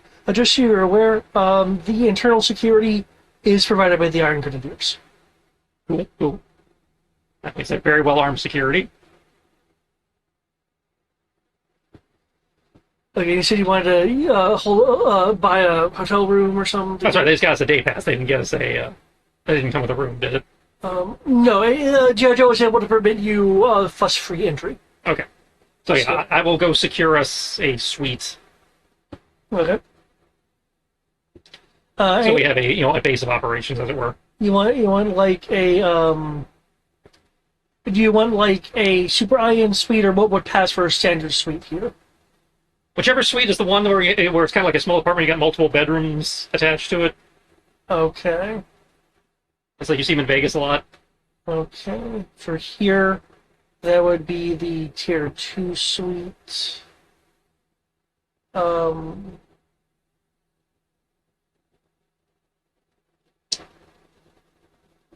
mean, G.I. Joe doesn't really call for wealth checks. I was like, I roll, that in theory, according to background, I can afford it if I put it on the family card or whatever. I figure, Yeah. And there's really nothing odd about you getting it. Yeah. So, okay. yeah, it's like just put it on the family card. Not for all I know, family has a suite they've just got on permanent lockdown here. For all I know. Okay. Apparently, wait. I thought you were just some random survivor, not I am a random survivor. I also happen to be randomly rich, according to my randomly rolled background. Oh. Of the luxury hotels here, do you have a particular one that you want? Which is not something he's, he hasn't made a big deal about it, but hints have been dropped a lot through this campaign that he has money. Like when I bought you that really good suit way back in, Oh, you're right. Africa. You did.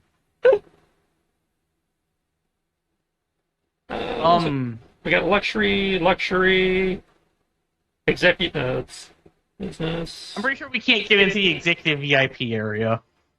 I might be able to get us into the executive VIP hotel. So you're talking about the 12, the Yeah. Okay.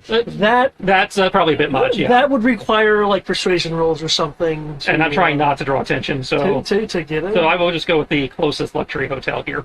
Okay. I will put a green dot there, indicating that that is your particular place.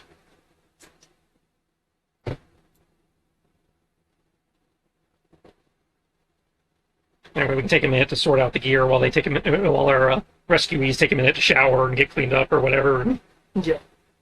better blend in.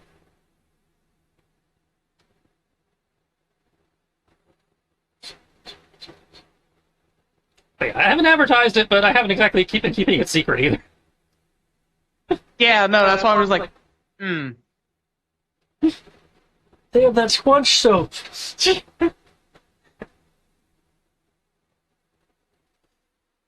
Yeah, as is expected at the place that has this much money, you're dealing with 62-inch flat screen TVs. They don't have a PlayStation. They don't have Switch. They don't have PlayStation. What they do have is Mars Station. Comes with pro yes, brainwashing apparently for free. Sony has been replaced by a Megacorp that is a military arms manufacturer. Yeah. Totally. Among other things. I didn't know we were going into the land of armored core in Cyberpunk. I say, You have, if Mars, Megacorps can now. make powered exoskeleton robots, I think they can make a game station. You would think, but at the same time,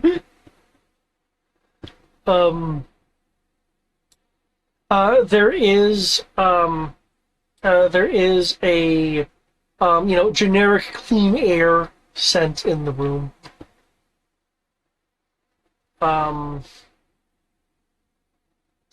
Everything looks like it's at least $2,000 worth of quality.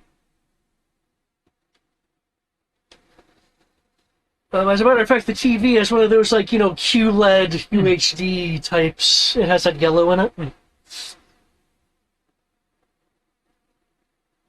The room is temperature controlled by segregated by living area and sleeping areas. It's fancy is what I'm just trying to get. Yeah. All right. So got the that's not the Geiger counters. My guess would be that unless they have some kind of secret underground facility, it would probably be either in that weird science building we saw, or possibly the engineering showcase. But I suppose it also could be in the Mars Executive Building. Just so you guys are aware, and just to be clear, you aren't alone here. There are, like, business people and there's civilians, rich families. Yeah, again, there's civilians around. Yeah. So obviously we're gonna have to be on the DL. I get that. So we can either try to sneak around at night to do this, or just try to palm a Geiger counter during the day. Something else I need to mention. The hotel is using advanced robotics to aid in various services. Probably also ought to have the doc do a tech sweep just to make sure we're not being listened to. The elevators and other automated services are controlled by the Jupiter Platinum app, which you can, of course, download at the front desk. Okay. If you don't, then the elevators won't work for you after the stairs. If nothing else, not to look sus, we probably ought to, download it. Okay. And then thoroughly check it to make sure it's not bugged out. Yeah, if you want Make sure it's not made by Nerve. If you want to check it, you should make it use check roll like you said. Freaking Nerf, man! This came out of the factory that way. Well, it'll be up to Anti-Venom if he can do the tech shit. Right. We do have a computer kit, so I don't know if that helps at all. Yes, you will. In order to get anything of use, you will need a standard kit at the minimum. And I guess this would be an alertness to check for bugs, or a tech to check for bugs in the room. Alertness if you're looking around for, like, hidden cameras and mics and things. How are you at finding listening devices, Eric? What were the skills rules? Alertness or tech? Yeah, I know your alertness is... Tech if you're using it, like, to look for, like, electromagnetic signatures. I have a D6 in alertness, and with the courtesy of Sobaka assisting me, I will have a D8, because, I also I'll have assist edge also already. take you up to a 10. So I'm at a 10 plus edge. Yep. Okay. Okay. What grade? Sorry. What grade of kit are you using, Anti-Venom? I know it's a limited. It's a limited kit. Okay. I'm trying to remember. If you use a kit higher than what you need, do you get an enhancement bonus? I have no idea. I don't think we've ever been in that situation where our kit was too good.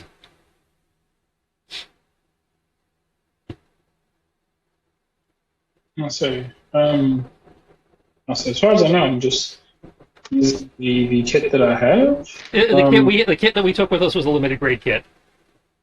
Oh, okay.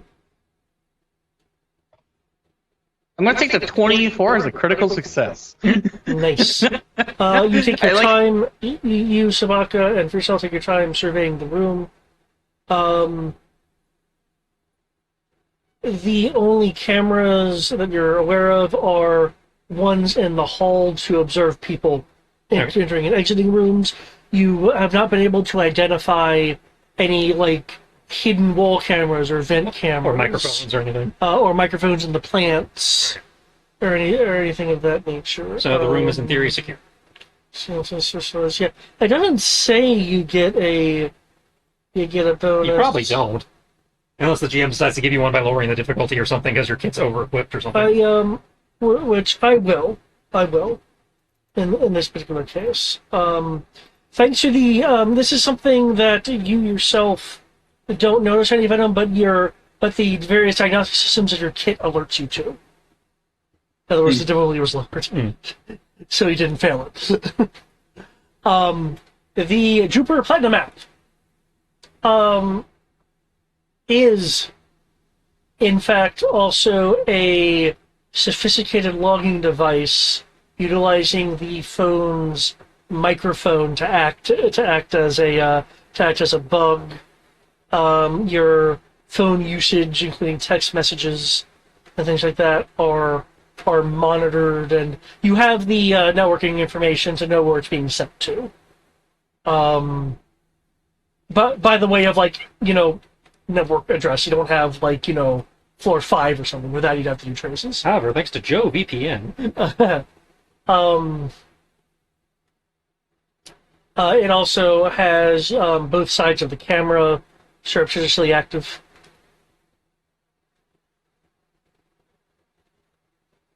I assume you can undo that. I'm not the tech person. No, I was asking Brian, the guy who found the. I'm not saying.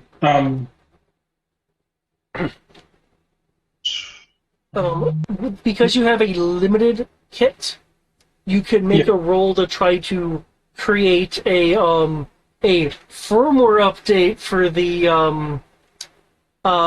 the system to patch the Jupiter Platinum's logging surveillance logging abilities, provided you make the roll. All right, was that 17 enough? The 17 was to find it. Now if you're going to, make it not work, you're going to have to roll again. Yeah. Okay. At this point, you're using your equipment to code a patch, basically. I'm testing my. Can any of the dudes assist him?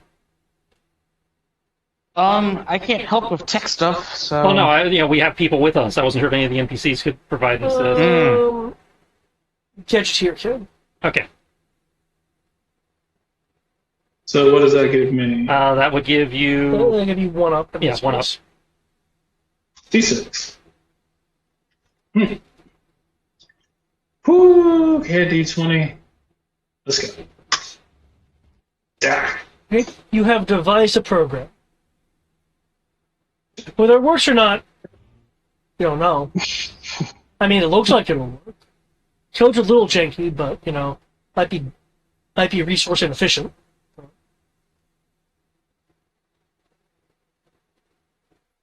I don't know what the other thing was. The other thing was the satellite phone. No, clearly we're not going to have apps on a satellite phone. That would make no. That'd just be silly. But do you trust the jank code that you have written? I don't have a reason not to. Okay. What are you talking about? You're a programmer, or you can look at your code and go, "That's balls." So you know it's resource inefficient. I can tell you that. You said you noticed what? You know it's not good with resources, with the way you programmed it. Oh, okay. Cool. I was just, that's what I was asking. I was like, is this one of those things like you made the roll and it's like, it looks good to you? So I was like, all right. Is that you made the roll? It looks shit to you. Okay. It's like it'll probably patch, but it'll slow down the system like all fuck. So Yeah. you can. So if you want, you can take time and roll again. Do we have time? Yeah. We literally got an all-access pass to being here All right. I'll try again. as normal visitors. Great. There we go. That's far better. Okay. Program is much more resource efficient. It won't shouldn't foul up your phones. Yeah, I mean, you haven't tested it, but you're pretty sure this will work. All right. The first one I made was Millennium Edition, but I think we got a good copy of 10 going here. Jeez, who remembers ME? All right, so we will pass the app around and. Okay. You've loaded on the anti-venom patch. Yep.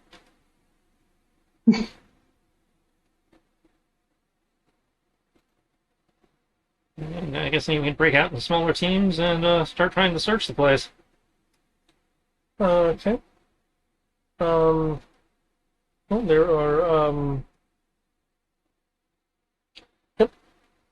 There's some like business families moving around and such.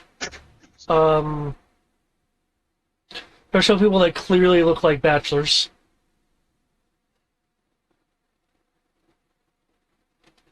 So is your plan at the moment to just kind of leave the building, meandering through the crowd, and going to do your Geiger counter search? Anybody have thoughts on where they think we should start? I mean, I say we just pull the terrace. At this point, we just have to find where it's at. We know it's here. At this point in time, if there's anything that would look like it could carry said cargo, satellite imaging of an active operation would notice it. So I Which think says it's what we can, probably stuck in a building somewhere. which means it's still here and it ain't going anywhere. And given that we should try to maintain our cover, it'd be best for us to, depending on the time of day it is, do the standard tourist thing and just be standard tourists. But instead of being completely standard, we happen to carry a Geiger counter that has its speaker set headset mode, and we just wear an earbud, and we'll know if anything radioactive shows up in our standard search as a tourist versus trying to sneak around at first. Okay. That's my thoughts. Because why push the envelope at first if we don't need to yet? Alright. So I imagine sweep towards the sci-fi building and the engineering building, going, more towards map right, since that's where all the tech-implied buildings are located, so that's most likely where it's going to be hiding. It's going to be there, or it's going to be in the executive area that's locked down. That's too. Okay. If we go by that first roll, which, I mean, I'm not given the distances and everything, so I'll go with the other roll. It is 4:40, or in the afternoon. I was going to say, it's like 4:40 what? So it's 4:40 in the afternoon. I would say we should probably go enjoy the facilities, looking like civilians. We say as a group, but we should probably make a showing of the standard tourists. They unpack, they spent a bit of time unpacking. Now let's go eat something nice. Okay. And take a look at the security through casual observation. Which area would you like to go Geiger first? I mean, tourist first.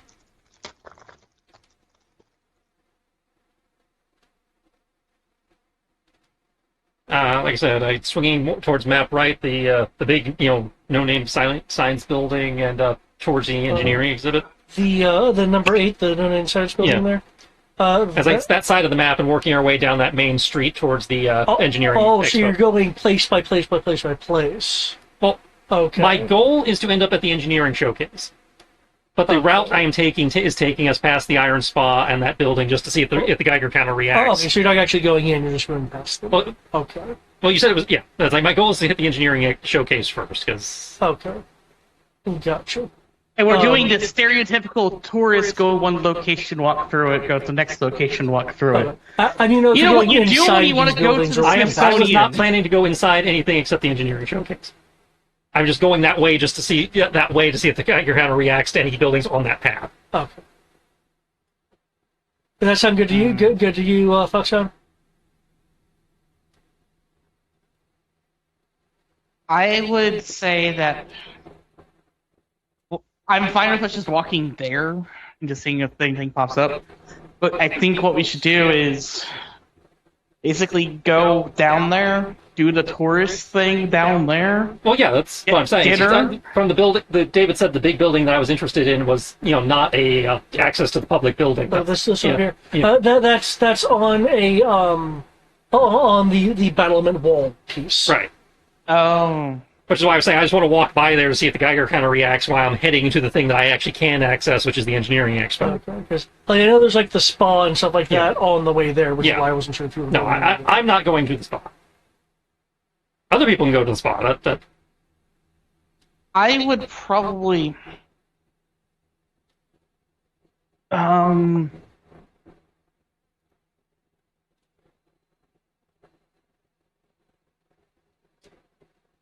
I would kind of. I hate that. Fuck it.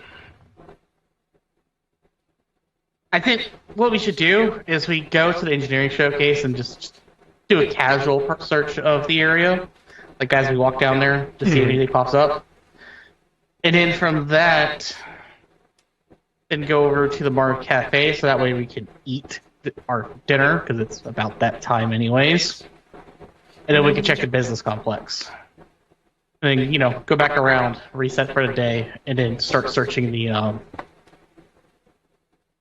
areas that aren't this, assuming that we don't get anything. Does that make sense? yeah.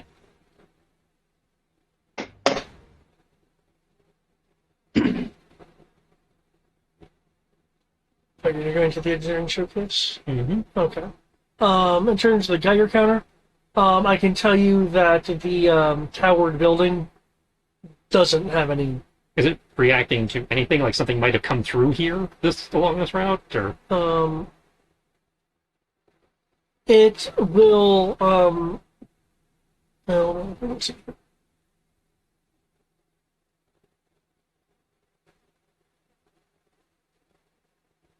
Hmm. There.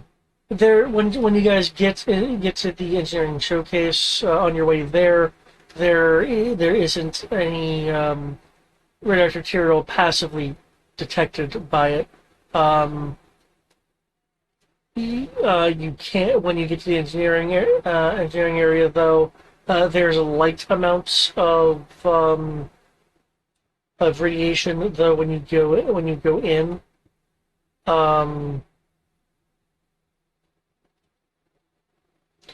You'll see a large display area of various military technologies. For instance, there is a tank on display, and according to its plaque, it's a little information plaque, which is clearly using sales speak here. This tank uses negative thermokinetic rounds. Negative thermal kinetic? What? Negative Did I hear that right, thermokinetic David? rounds. it's a negative thermokinetic round. In other words, it's a salesy, fancy way of saying the shells do cold damage. Hmm. There is also a vehicle here that is a equivalent to the Mark I Vamp, except the machine guns are replaced by laser mounts.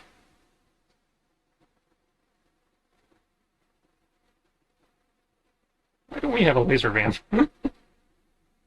There are Mars engineers around in their pristine looking overalls with Mars plastered on the outfit. You will see that they will occasionally be opening maintenance hatches via key cards as these like business attired people, which may or may not have a technical background, or like asking them questions like, how's this work? Because clearly these are various rich people which are interested in either investing or maybe buying, if that's legal, some Mars tech. Looking at the reading the Geiger counters, it looks like the Geiger counter was picking up light radioactive elements from the Mark One vamp, or rather the Mark One vamp equivalent, laser vamp. I mean, that minimally makes sense, though. As I imagine we have something, a range or something we are looking for this to be noteworthy. So I make a note of that, but yeah, here you're hearing a lot of like military contract speak going on. I've heard it all before. Some of the Mars engineers are also using their cards to access employee areas. You know what? I would actually use the fact that they're doing military contract speak to figure out like how they're powering these things. Standard stuff to see if I can get them to mention, like if it's using some, because lasers are very power hungry. So I'm curious how they're powering them.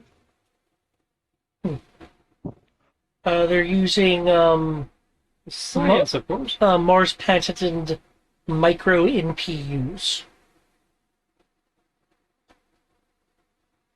Do you know what an NPU is?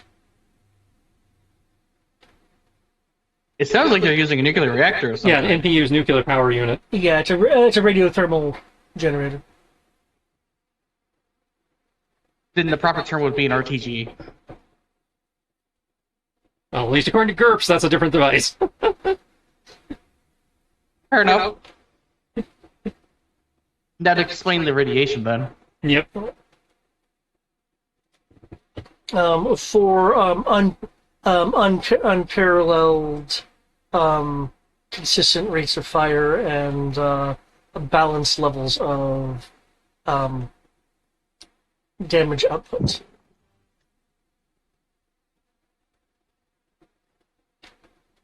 I didn't ask, given the nature of the fact that they're using effectively nuclear power, how is it contained? Things like that. It's like, is it actually safe for the crew? The engineer can assure you that it's safe, but the particulars of how it works are proprietary, and that it's highly advised that Mars technicians and engineers are the only ones to perform repairs or adjustments of the system.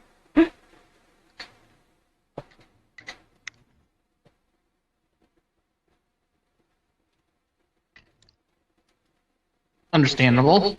I'm not here to. Dot fucking business. It's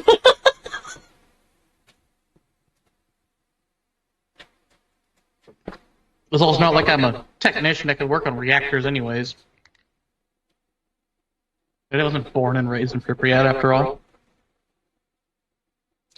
You guys are aware, between some of your own questions and just listening around, these vehicles actually look operable. They're just not manned.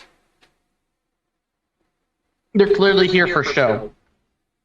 And to make them be there for show, they had to operate them to be. They're here for show and possibly a boss fight. I mean, I wasn't going to say it.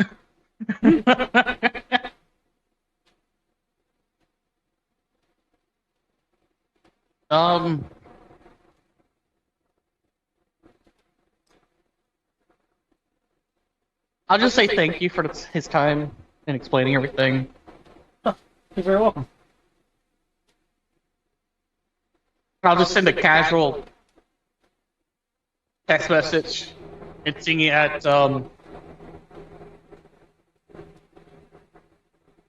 I will be describing that the next time we go out, I'd like to go see how something is made, instead of going to just a resort. And I'm going to phrase it that way as a casual conversation, for our next trip. As a player, I'm distinctly saying that there's probably a hidden factory somewhere. Yeah. That's where the materials went to. One of the Mars engineers recommends that if any of the things in the showcase pique your interest, to go over to the Mars Aerospace Shop. They are clearly saying this because they are hoping that U.S. resort goers will buy neat things.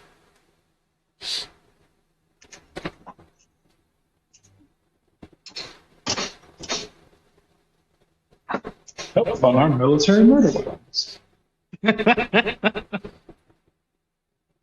Please swing by the gift shop. Pick up a Geode.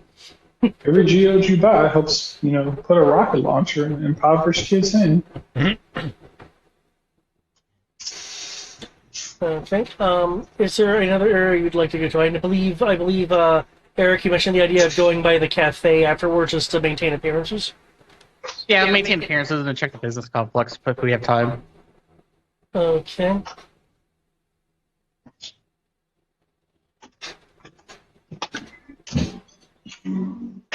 Okay.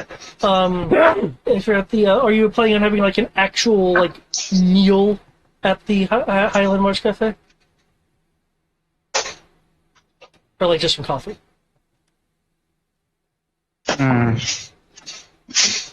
At least saying we should keep up appearances and then reconvene. Okay. So that's why I was suggesting going to the cafe. And to keep appearances, we at least have to eat something. So, light meal. Yeah, a light meal. That sound good to you too, Annie Venom? Sounds good to me. Okay. Now there's a couple things you'll notice. One, the meal is fucking delicious. Gain 1 temporary HP. More temporary Oh my points. lord. I'm at 6 temporary HP now? Oh lord. Do they have food for Sabaka? Yes, because they do provide for service animals, so they would have food for Sabaka. So that would count as well for Sabaka. Oh my god, Sabaka has 9 HP, guys. It can't be all bad. They care about service animals. Mars can't be all bad. It's like, no, at least we established that Destro is not necessarily a dick. He's also not technically Cobra, he just works with Cobra. Yeah, he's just ambitious he's as fuck. Plasma. Yeah, I'm gonna say effectively Destro. None of Cobra's top people actually really work for him or care about him. They're just he makes us a lot of money. You guys will notice during the course of your meal that whoever is doing cooking, as good as it is, as your meal goes on, you notice other meals given to other people look rushed. They look good, but not as good as, say, yours and a few other people that came in before you. Interesting. It's like we got here first, so we got the best meals. The servers are kind of rushing around a bit.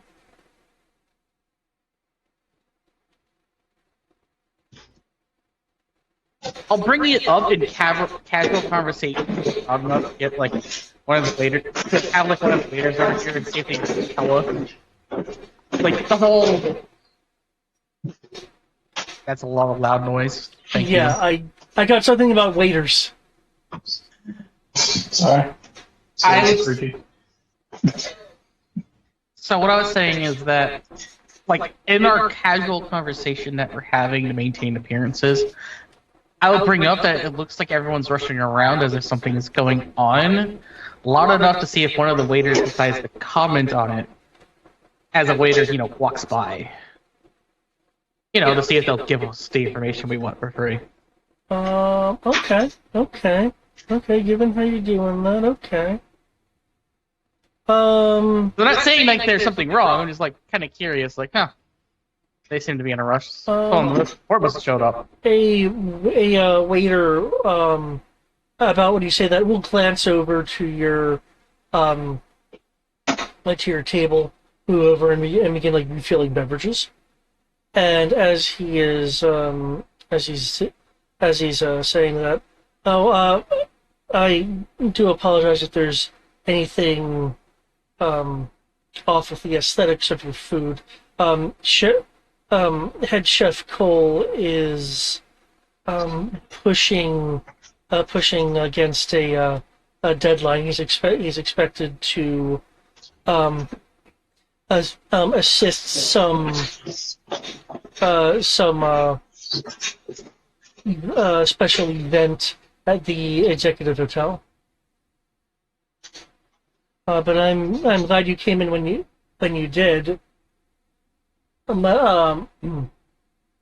If you came in for the next shift, you were liable to not have the head chef be preparing the meals. Hmm. Good timing on our part, then.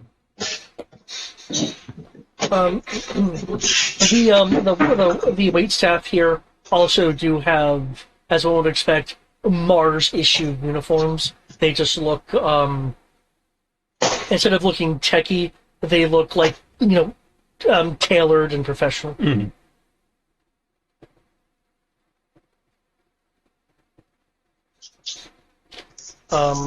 You guys do hear if you have any amount of skill in awareness, the skill of perception. There are occasional comments about the food, which are clearly like we go to 6-star restaurants, this is 5-star material kind of shit. The standard. What have you done wrong?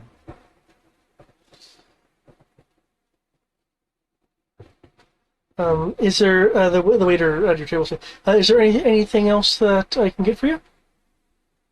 No, that would have been it. I will be polite to the poor bastard. I say I'm good at the moment. Thank you. He'll pause for just a moment longer and then go and tend to another table, one of the ones that's making comments. So yeah, to reiterate, the chef is rushing the head chef is rushing so he can make it on time to a special event at the executive hotel. Yeah.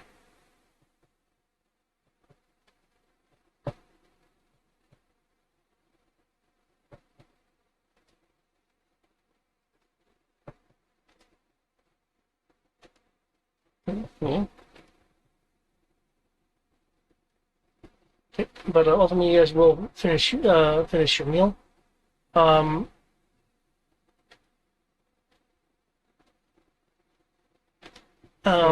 actually, I should ask: are you wanting to completely finish up, or are you wanting to go and do something else with that bit of information? Well, definitely want to do something with that bit of information, but I want to, at least finish enough that it looks plausible I'd be leaving. Okay. Yeah, Okay. I'd be in a similar boat. I want to finish the meal. Gotcha. I'm shoveling food down. Okay. Well, in that case, you guys will be able to eat enough to make it look plausible. You will notice that by the time you guys have gotten to that point, that the aesthetics of the food, while good, are clearly of a slightly different style. Mm. So other guy has clearly taken over at this point. Which made the conversation with the waiter we already found out was going to happen pretty quickly, anyways. I'm gonna reach over and kind of like point at their place, like, y'all gonna eat that? After you. I mean, I finished my meal. I'm a pretty fast eater. You start eating them, like, man, y'all kids don't eat enough nowadays. You just need to eat.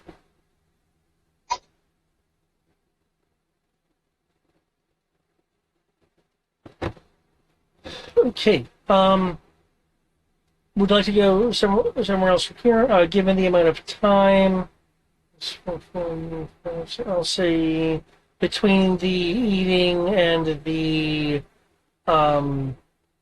engineering showcase, I'll say it's about 7:20. And they said something was getting ready to happen at the other. There's a specialized event that the head chef Cole was rushing to finish up to go and get to, because he's a head chef. Especially you with your background, freestyle, would be aware that him getting there is not necessarily when the event's starting, because there needs to be prep time to make food. But that does say we probably ought to. It's like it's not going to be happening immediately, but we might want to start making our way back to the hotel room so we can get our gear to prepare for slipping into.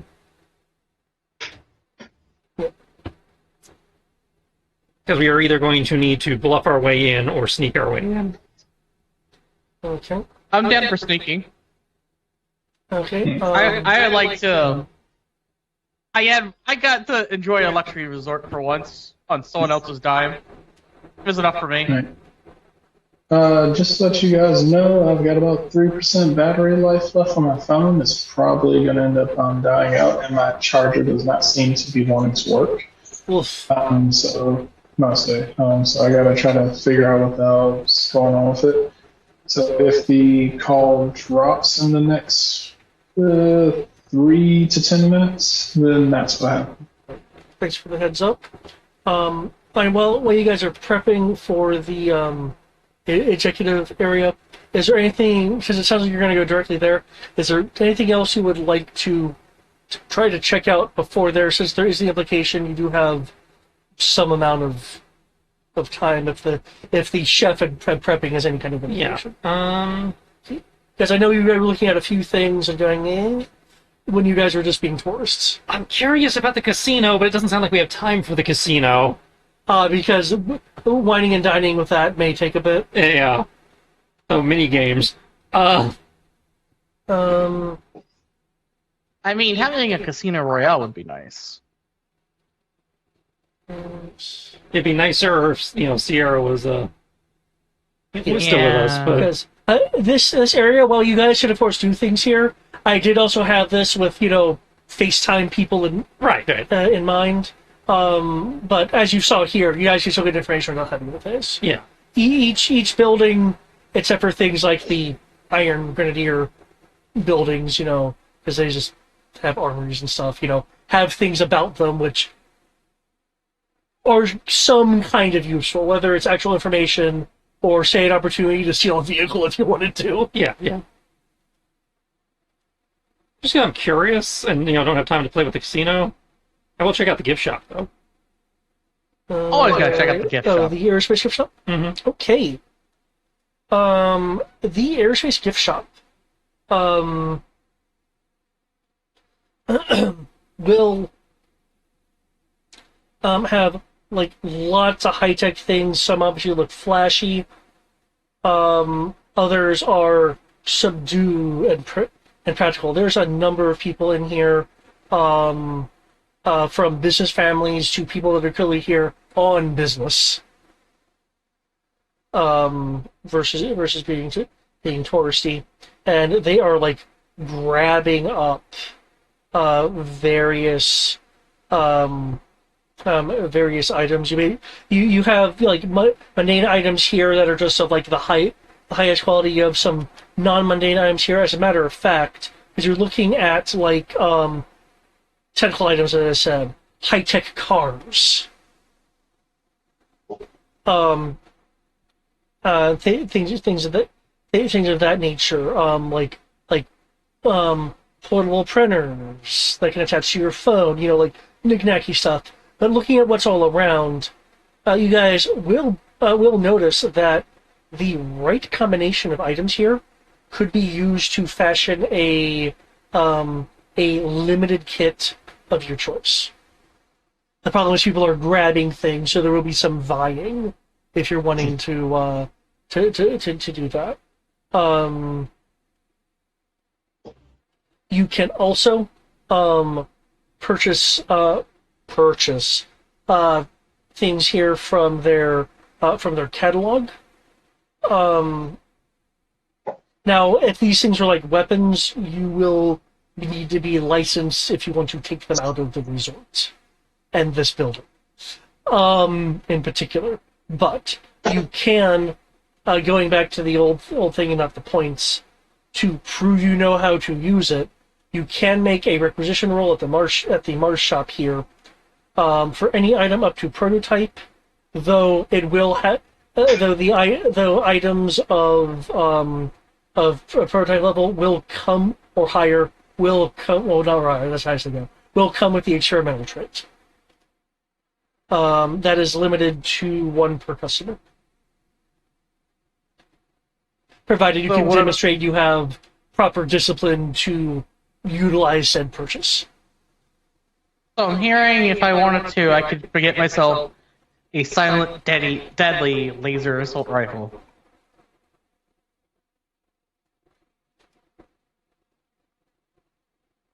I mean, they would provide the rifle and stuff. They wouldn't necessarily be giving you attachments for yours, but yeah.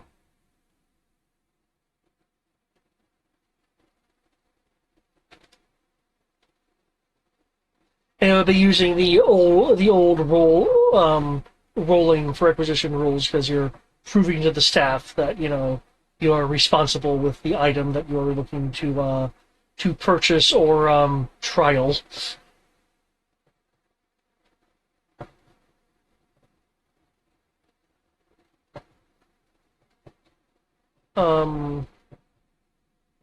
If you want to listen around to see what the scuttlebutt is, you can make a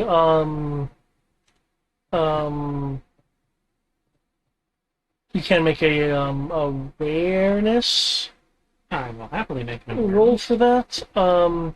If you have situational awareness, that will apply.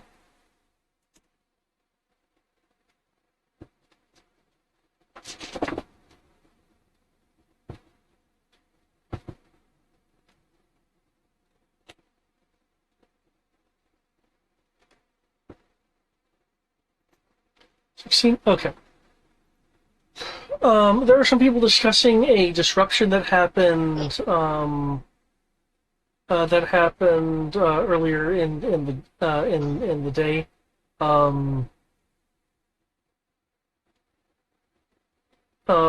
little before you guys arrived yourself, that there was some plumbing issues, because there was some inexplicable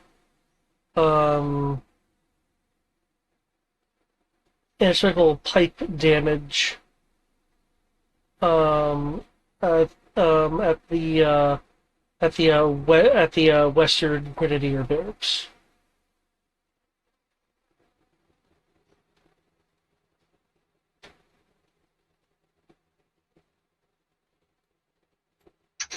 Inexplicable pipe damage? Yeah, Anyone have plumber skill? like piping, like the like a main or something was damaged.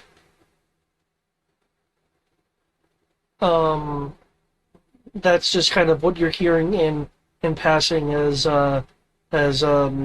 some people in here that aren't being ravenous for the tech are kind of discussing the Jupiter Resort for like review purposes.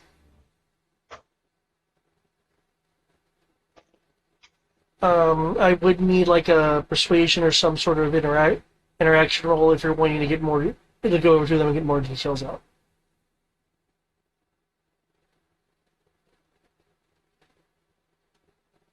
I will make an attempt, I guess, to employ the drip. Yeah, I was gonna say, use the drip. Use it. But does he have enough Riz? Can I just say, the moment you said that, I feel disappointed. I'm only disappointed he didn't do it sooner.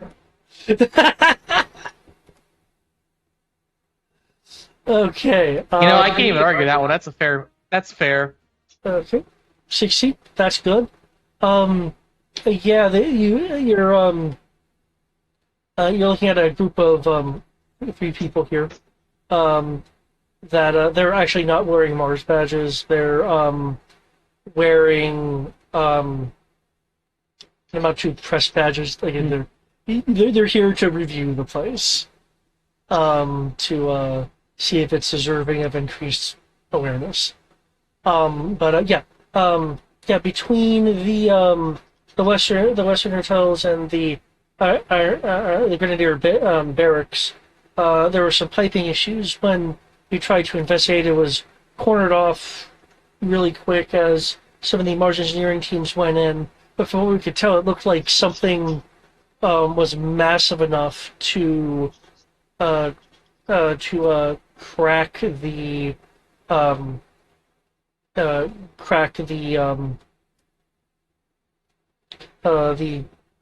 walkway, the roadwork, enough to damage some of the piping. As a matter of fact, now that I think about it, that entire western area was under and he'll use quotes, lockdown. It was secured by the Grenadiers earlier, mentioning a one of the other people say unfortunate, and the person mainly talking say will repeat unfortunate. Infestation of local wildlife that they were attempting to get rid of. Though I don't know of any wildlife that could crack down to the piping with weight. Which Grenadier building was this? The one on the west side across from the hotels in that area. I will ping it. Okay. Completely opposite side of the campus of what we were thinking. Yeah. The being in the They're deliberating about how much the score should be affected, and some of them are and one of them is kind of petitioning the rest of the trio to look at it from a overall perspective. How does the rest of the resort work, and does this pan out just as a small, occasionally happens ding? So they're going back into their kind of discussion of how they want to review stuff, unless you have any particular questions. No. We, in theory, have a place worth looking at now. Okay. Aside from the obvious place, any other places you want to try to investigate or sneak into?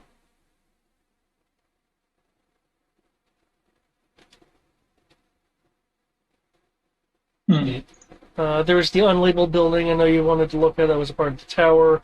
I think you had a passing interest in the theater, but that may or may not take a chunk of time depending on what you do there. Yeah. It's got the places I was kind of interested in. We really don't, in theory, have time for, unfortunately. yeah. Well, basically, for a matter of fact, I've given you the opportunity to go to one other place, but before things get a bit more strict. Outside of investigating the area just mentioned, because that's not a heavy amount of time. That's just what sounds like a cursory looking around.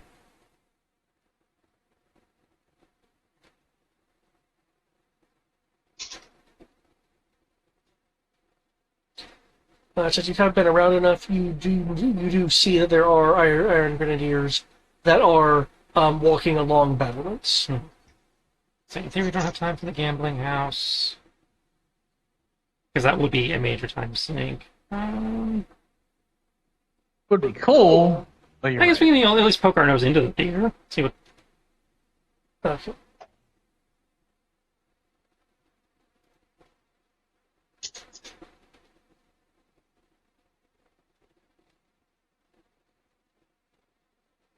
You don't have time for that, but that was funny. I think you guys are not actually going to see a movie in the Sesame Theater. No. Okay, which case I will read this off. I'll read this off. I find it funny. There are sections of especially detailed movies. Watching a movie will enhance a smart skill for one up for the duration of the Jupiter Resort. Okay, that's funny. I'll give you that. Okay, so you're poking your nose in the theater. There are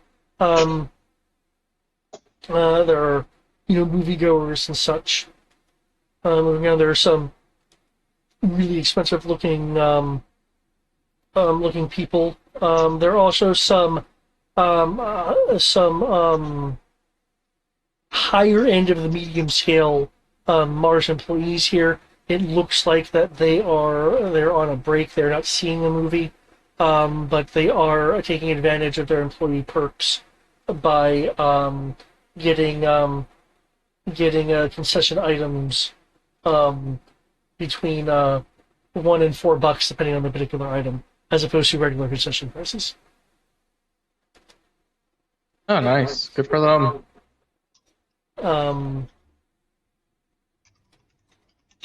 They are chatting in general about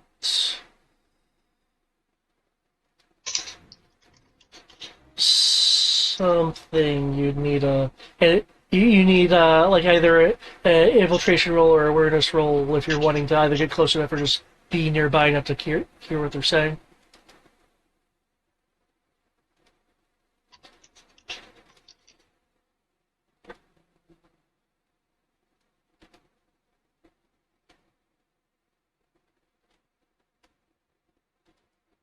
No upside after this, assuming that we still want to do Joe for a bit. I can keep this mission if you guys ever return to the Jupiter Resort, provided that you're permitted back by the end of this. 616.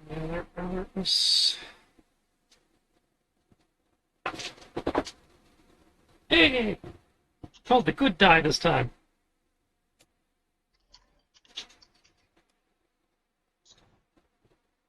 $22, nice. Okay.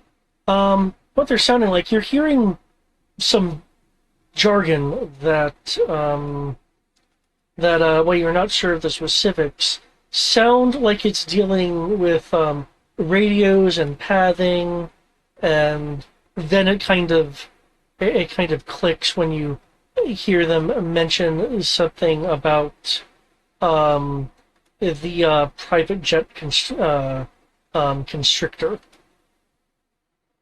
So clearly there's some sort of air traffic control people.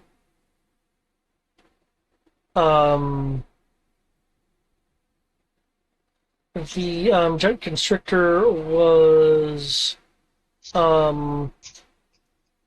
apparently given a blanket time zone for which to arrive, and when it does arrive, to be given priority. Which bugs these guys. It's like, not that we get a lot of traffic, but we're scheduling things, we're doing other things, we're monitoring external security, and the boss wants us to keep an eye out for this, particular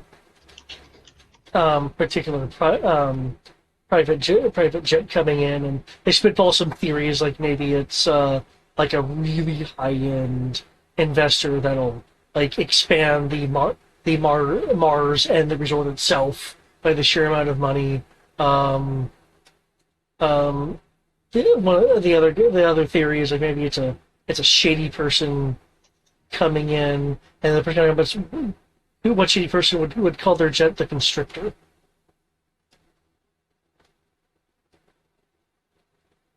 I feel like we should know what that means. I mean, it sounds like a Cobra vehicle. Yeah, I believe, was it cultures, classified intel for cultures? Mm-hmm. If someone want to make a cultures roll, does you guys also include people of the criminal element, or just knowing how to act in the criminal element? I could look that up. Using knowledge and lingo to know about crime and criminal organizations, connecting and acquiring goods to the black market, getting from one place to another, to avoid traffic or smuggling. Okay, then the culture is classified intelligence. Yes. Which I don't think any of us have. That's how we have it. I mean, that's the type of making the attempt. Right?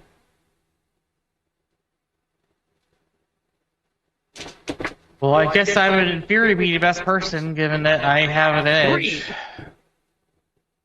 Well, that's right, because you're in an urban environment. I negate the snack.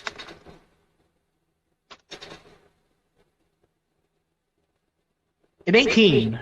18, okay. The jet constrictor has been known to be used by a person by the last name of DeCobra. I believe her name would have come up in my recent Google search. Is her real name Anastasia Ducobre is part of her file, yeah. Okay. Then yes. Yeah. Yes, you would be aware. For those who are not aware, that is the quote unquote real name of the Baroness. Yep.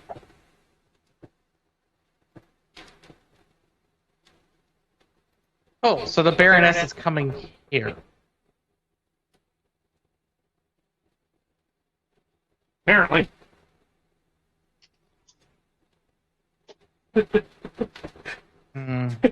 Things keep happening and happening, don't they?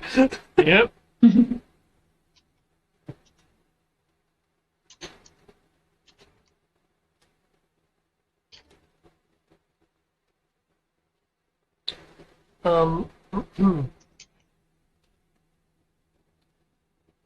If that's all for the theater, and since you mentioned you don't actually have the time to watch a movie, Yeah. I believe you guys wanted to investigate the previously cornered off area. Mm-hmm. Well, there's people there now. In order to make any kind of good discernments, let me see.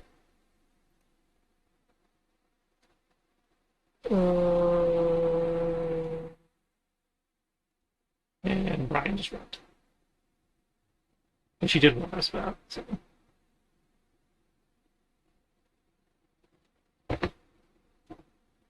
Oh, We just lost simply in the wild. So I would Yep, we lost say Brian. I would say either a technology or an alertness roll.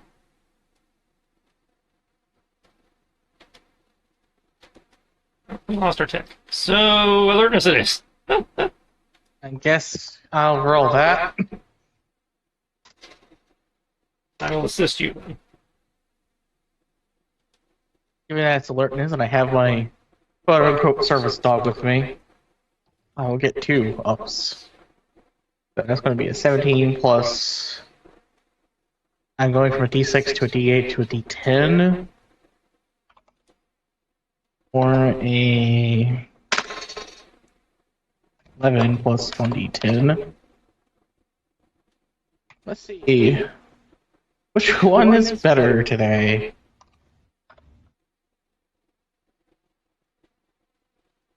$25. Okay.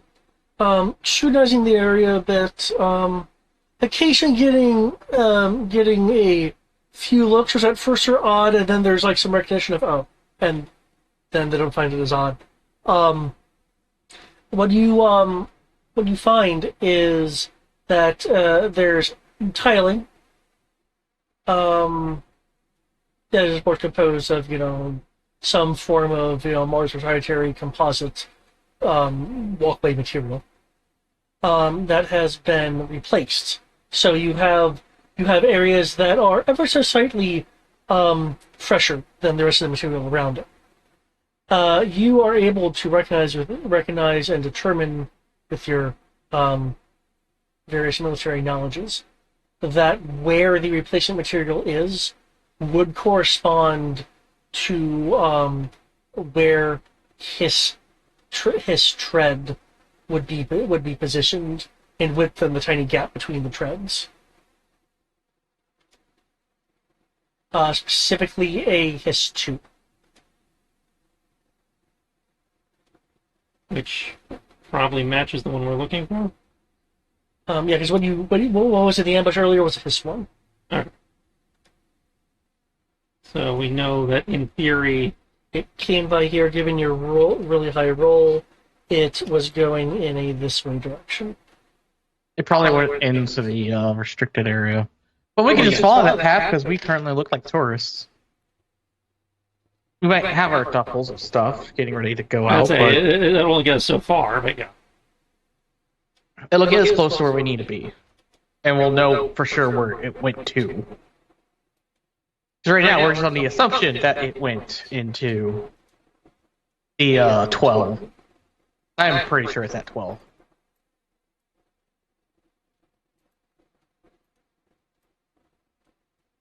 Okay. So it sounds like then you guys are going to head towards 12 then? Mm-hmm. Okay. On your way there, you go under an underpass or an overpass. Because the battle events like to be contiguous. So, there we go. Above there will be a sign that is has fancy laser etching. Mars Industries VIP gate. The gate is visibly guarded by a pair of Iron Grenadier armored troopers. In terms of what they're equipped with and like how proficient they look to be the equivalent to elite alley vipers. Their rifles are not using ballistics. You're seeing an LED glow along the side of the frame to the barrel.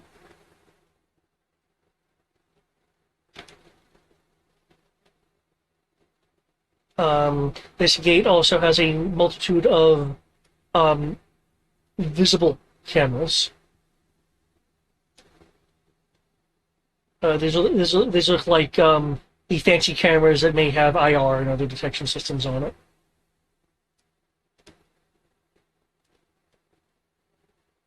There's a good chance we'll have to come back to stealth tech. There are also, but they're not constantly standing guard. They are walking about. There are the occasional Iron Grenadier walking on the flanking battlements, but again, they're not standing guard. They're just on patrol. So there'll be times where there's no one up there. Mm-hmm. One of the armored, it looks like some kind of like ceramic composite armor. We'll look over at the review.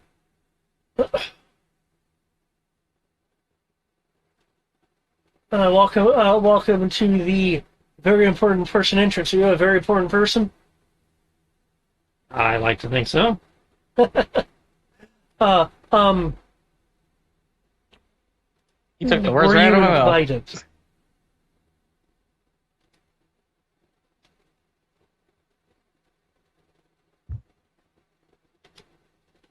I'm I'm sorry. gonna what look was it? to our apparently rich playboy that we have in our party. I did not receive an explicit invitation, but I'm sure, that was merely an oversight, and, one could be arranged. Perhaps. I want to make sure it rolls to see how viable these guys are. Yeah.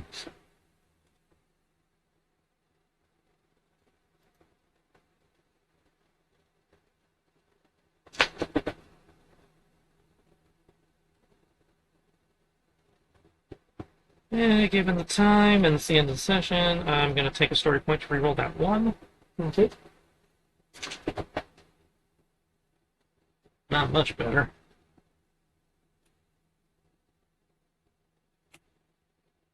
Okay. if these guys are bribable, it would certainly be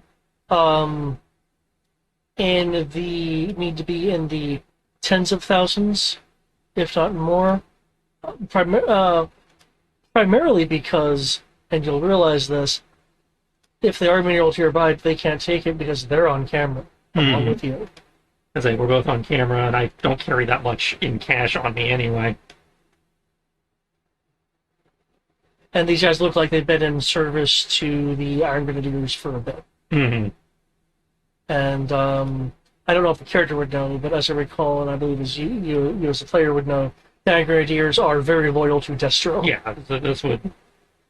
I say this is a situation where we actually need our base to get through. So I think you could. There are ways you could try to sneak in. There are probably ways I haven't thought of. But facing is also a possibility. Yeah, facing would be a possibility if we were equipped with a face character right now, which we really aren't. So, but alas, another time, I guess.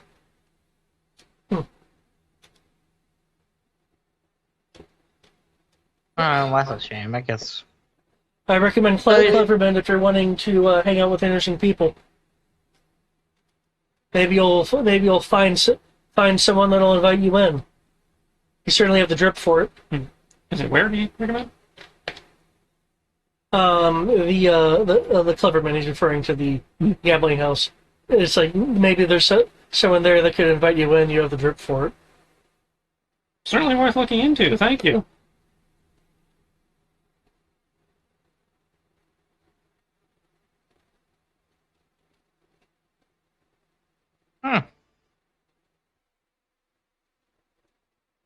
Well, I guess we should stop by the casino anyways.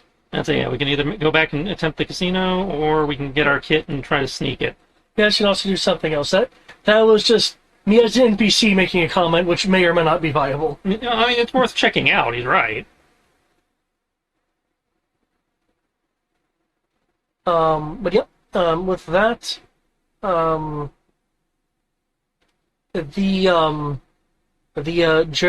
Joes will regroup for the knowing part of the battle versus the battle part of the battle.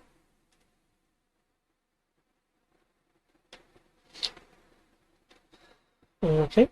Just for the sake of stuff, I will just move your Not how we took this adventure to go. tokens. No, I kind of thought you guys would maybe do a little investigation and then bullseye, but then I was also expecting you to have, Jailbait and any venom with you. Yeah. Again, not that they're requirements, But they certainly make life easier. but they do. Yeah, but they do make life easier. Yeah. Again, unless. I love how even when you write it, it becomes a social spy mission clusterfuck. Well, again, admittedly, I had something specifically near, which is this place, for the face people. Because I know, Sierra likes being a face. Yeah. I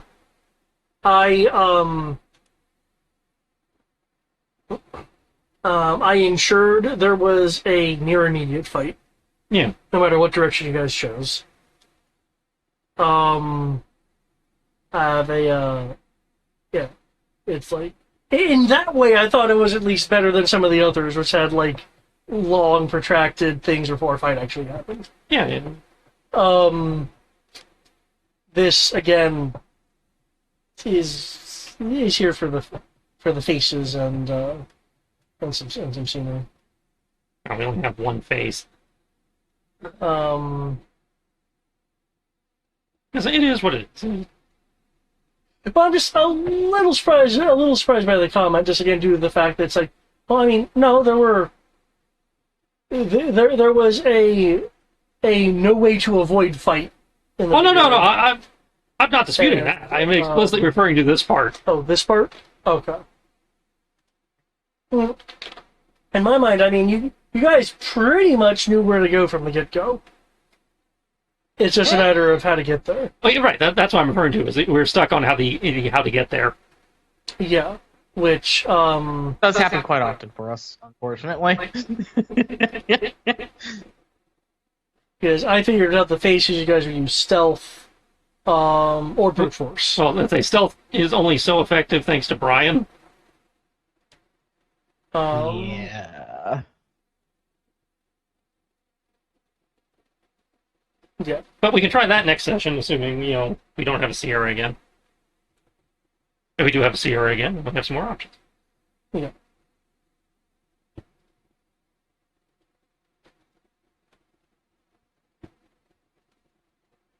And it doesn't matter either way.